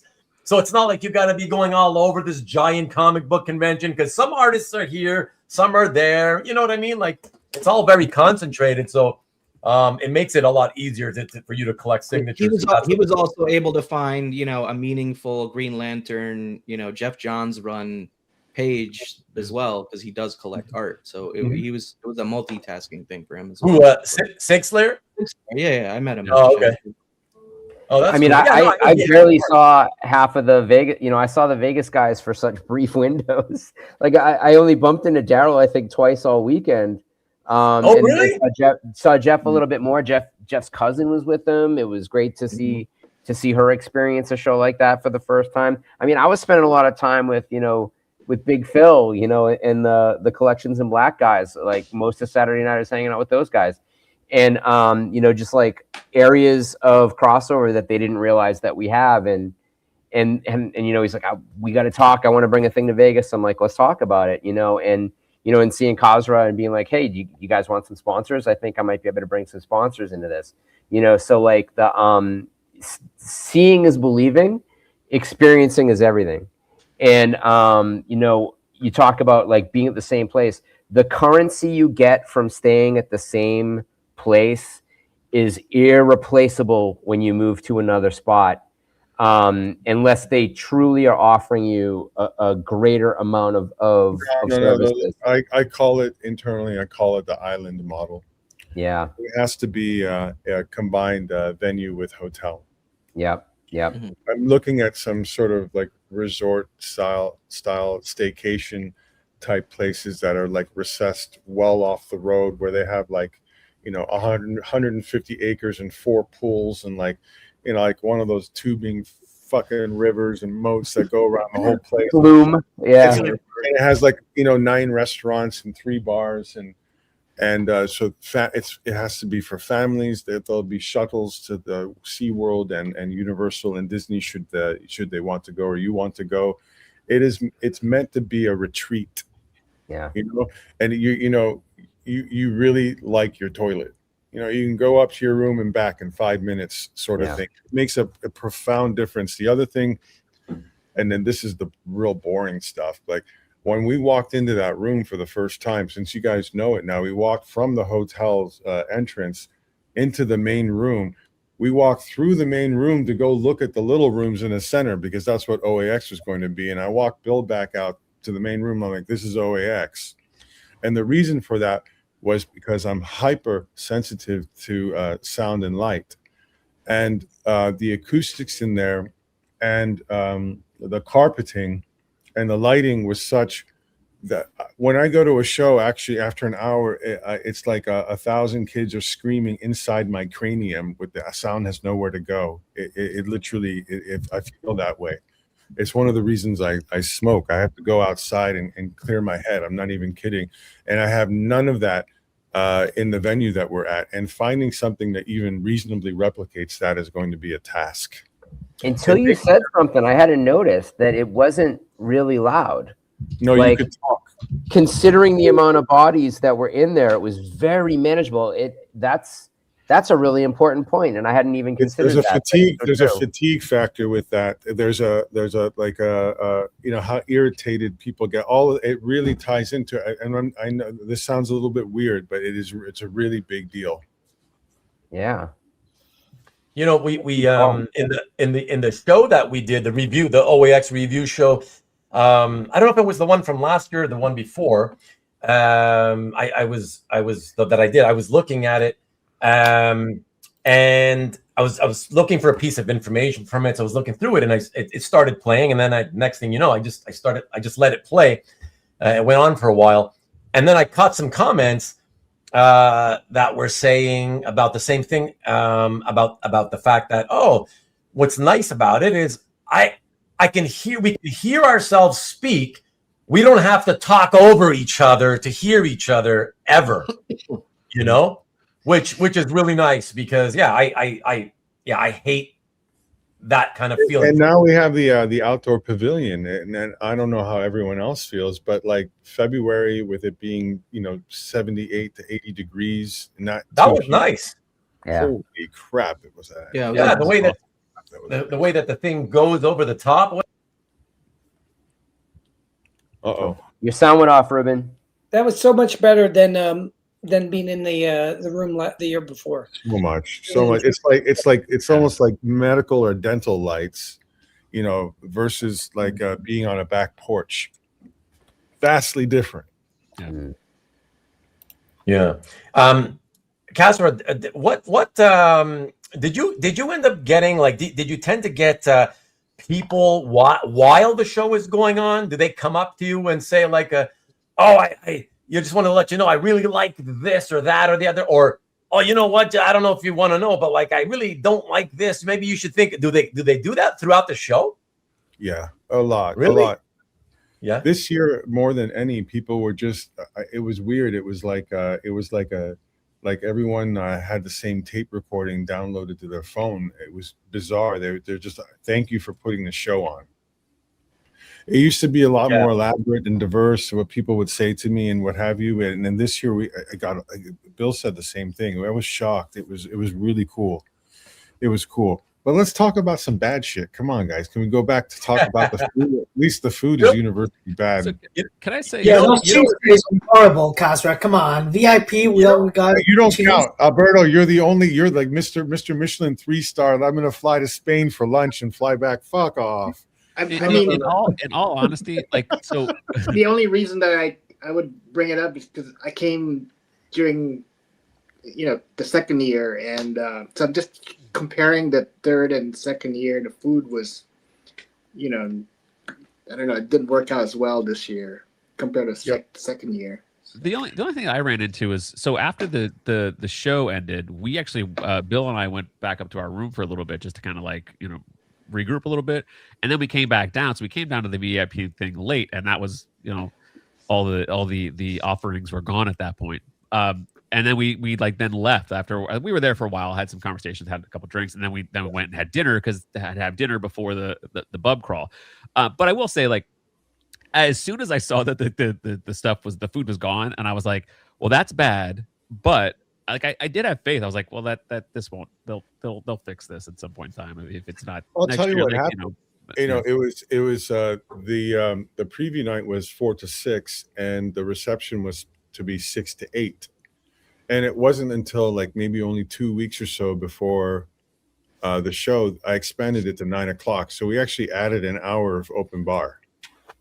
Okay. No one noticed that, which is amazing. No one said, hey, thanks for adding an hour. So it was actually supposed to be 6 to 8. And the VIP ticket said light hors d'oeuvres since we launched the tickets last May. I don't know that anyone noticed that either. I mean, to be fair, I didn't even freaking read it. Like, I just was like, whatever. I get it, guys. I get it. I'm going to tell you what happened here. And then the food ran out at 6:45. We ordered the charcuterie and vegetables, and because I knew that they couldn't screw that up. Versus their food there is quite is. I've had pouting matches with the chef. Yeah. We spend over $100,000 on food and beverage. That's how hotels in Florida make their money. I'll tell you that a turkey sandwich with an apple and a bag of chips is $60. A gallon of black coffee is $125. What am I supposed to do? So we thought, meats and cheeses and vegetables, light hors d'oeuvres, keep the open bar, add the preview night, right? And then added another hour to the open bar. And the problem was, they were supposed to start serving the food closer to like 6:30, closer to sort of the middle of the original 6 to 8 to give people time to come over. They served all of it right at 6, and people blew through 500 units of that by 6:45. But even for me, if you look at it from my standpoint, the food is done at 6:45. It was only supposed to be a 2-hour reception. We weren't feeding you dinner, but apparently no one knew that. So apparently, I think people want us to go back to giving them a full plated dinner, even if the food sucks. And I'm happy to do that next year. I don't know. I mean, it wasn't. I fully admit that it was like partially on me because really, I'm going to the show and I'm going to experience it no matter what it is. So like, and that wasn't like a deal breaker. It just meant, I'm just going to go. We went over to Miller's and had food before the pub crawl. So it wasn't like, it's a timing thing. Like we thought 4 to 6 preview night, that adding a preview night was a really big add to the VIP, and that it was a way to backdoor adding in a third day for exhibitors and attendees. And I think that worked out well. And I might like to expand it to 3 hours, but you run out of time.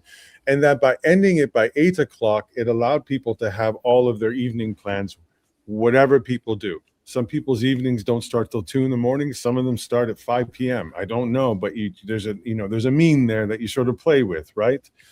And that having light hors d'oeuvres and an open bar meant that everyone could congregate as they did with a lot of the exhibitors and artists there, which is usually pretty fun as it is.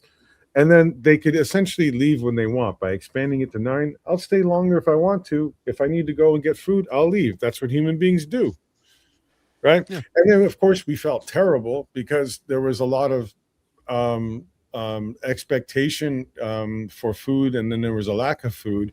And regardless of the circumstances, regardless of the communication or how effective or ineffective it was, or whatever anyone's individual responsibility, who cares? We had to order more food, and I think we had more food out at 7:30. Some hot food too, which was very important. Yeah, but I don't have a clear answer on that. I think that the easiest thing to do is just go back to a plated dinner buffet with multiple choices and just let people eat what they want or not eat what they want. I mean, if you ask me, like, better guys. Okay. Sorry, I just wanted to say, because we were talking about this much earlier before you arrived, in terms of giving, open bars and all this alcohol, whatever. And then people said, the food wasn't so great on this part. I'm just curious, as a guy who's really a non-drinker, I mean, I'll have a beer with people if they want to celebrate something, whatever. But typically, I've never stocked alcohol in the fridge at home, right? So other than in my youth, neither do I. Right? But going out on weekends in my youth, yes. Going to the clubs and all that, whatever. I did that for several years. But other than that, never really been a drinker per se. Certainly not hard alcohol. I don't like that stuff. So it's just beer or nothing, right? And so for me, a guy like me, I just feel like anytime I go to some event and I hear, but it's open bar. A guy like me, and not just me, but anybody in my situation is going to be like, who gives a shit? I don't drink anyways. So I just feel like, do you ever think of like rather, how do you determine whether there's more apt to be more people there who want the free booze as opposed to people who would love to have just, a whole bunch of endless selection of food to keep chomping on. You know what I mean? So I can't think that way. It's not about whether people want to drink or they feel like they're getting a good deal or whether it's not rail. It's like better booze. It's about a flow of events in the show and having 300 or 400 or 500 people agree to convene in a private setting. That's actually the bigger picture. So for sure. If it's the alcohol, or if the alcohol makes you stay longer, or if the alcohol makes you have a better time, good for you. As an individual, I can't predict any of that. There needs to be food. The food needs to be reasonable. There's alcohol, but there's also every other sort of drink, and it needs to be reasonable and available, and the lines can't be too long. Right. There needs to be the artists there. There needs to be the exhibitors there.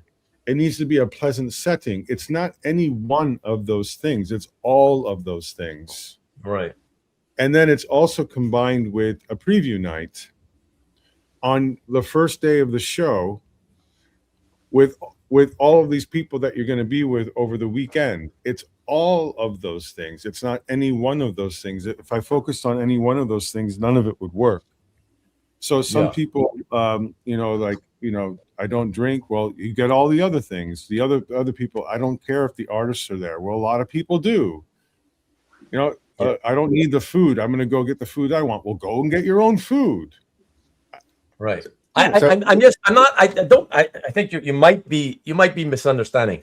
I only bring it up as a curiosity type thing because at any event, forget comics or comic related shit, just in life in general, you ever go to events and stuff, oftentimes you'll see, an open bar, right? There's always this sort of social thing where, hey, they like, it always felt to me that, wow, like, why do these events always focus on the drinking when not everybody drinks? However, everybody eats and needs to eat. So I always thought like, it would be so interesting to see a place where rather than spend the money on unlimited booze, they put that money towards like a ton of food where everybody's like, nobody's ever going to complain like, holy shit, man, I was eating everything nonstop. What I mean? So if there are 400 people there, how many people feel that way?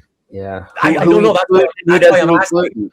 Who eats seafood and doesn't eat seafood? Who has a peanut allergy and doesn't have a peanut allergy? Oh, yeah, that aspect is true, for sure. Who's vegetarian but not vegan? Who eats chicken? Who eats beef? I mean, like, there's just as many subdivisions of people who will not be well served by whatever you have to feed them as the amount of people who, let's be serious, would still be happy to drink 5 free Diet Cokes, considering what a Diet Coke costs you at the hotel.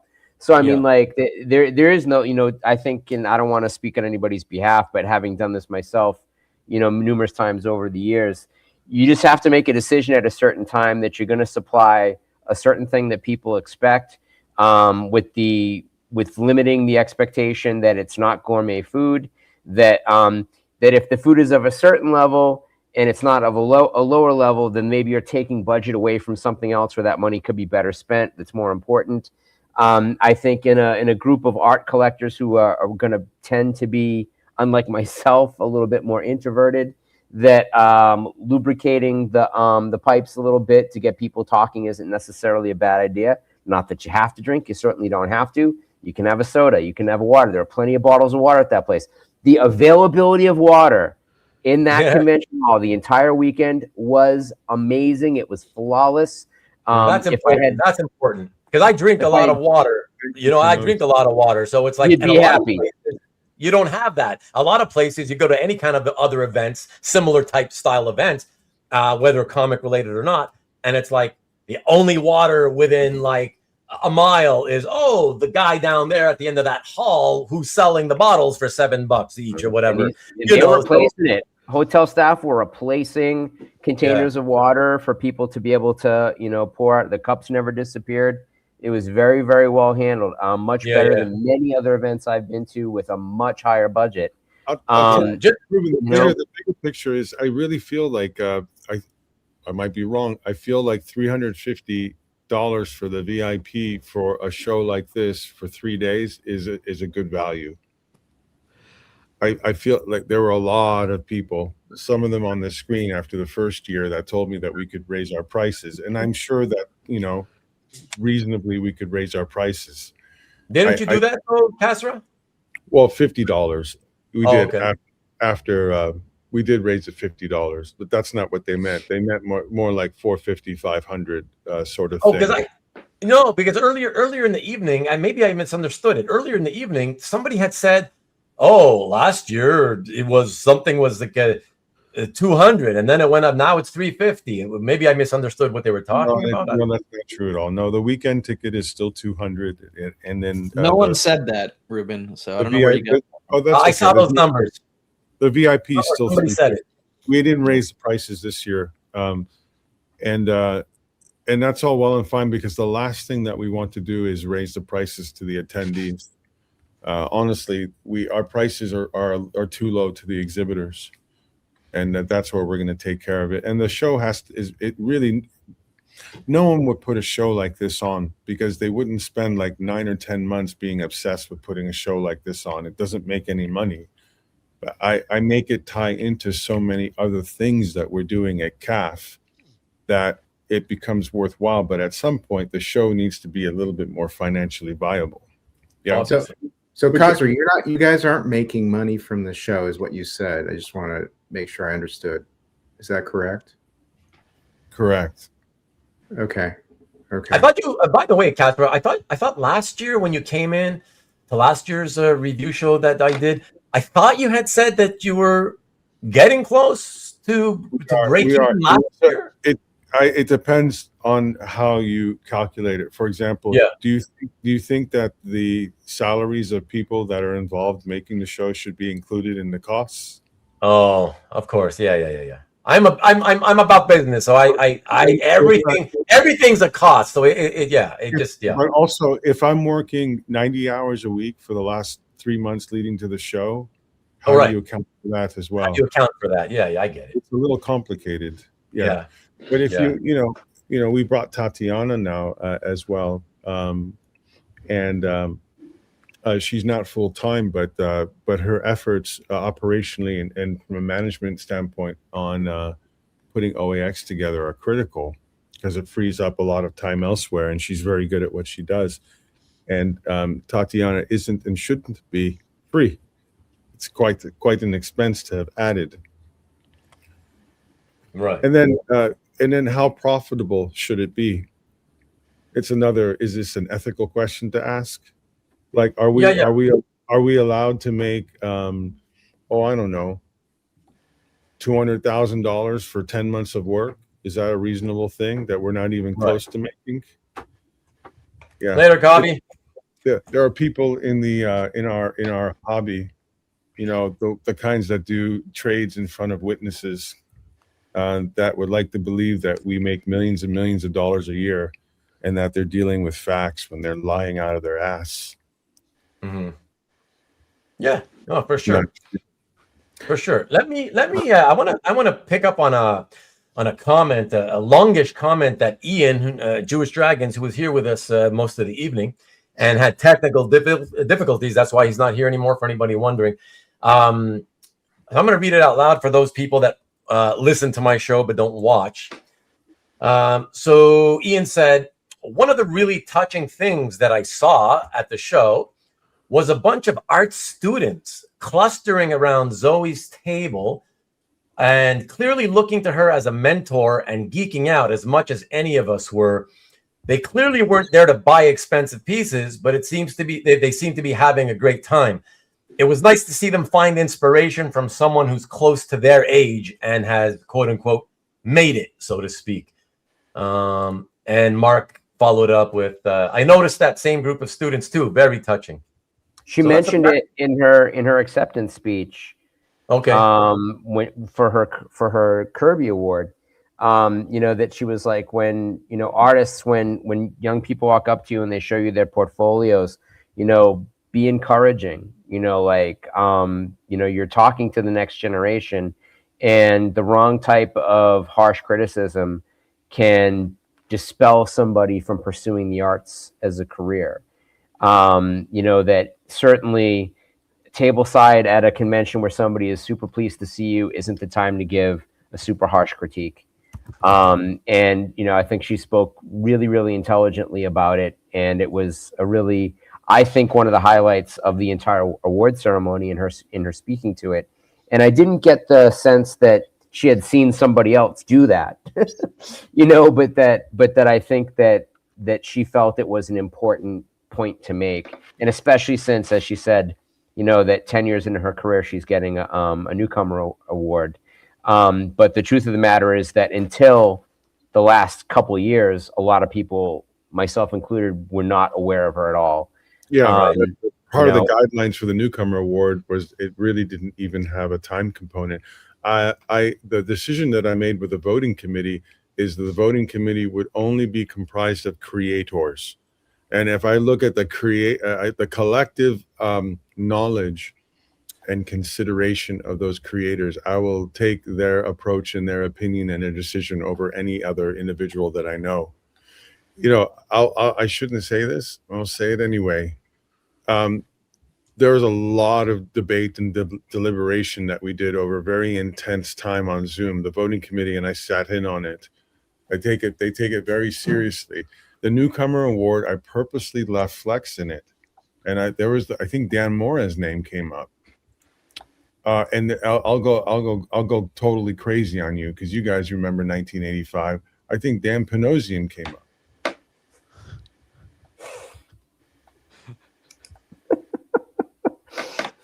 For the newcomer award? I was very happy to see Zoe because, it's hard.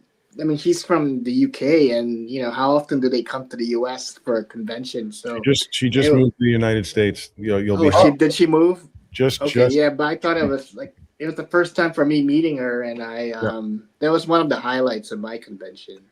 She's great. She's an extraordinary talent, and she won the Russ Manning Award, I believe, part of the Eisners, I think in 2023. And let's hope that the Kirby Award is the last newcomer award that she wins. And that I just feel like if people over time they'll begin to understand these awards and they'll be contextualized a little bit more. It's a little bit more abstract than the word suggests. Sure. Kasra, just so you know, Alberto says, thank you again for the amazing show. And to all you attendees, it was great to see you all. So there you go. You have to go. Ruben, I might have to drop off soon. No, don't say might. If you got to go. Yeah. Michael, I know this is way late for you. I know that. So yeah, if you got to go, my friend. I appreciate the inviting me. I appreciate you for coming. I appreciate all that you do and Bill. So thank you. Me, Bill, Tatiana. We've got Matt Sardo, and we even have that Tertulio guy, and Colin, of course. Colin's been there longer than all of us, but Bill and Maureen. Yeah. Thank you. Thank you. Hey, good night, I volunteer, but that would be 3 mats, and that might be too many mats. I'm not sure. There's a lot. 2 mats is too many. Good night. My mom would say the same thing. I think I'm probably gonna have to head out to Ruben. I appreciate no worries. This I'm scaring them off, Ruben. I'm scaring them off one by one. I'm gonna go after Peter and Carl now. I know that's okay. But again, Kasra, I just wanted to say again, it was great it's been years, that we've been aware of each other and working together. And, I'm published in Tome Volume 2, which was amazing. And I still get, yes. And I spoke to Christopher earlier today, actually. And so it was just great would actually appreciate the write-up of the Kirby Awards. Yes. Based on alchemy, partly. Yeah. I told him about the show, and I told him that he should be starting to work on some sketch covers so that people can see what his illustration is like, aside from just the large format paintings. But again, I said it to you at the show. I'll say it again. I think you guys killed it. It was great.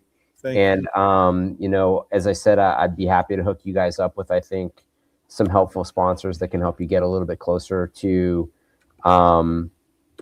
getting some more free services that I think everybody would appreciate, and maybe some sponsorship dollars in there as well.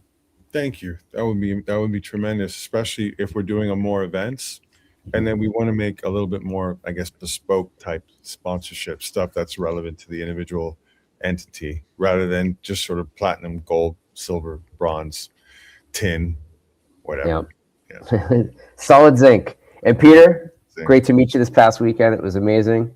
Carl, great to be sharing space. Yeah, next time we'll definitely we'll more than just cross paths in a hallway.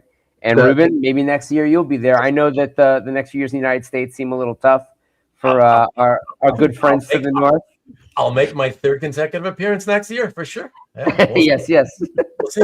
By the way, Matt, if we don't start doing one of those Stop the Insanity or Hold for the Gold shows soon, I'm going to start looking for another partner, because I really want to do some more shows. And I really think we can keep them to 3.5 hours. You just have to believe me and trust me. That's it. Well, I always follow a journey, and I never stop believing. So I'll get you on email this week for sure. All right. Sounds good. All right. Thanks, guys. Take care. Thanks, guys. Take care. Bye, man. Bye. Kasra, can I just tell Kasra that the diplomatic event of OAX was the signing of the armistice between Matt and me. Wow. Bringing people together, Kasra. Bringing people together. Listen. Let's not tear them apart. Let's not get carried away. It's not like, they were enemies or they hated each other. We've had a lot of spirited discussions on my channel, right? We say how we feel, we talk how we talk, and even I've done that with Matt, and I disagree with you, and we start arguing, and whatever, shit happened. So it happened one time between you, Peter, and Matt, just like it has happened to me. Me and Matt are buddies. Like, if you're not really friends, if you're always just pretending to be like, everything you say I agree with, I love you. Like if you can't have real art, that's how you know you're really friends. You can have a huge argument, whatever you want to call it, discussion, very spirited, and at the end of it, it's all good. You know what I mean? And it was all good. I was just joking. No, I know, but you guys always keep joking about it, because even Matt brings it up from time to time, right? So trust me, I know you didn't sign it on. Peter looked pretty pissed off during that conversation. You pissed off Peter Rowe. I don't know how that's possible. No, but I love. I almost went to war. Yeah. Everybody loves. I heard after that episode, I heard from a few people that reached out just to tell me, I loved it. I loved how Peter stood up to him. Because he's such an intellectual, right? Matt. He's so well spoken. So whenever you have debates, you know how it is. If you go back to high school, the most well-spoken people, they always seem like they're the ones winning any debate, just because that's how it comes off. When they have an answer for everything and they don't have to go stutter and whatever. And he's very good at that. So, but it doesn't mean that he really won the argument. But it always looks that way to people. But people were telling you, people were reaching out to me just to hey, Peter made some good points. I like that he stood up to him, whatever. And yeah, it's good. But I go, don't think it's some kind of a argument thing where these people hate each other. Now they're not friends or whatever. It's like, it's all good. You know what I mean?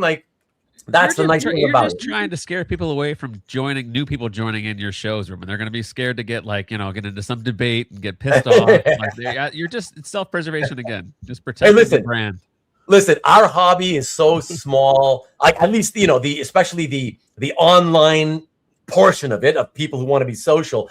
I mean, at this point, yeah, sure, there's always a few new people who are peeking in from time to time. But the vast majority of us, we're all the same people always, right? Watching these shows week to week, whatever. If they don't know by now how the hell my channel goes and how CAF Plus goes, you know what I mean? Like, if you haven't figured out by now, you're never going to figure it out. But all you need to do is you tune into one episode, hang out for an hour or two, and I think you get pretty quickly, you realize everybody's friends, everybody gets along. Right. And it's all in good fun. And that's why you're getting all these reports now. The more people that are traveling to places like OAX, you hear these reports coming back from so many people saying, oh, yeah, like not only was it a blast, I've met so many people, so many of these guys that I knew from your channel and the other channel. But even, and like Matt spoke to it earlier in the evening, he's like, even people that I kind of didn't get along with too well or whatever, I met them in person or whatever, and suddenly you speak about other things. You realize these people have lives just like any other, families, kids, whatever, jobs, and you kind of you're like, whatever. The online thing, it's different, right? You get to know somebody a little more in person, and that's when you're like, okay, you can find common ground, and it's all good, And so it's like there's the online component, and then what OAX is to me is just the physical component of that space. Yeah, the physical, right? The physical in person, right? Version of the online component of those of us who socialize online, right? Yeah. And that's why, even when it comes down to when you talk about the cost of the VIP ticket and all that kind of stuff, and I was only there. I had to leave Saturday night, right? So I'm sorry about that. I mean, it was Carl. Yeah, I actually had to fly into Pittsburgh and drive all night home to beat the storm. So, but I mean, the reality was it was better to leave a day early than stuck down there. Stay there 3 extra days. So, but even so, the point is, even in doing that, I flew in on Thursday night, and I still felt like I had value out of the ticket that I spent. I don't feel like, I mean, yeah, I would have rather have done more on Saturday and Sunday at the show, but that wasn't the point. I still feel like the money I spent was spent to attend this space, the space where all these conversations occur.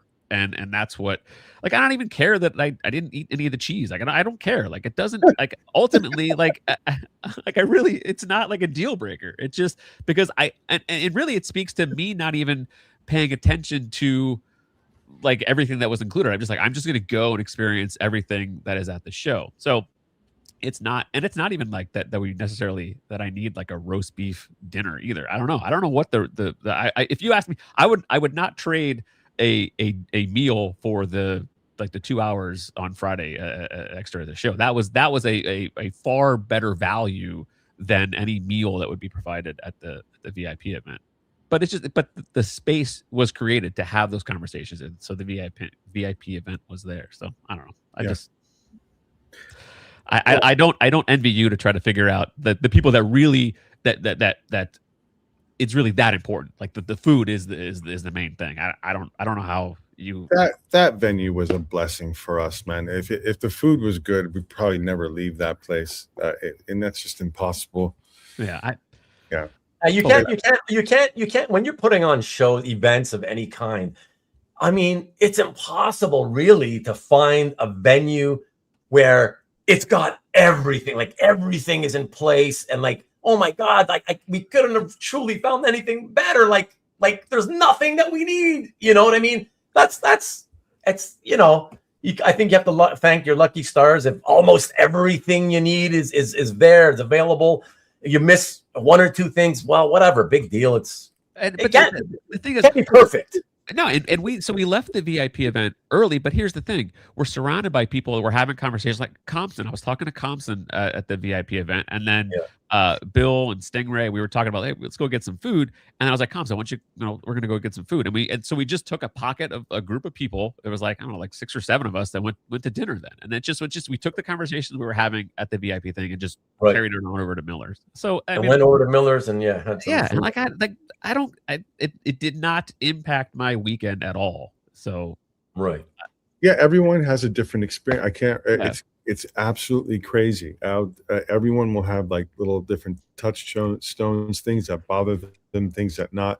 They think that the VIP should be an hour longer. Some people think it should be 2 hours longer. Some people think it should be a full day, and the stuff should be on Thursday.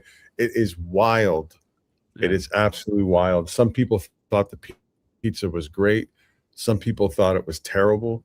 One person that's always going to happen.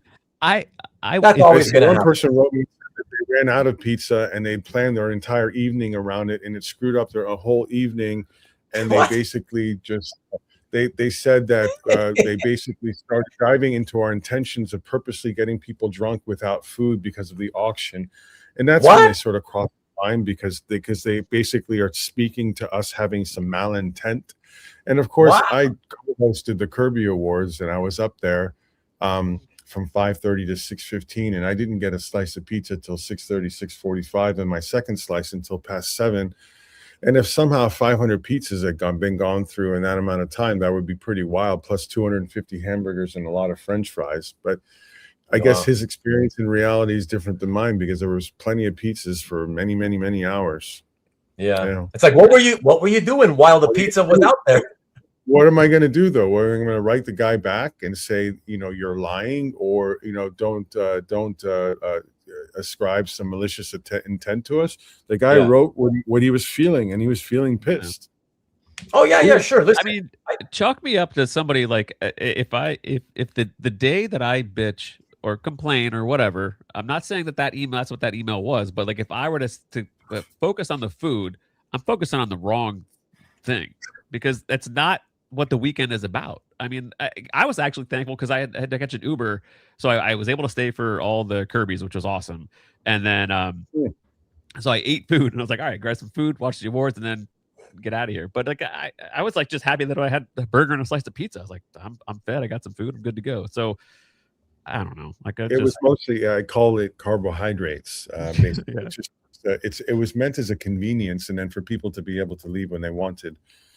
And it's all included in the ticket, which means either you feel like every single ounce of it is yours and it's your birthright, or it's an option. You can view it one way or the other. And over 1,000 people, you're going to get every viewpoint. So it actually it's very easy for me to manage all of this stuff. It really is. It's become I have a very, very clear idea. We really, really are trying to make it so that people have 3 to 5 amazing days there for like dozens of reasons that we don't even know. We just sort of create the environment for it. Yeah. So far, so good. 3 years in, I can say that we've been successful. 1 year, anyone can do. 2 years, draw a straight line between 2 points. Great. 3 years, onto something. And I was actually one of the people in the year 1 that I was like, look, keep the numbers like it is. This is amazing. This is such an intimate feel. And I was like worried. I was like, oh, if this grows too big, it's just going to change the vibe. And in some ways it's different. There's something very special about that first year, but it didn't feel, there was a different energy for sure. It was than year 1, but it was a good energy. So I could say Charles' trepidation, but had a similar result or feeling at the end. I just want to say that overall, as a whole, listen, with these events, any kind of event, what you were saying, Kasra, is for sure that guy who contacted you. I don't know who that is. Don't know anything about him.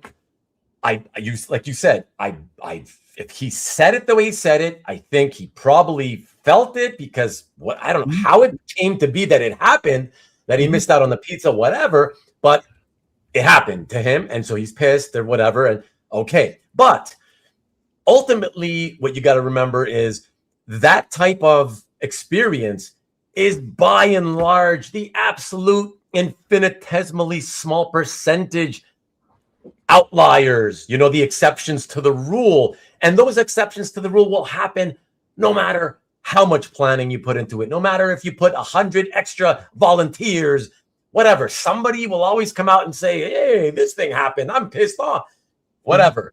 The important thing is that by and large, year after year after year, that's three. So it's two years, but 3 shows in the last 2 years, 2 calendar years. And what I can say for sure, thanks to the channel and doing the OAX review, is the sense that I've gotten from getting all the feedback is that not only was the show great overall for most people, right? The vast majority, but that's what it was in year 1. And in year 2, the sense I got was that it was even better than last year.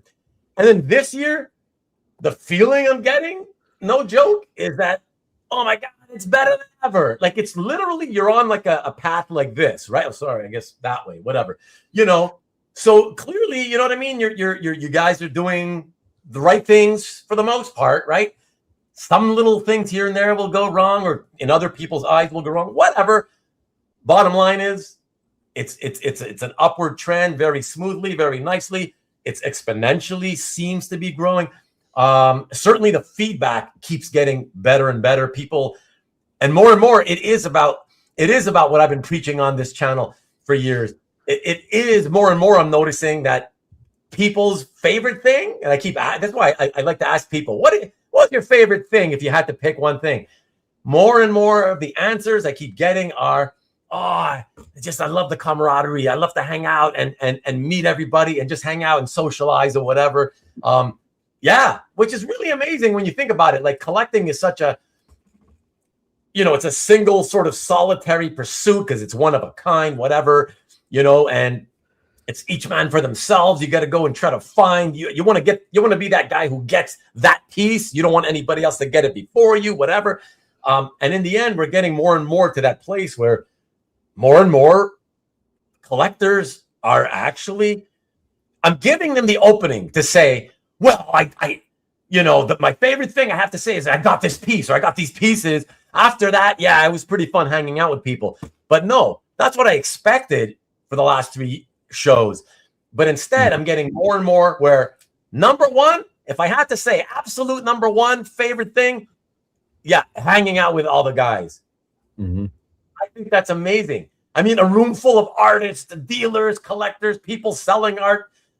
And more people are saying that's secondary to me just having a good time with friends that have like interests, I mean, I hope that that's not a bad thing, and that it doesn't mean that, they're getting to the point where they're no longer even spending money anymore, because you want them to spend money as the show promoter, right? But I think it's a good thing, Kasra. I think that's going forward, it bringing the hobby together, having this feeling of unity with so many people. I think it's a very important thing, and I think it's working good. I don't know. What do you think?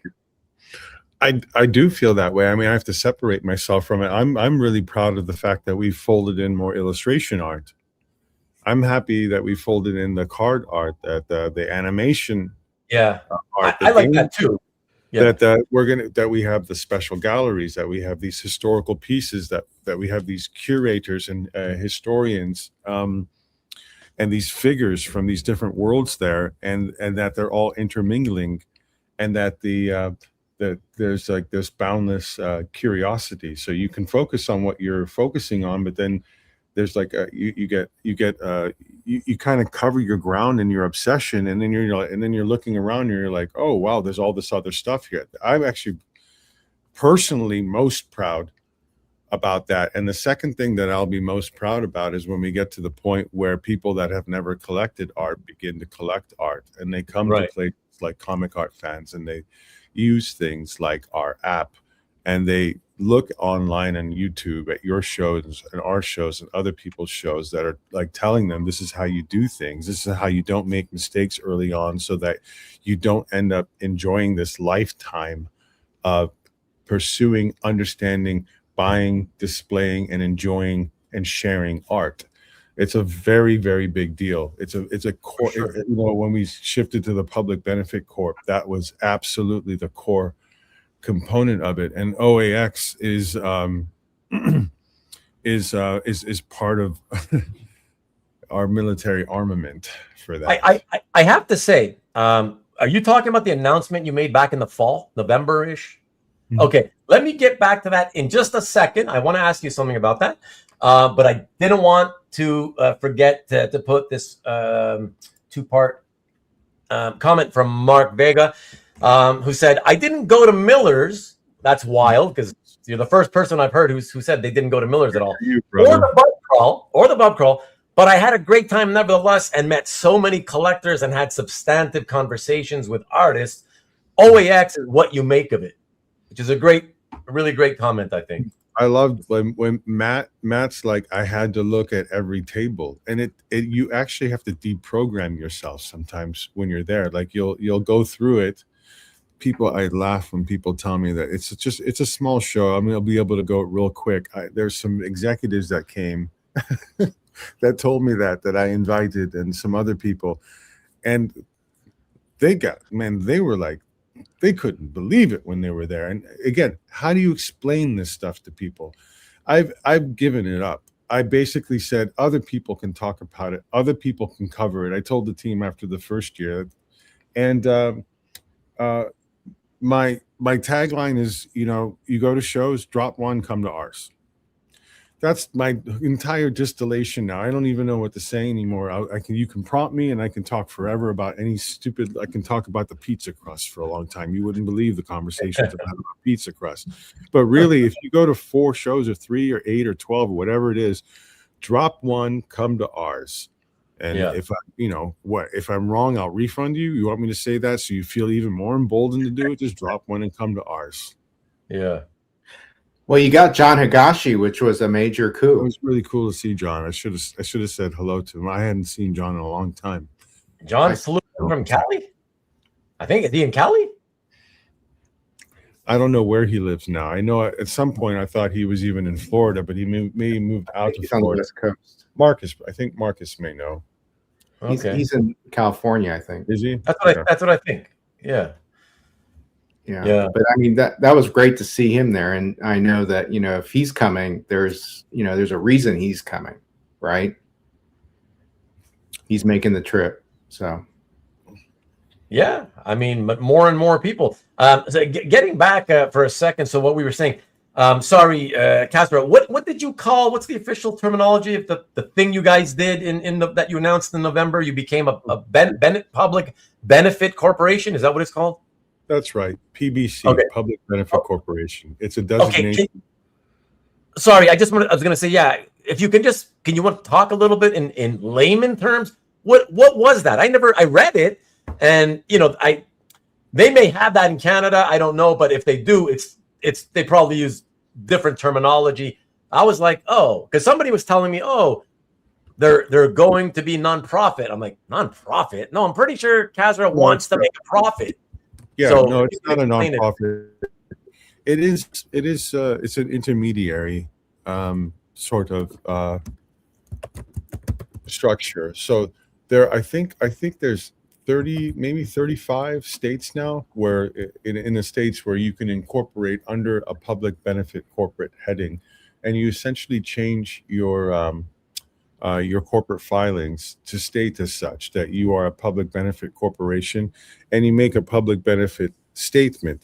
And there are some guidelines and sort of reporting that goes along with that, although they're not too strict. And essentially what it does is it says that you prioritize public good, whether it's environmental, whether it's social, whatever it may be, and that you take into considerations. But by definition, corporations are basically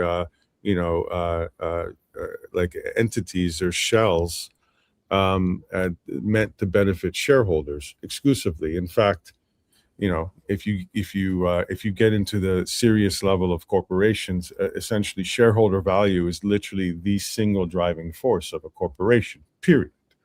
And the board of directors has the fiduciary and other responsibilities to make certain that shareholder value is attained, period. And everything is governed by that. And you can be a real SOB about that if you want to at a board level.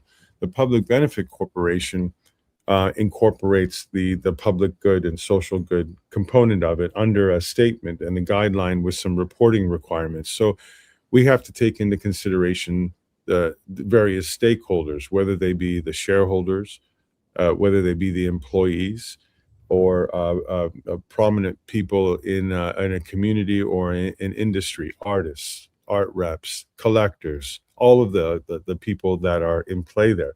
And under our statement, we basically have taken on a primary public good interest in promoting the narrative arts, visual and storytelling arts, and in educating and providing tools that enable both collectors, artists, and other parties. And as I said before, in essentially bringing the joy of collecting art to more and more people. So these are the things now that guide us and drive us. It's not simply profit. So we're not a profit, but we're not a typical for-profit either. And nonprofit even is sometimes a misnomer anyway. I don't even know if people know what nonprofit means. It doesn't mean that I can't pay myself exorbitant amounts of money if I'm a nonprofit. Mm-hmm. Yeah, I mean, CEOs of plenty of nonprofits have been chastised for paying themselves, mega millions of dollars or whatever, on a nonprofit corporation. Sure. But I guess my confusion still is there because, you mentioned something about and also even like the dealers and the art reps or whatever. I guess I'm not understanding, like, what business is it of yours, as you guys who own the company? Mm-hmm. Where's the connection between that and some art rep who decides to set up at the con? Like, what business is it of yours that like, what do you do for that? Like, it's business. One thing is business, and the only thing they have to do with your business is that they pay you to set up at a con. Okay. So that's why that's the disconnect. I'm not really understanding. So when we build out a virtual art con, right, and we let art reps set up at them and show works from their artists, are they benefiting from that or not? You mean virtual? You mean online? Because you just said virtual. Virtual. When we Comic Art Live, for example, our virtual art con, right? Oh yeah, right. Or Comic Art Fans itself and the galleries, and drawing more and more and more collectors to it. Right. The keywords and getting alerts. Right. Where you can follow people, you can follow accounts, and you can also get alerts for keywords. That doesn't that doesn't benefit reps, doesn't benefit artists, doesn't benefit collectors. When we spent a year building what we believe is the best web crawler in the world, Art Scout, and we spent $125,000 building out our app over a year, and now everyone that over 23 years where we built out a central hub for them to come to now has an app for free, and now has Art Scout that scours 250 websites and 400,000 art pieces and is giving you real-time alerts.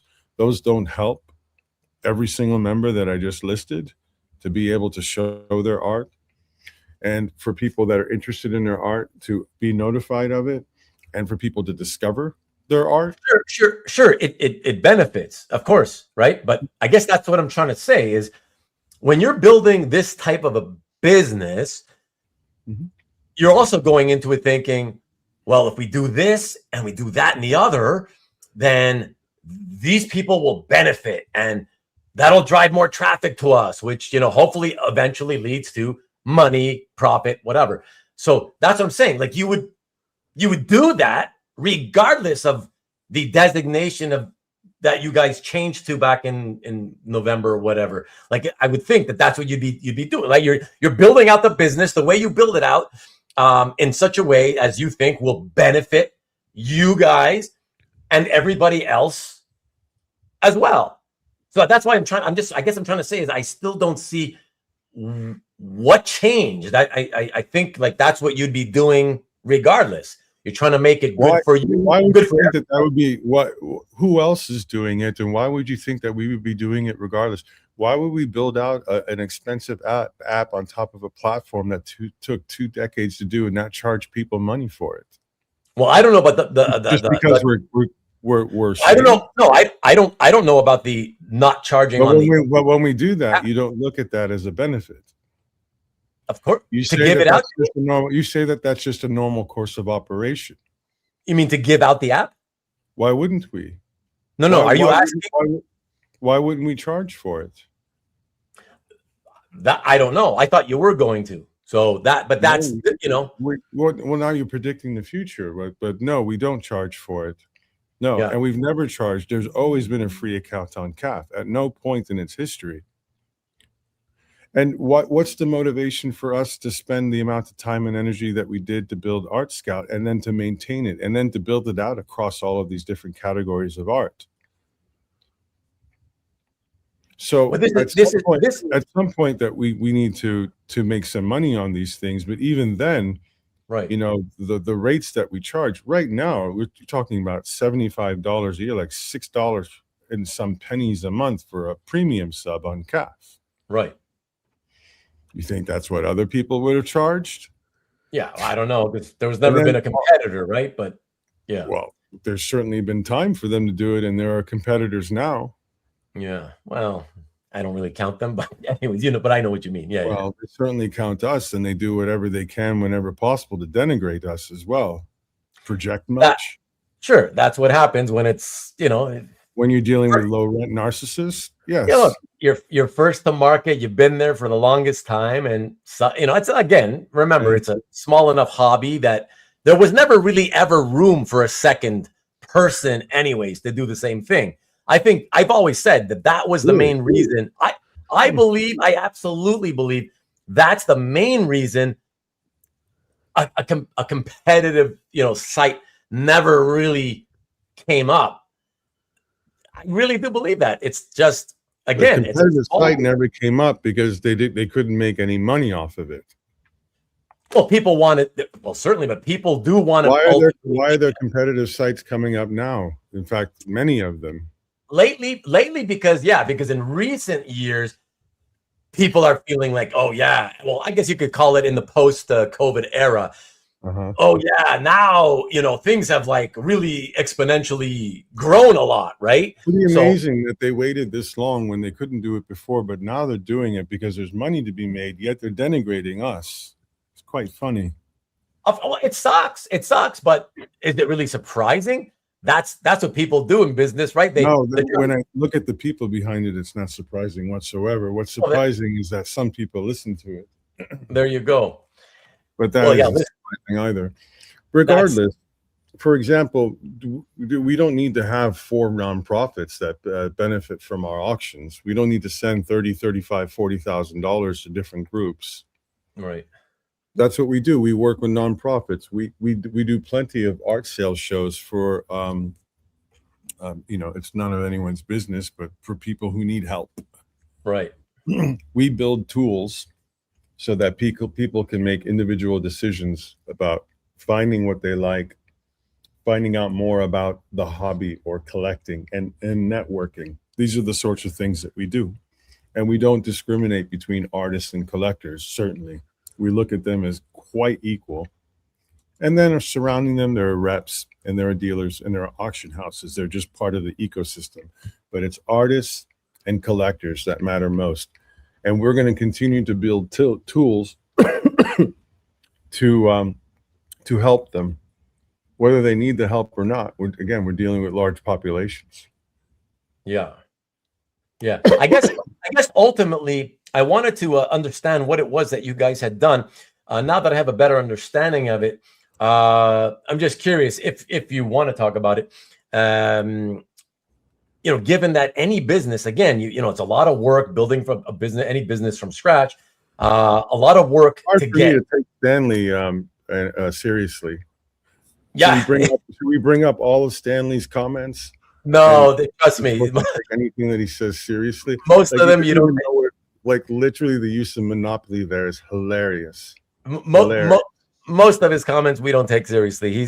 That's what he's known for. But that's the thing, is that most businesses, when you build a business, your ultimate goal is you want to build it out enough that it eventually becomes profitable. So I guess it's just a curious thing for me and anybody else interested in business, I suppose.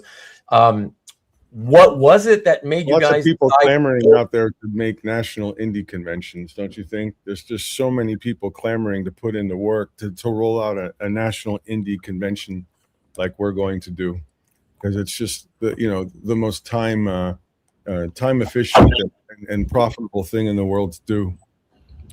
Build out indie cons? Yeah, I mean, just people have been waiting forever for someone to do that. I mean, because the opportunity, the business opportunities are so wild. Or you can look at things through a prism where, if you want to call it business analysis, you can, but there's a gigantic need in that space. This is where the most interesting voices have always been. They're completely underrepresented. Then you have this collector base who has rapidly gone through some sort of 25-year escalation in values in the pandemic, and because of all the collector bros and plastic entombed comic book loving freaks out there that are driving their money into comic art and all the other players. And you might want to go, well, hey, they're going to just ruin this for all of us. You're going to be drunk on the escalation for values for how long? How long? Maybe we should, be looking at other areas where we could be supporting creators, maybe even get back to the stories and the creators. And where's the place for that? The big two? It's in the indie scene. And the indie scene doesn't have very much money flow into it from an art collecting standpoint. So you have this interesting sort of conceit and idea where you could bring collecting money into the indie scene. So then you start to feel like you even have a responsibility as an organization, because you have access to a collector base, to drive them into the indie scene and then bring all of those stories out to the forefront just a bit more, do it under a brand, roll it out nationally like a music circuit, and then have those creators essentially partially patronized in a way that they've never been before financially, to create more stories while making the collectors engage with this great content and own art at a fraction of the price of your run-of-the-mill bullshit Bronze Age cover that no one gave a shit about until 5 years ago. So is that a business strategy, or is that a company looking through the prism of a public benefit? Right. It's the latter. Right. I get that now. I guess what I'm curious about is, first of all, I guess, there's quite a few of you involved. First of all, who was it? You who brought up the idea? Yeah, I even thought about CAF being a nonprofit more than 3 years ago, but it's so far along that would have been more difficult. Right. But sure, I brought it along. But I mean, CAF has conducted itself to a large extent in that way for its history. I just accelerated the hell out of it as we grew into other things, and rather than making all of those other things purely capitalistic endeavors, could have built OAX out as a subsidiary and sold it off to a company and made a lot of money. Right. Nah. Could have done many things like that. So we still like to move the company forward. I would still like to have a team. I would still like to not work as many hours as I do, and bring in some more people. And we're going to do things at the margins in order to do that. But they're not going to be, Ferraris and bullshit. Right. It's not going to be any of that kind of stuff. It's still going to be sort of platform enabling, rising water based activities. Right. And I got to ask, how? Bye, Peter. You leaving? Yeah, I'll take a good conversation. Okay. Interesting conversation about public benefit CAF. Good stuff. I'm going to drop off. Thanks, Kasra. Great to talk to you. Anyways, but thank you, Peter. I appreciate you coming in, man. We'll talk to you later. Okay, be good. Yeah, I mean, I should say that I brought it up, but it wasn't the hardest sell in the world, and it was all the employees, if you will, everyone associated with the company unanimously loved it, and the board unanimously voted for it as well. Yeah. Well, that was going to be my follow-up question, was like, how hard was it to kind of bring it to everybody, and like, were they all on board, or were people kind of like, some of them yeah, but some of them no, or like, how did that? Well, you have to understand it more. So you sort of have your business outlook and strategy, and like how you're going to build things out. And it's always, when I was even brought on, and I was interviewed by the board members and Bill, I said, if you want the SOB capitalistic CEO, I'm not your guy, and I'm not going to take the job. I was very upfront about it. That's just not the way that I conduct them. So I'm not even going to take a CEO role if I have to be a quote unquote, strictly speaking CEO. I've avoided taking CEO roles my whole life because I don't like any of that. But right. if that gives me the opportunity to steer and put in a direction that's a little bit more reflective of what I believe in, then it becomes worthwhile. And this was part of it. This was a way for me to like make if you will, a public proclamation, like a declaration, right? And to have it codified, to have it actually be part of our corporate requirement. Can it be reversed one day? I believe that it could be. Could we be acquired and someone remove it? Yes, all of those things are true. Yeah, but not while I'm around. Right. So and not that it's my business, but I don't know how much you talk about these things publicly or not, but I'll ask it, and if you don't want to talk about it, that's cool too. Is the idea at this point not to then build out the company as a whole, and in hopes of eventually maybe getting it big enough that maybe somebody comes in and wants to buy it?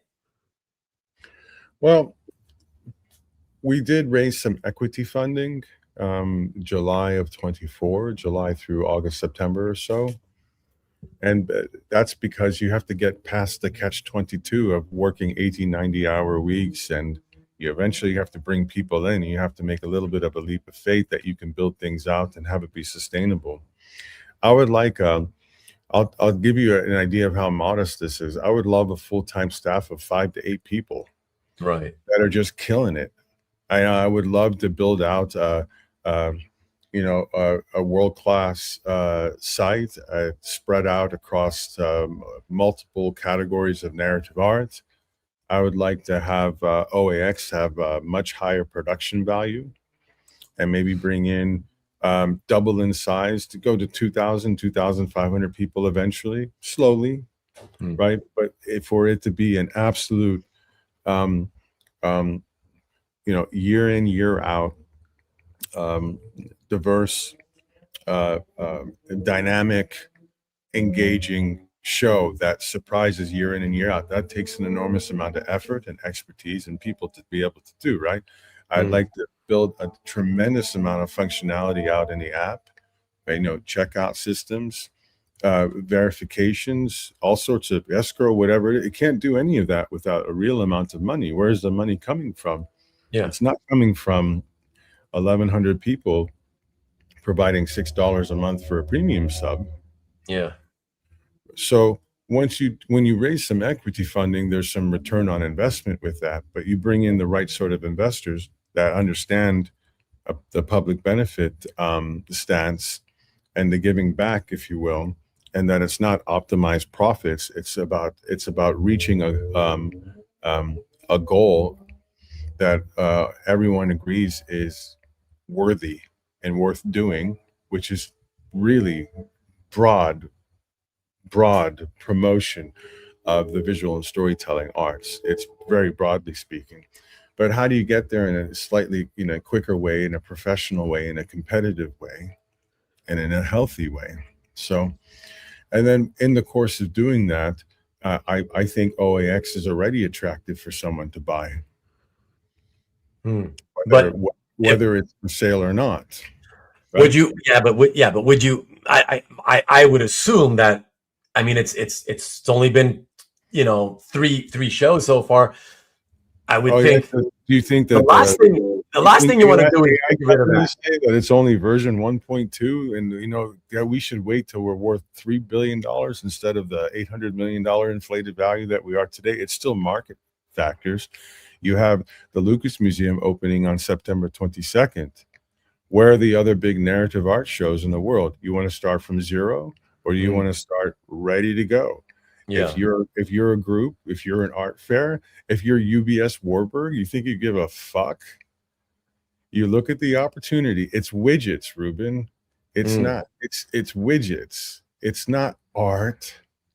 It's widgets. Yeah. It's today, tomorrow, XYZ, expertise, money, projection, boom, boom, boom, get out, blah, blah, blah. It's a mindset that I know fully about, that I reject. I can comfortably say that I'll just say we have an asset. But I know that asset within CAF and Collectors Network Holdings, PBC, and all the things that we're doing has a tremendous amount of value to us. Right. This is why I'm saying I can't imagine. Sure, the OAX is the thing right now, so to speak. I can't imagine that even if somebody did come along and say, "Hey, I'd like to buy that. What do you think about? We talk about you selling that to us." I can't imagine you'd want to at this point. Like that's kind of that's the thing right now, I would think. And I think I would talk about a piece of art that you don't want to sell, and we can go through the same process. Yeah. It's not any different. It really is, you know, it's not. Yeah, I know why we're doing it, and I know the effort that we put into it, and then I can put a business hat on, and I can think about when it would have more value and how little I would need to do for it to have more value. But there's also more risk as well. Yeah. On the other side of the Lucas Museum being open, when everyone is like, "Oh, this might be a big thing," all of a sudden the narrative arts become really interesting to galleries, for example, who are bankrupt with ideas anyway, who again have been milking the urban and graffiti and pop surrealistic scene for 20 freaking years. You know, they started off and, you know, they weren't moved out of their parents' house yet, and now they're taking erectile dysfunction drugs. They've been doing this shit for so long. And now you've got like narrative art for them to just like their locus to go flock into and make a lot of money on and bring their clients into, because it's widgets. Because who cares if that's $100,000 cover if you know that in 1.6 years you can reliably sell it for 175? It doesn't matter. It's a risk assessment. It's a widget, whatever unit you want to use. Okay. Right. So am I supposed to like analyze it against that and project out, or can I just use that as part of the motivation to do what we do and say, hey, maybe we want to do it, you know, and be competitively involved in it? Because we take an approach that might be different, let's say, for someone else. Right. And I can go on about this stuff. There's no real answer to your question. It's really not almost like any other commodity. Do we have any intention of selling it in the short or midterm? No. Can we predict the future? Hell no. Anything can happen in business, obviously. Just to follow up on that, Tom says, I hope OAX and CAF stay the way it is. Under new owners, it would lose its soul. So that's very nice of him to say, but again, and I love Tom, so it's not directed at Tom, but it's like we feel that way about everything. I feel that way about Pop-Tarts. Yeah. I hate that they're not the same. The cinnamon Pop-Tarts just are not the same as they were when I grew up. They changed the formula of Doritos. Yeah, they always change the formula on all our favorite snacks. Trust me. Yeah, I'm just saying. I'm just sticking with snacks just to have to make light of it. But people were worried when I came into CAF. People were worried when they heard you came in? Of course they were. Because they know what you've done in the past. No, because it was going to change. Well, people, as you know, are often scared of change, right? So, of course. Yeah, of course. The same thing. Again, it's really endearing when people worry about like OAX getting bigger. It's like a way of them expressing how much they actually enjoy it in a different kind of way. And I don't think that they really know what bigger is. And I don't, it's like if I gave them the numbers of year 3 for year 1, they would be like, oh, it'd be fucked up by year 3. And I think it's better actually, but what do I know? I'm only one person. I like I said before, I was one that was hesitant. Oh no, that was really nice of you to say too, Carl. Yeah, Mhm. but to me, it's like I understand that that feeling completely. But if there's so much intention wrapped up into this, there's so much effort and intention, and in the absence of that from our part, it would all fucking go to hell, and we'll be judged by that. One thing I to take it back, just when you talked about like the IC3 and expanding that and you know, looking through that prism, to me as you know, what am I, 46 years old, like where I'm at in comics is like reading some more indie type stuff, and that's where it's finding those voices. I don't monitor heritage auctions anymore. I don't do any of that stuff. The stuff that I'm looking at is newer voices, and that's what's fun about it. And at OAX, some people would call you a loser. I don't fucking care. Yeah, they call me like, that too.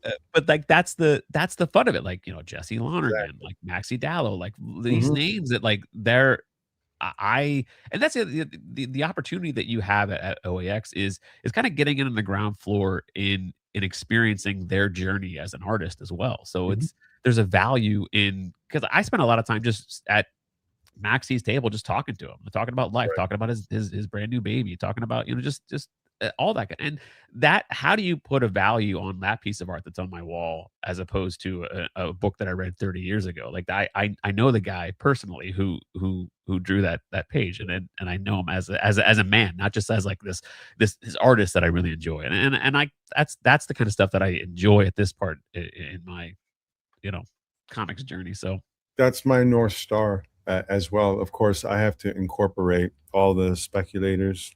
You know, I can see the market manipulation pretty easily myself, but it makes me chuckle. It's just part of the art world, and there is a draft from that's actually beneficial for other things if you use those draft wins in the right way. I'm right there with you. I think, but generally we're looked at as blue collar chumps. That's okay. I can afford this art, so that's fine. No, I get you. I'm right there with you. Yeah, there's different periods and stages in our reading, in our engagement, and emotionally, from the content, psychologically and otherwise, and that's all fine. I do know that people's collections, you know, real collections are reflective of the individual. And a lot of what we do when we collect is we're just displaying parts of ourselves. We're quite literally displaying. So, you know, consider that when you look at certain people's collections. And they tell you everything that you need to know. But it's also right. It's kind of where I started as a collector. I had a list of artists that I wanted in my collection, and like Jim Lee and the other names that I had in the collection. And then I'm like, you know what? This doesn't represent me in my, I mean, it checked off a box, but it didn't really do anything. It didn't represent you where you are now at that point, right? Exactly. Yeah, but checking off a box is just like getting past an insecurity as well. You need to check that box in order to get to what was on the other side of it as well. Yeah, so that's why I view it as insecurities related to collecting. That would be another endless. Yeah, but it's all part of the journey, and I'm thrilled with where I'm at right now, because it's much more rewarding than you know, the other stuff. Well, Ruben, it is inevitable, you know, CAF, suitors, whatever. Sure, it's inevitable, but you know, it can't. You know, very few companies go on for as long as CAF has, and we're growing now pretty steadily, and who knows what's on the other side of this year, next year, or the following year. Yeah, no, trust me, I know it's always hard. You can't predict the future or whatever, and trust me, I know all about that. Whatever happens, look, I've even had, you know, people kind of, you know, reach out to me, you know, friends privately, whatever, and then they kind of bring up, oh, CAF, and oh, what are they doing with CAF, and oh, do you think like what's going to happen, and whatever. And it's like, you know what? In the end, we can talk about this for many more hours, but I say they're going to do what they're going to do. I said, I don't talk to Kasra every day. I don't know what's in his head every single day. I go, but you better believe right now, the company, I think for the hobby is much better today than it was just 3 years ago or 4 years ago, whatever. So for now, enjoy it. It's things are getting better. I think the hobby is getting more fun for more people. Just don't worry about the future. Whatever happens is gonna happen anyways, right? Like as far as CAF as a business, whatever's gonna happen is gonna happen. I go, even they probably don't know what's gonna happen. So who cares? Don't sweat the small stuff. Whatever happens, happens. But for now, just enjoy what it is, and that's it. So that's kind of how I look at it. I think that's the best way to look at it. Maybe I don't know. Maybe I'm wrong. I don't know, but that's how I look at it. So. And that, that's why I tell people that, Big Phil, what up? Been a long time you haven't been by here, dude. Yeah, so that's how I look at it. But yeah, I know it's been a long show. I think we should wrap up, and I know especially not only are you exhausted, but mind you, Kasra, you're exhausted all year long. But Carl, you as well. Obviously, I know Sunday nights are tough. Monday morning's coming quick. Yeah. Monday morning's coming quick. So I think we should wrap it up here because we could keep talking for a long time. You know how it goes. Yeah, I feel more awake now than I did when I came on. But I appreciate both of you guys dropping in, especially you, Carl, for hanging out. As soon as you came in, and you've been here ever since. It's been like so many hours. So I appreciate that. Even though you came in late, that's all good. And Kasra, thank you for coming into the studio this time. I appreciate it. And every year when you guys do this, I love to do this because, like I say, I tell everybody it's like the whole OAX thing is just, to me, it's like an extension. It's a live in-person extension of what you guys were doing with CAF Plus for years, what I've been doing for the last 4 years with this channel. And yeah, so that's what I keep telling everybody. I keep beating the drum about, man, you step into this hobby, you want to have some fun. First things first, get to know people. How do you get to know people? Hang out on these channels. There aren't many of them. Pick whatever ones you enjoy, watch them. That's it. Get to know the people by comment in the live chats and stuff. That's how a lot of these people get to know each other, right? And then once you do that, you're gonna want to end up meeting them in person more than likely. And there you go, you hit OAX. Yeah, like I said, it's an extension of what we do here, socializing online. So I appreciate the more I appreciate most about your channel is the long form discussions. Cool. Funny because so many people complain for so long, dude. Oh my God. It's just, there are things that happen in long form, open-ended discussions that just can't happen any other way. I know. I appreciate you saying that. Thank you. I wouldn't want to do it. Let's get back to talking about pizza crust. Let's do it. Let's do it. Carl, good to see you at OAX as well. I appreciate it, dude. Maybe I'll see you next year. Not sure, with the political situation. I don't like crossing the border much anymore, but we'll see. Michael McIsaac says, fun show tonight. The guy's been watching all night and only waits until 5 hours in to tell us he was here. Michael, come on. And you were at OAX, dude. What's oh Michael my God. Doing up at 108? Yeah. Oh my God. I love OAX this year without a schedule. Good for you. Montreal Axe Max, eh? Loved all 3 OAXs, Scott says. That's awesome. Glad to hear that. Thank you, Scott, for being here as always. Roundly bounced around. I know. 5 hours is perfect. Well, not for me. Honestly, I would like to try to get more than 3 hours, Yeah. But long form discussions work best for this hobby. There you go, Big Phil. And thanks, fellas. What are you, DJ Big Parrot? What is this? What's that? DJ Big Parrot? A DJ. Thanks, Jeff. Appreciate you. And Mark Beeves been here all night, but Mark, I'm disappointed that you didn't pop into you were there at OAX again. You didn't pop in tonight. You said you'd pop in. I wasn't talking about the live chat. I was talking about in the studio. So I'm not going to hold it against you, but I am kind of upset because I'd like to have you in the studio. You've only been here one time in the studio, but whatever. Looking forward to OAX 2027. Very nice. A lot of people are already, and it just finished 2026. So that's wild.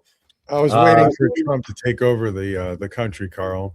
Yeah. It'd be easier. Exactly.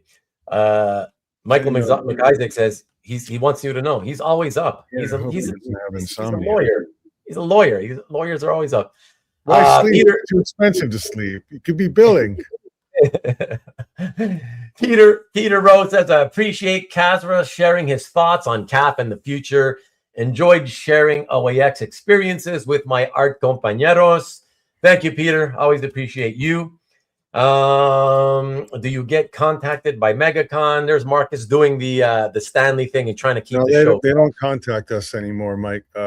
Marcus. They just undermine us every way that they can.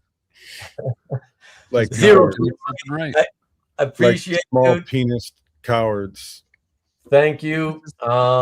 You seem like you had a full house. We did have a full house for quite a long time, but then a full house is 10 people. Once you saw it was less than 10 people, you could have popped in, but that's okay. That's all right. I don't hold it against you, like I said. Canada OAX is Cokes. That would be Cokes, not Cox.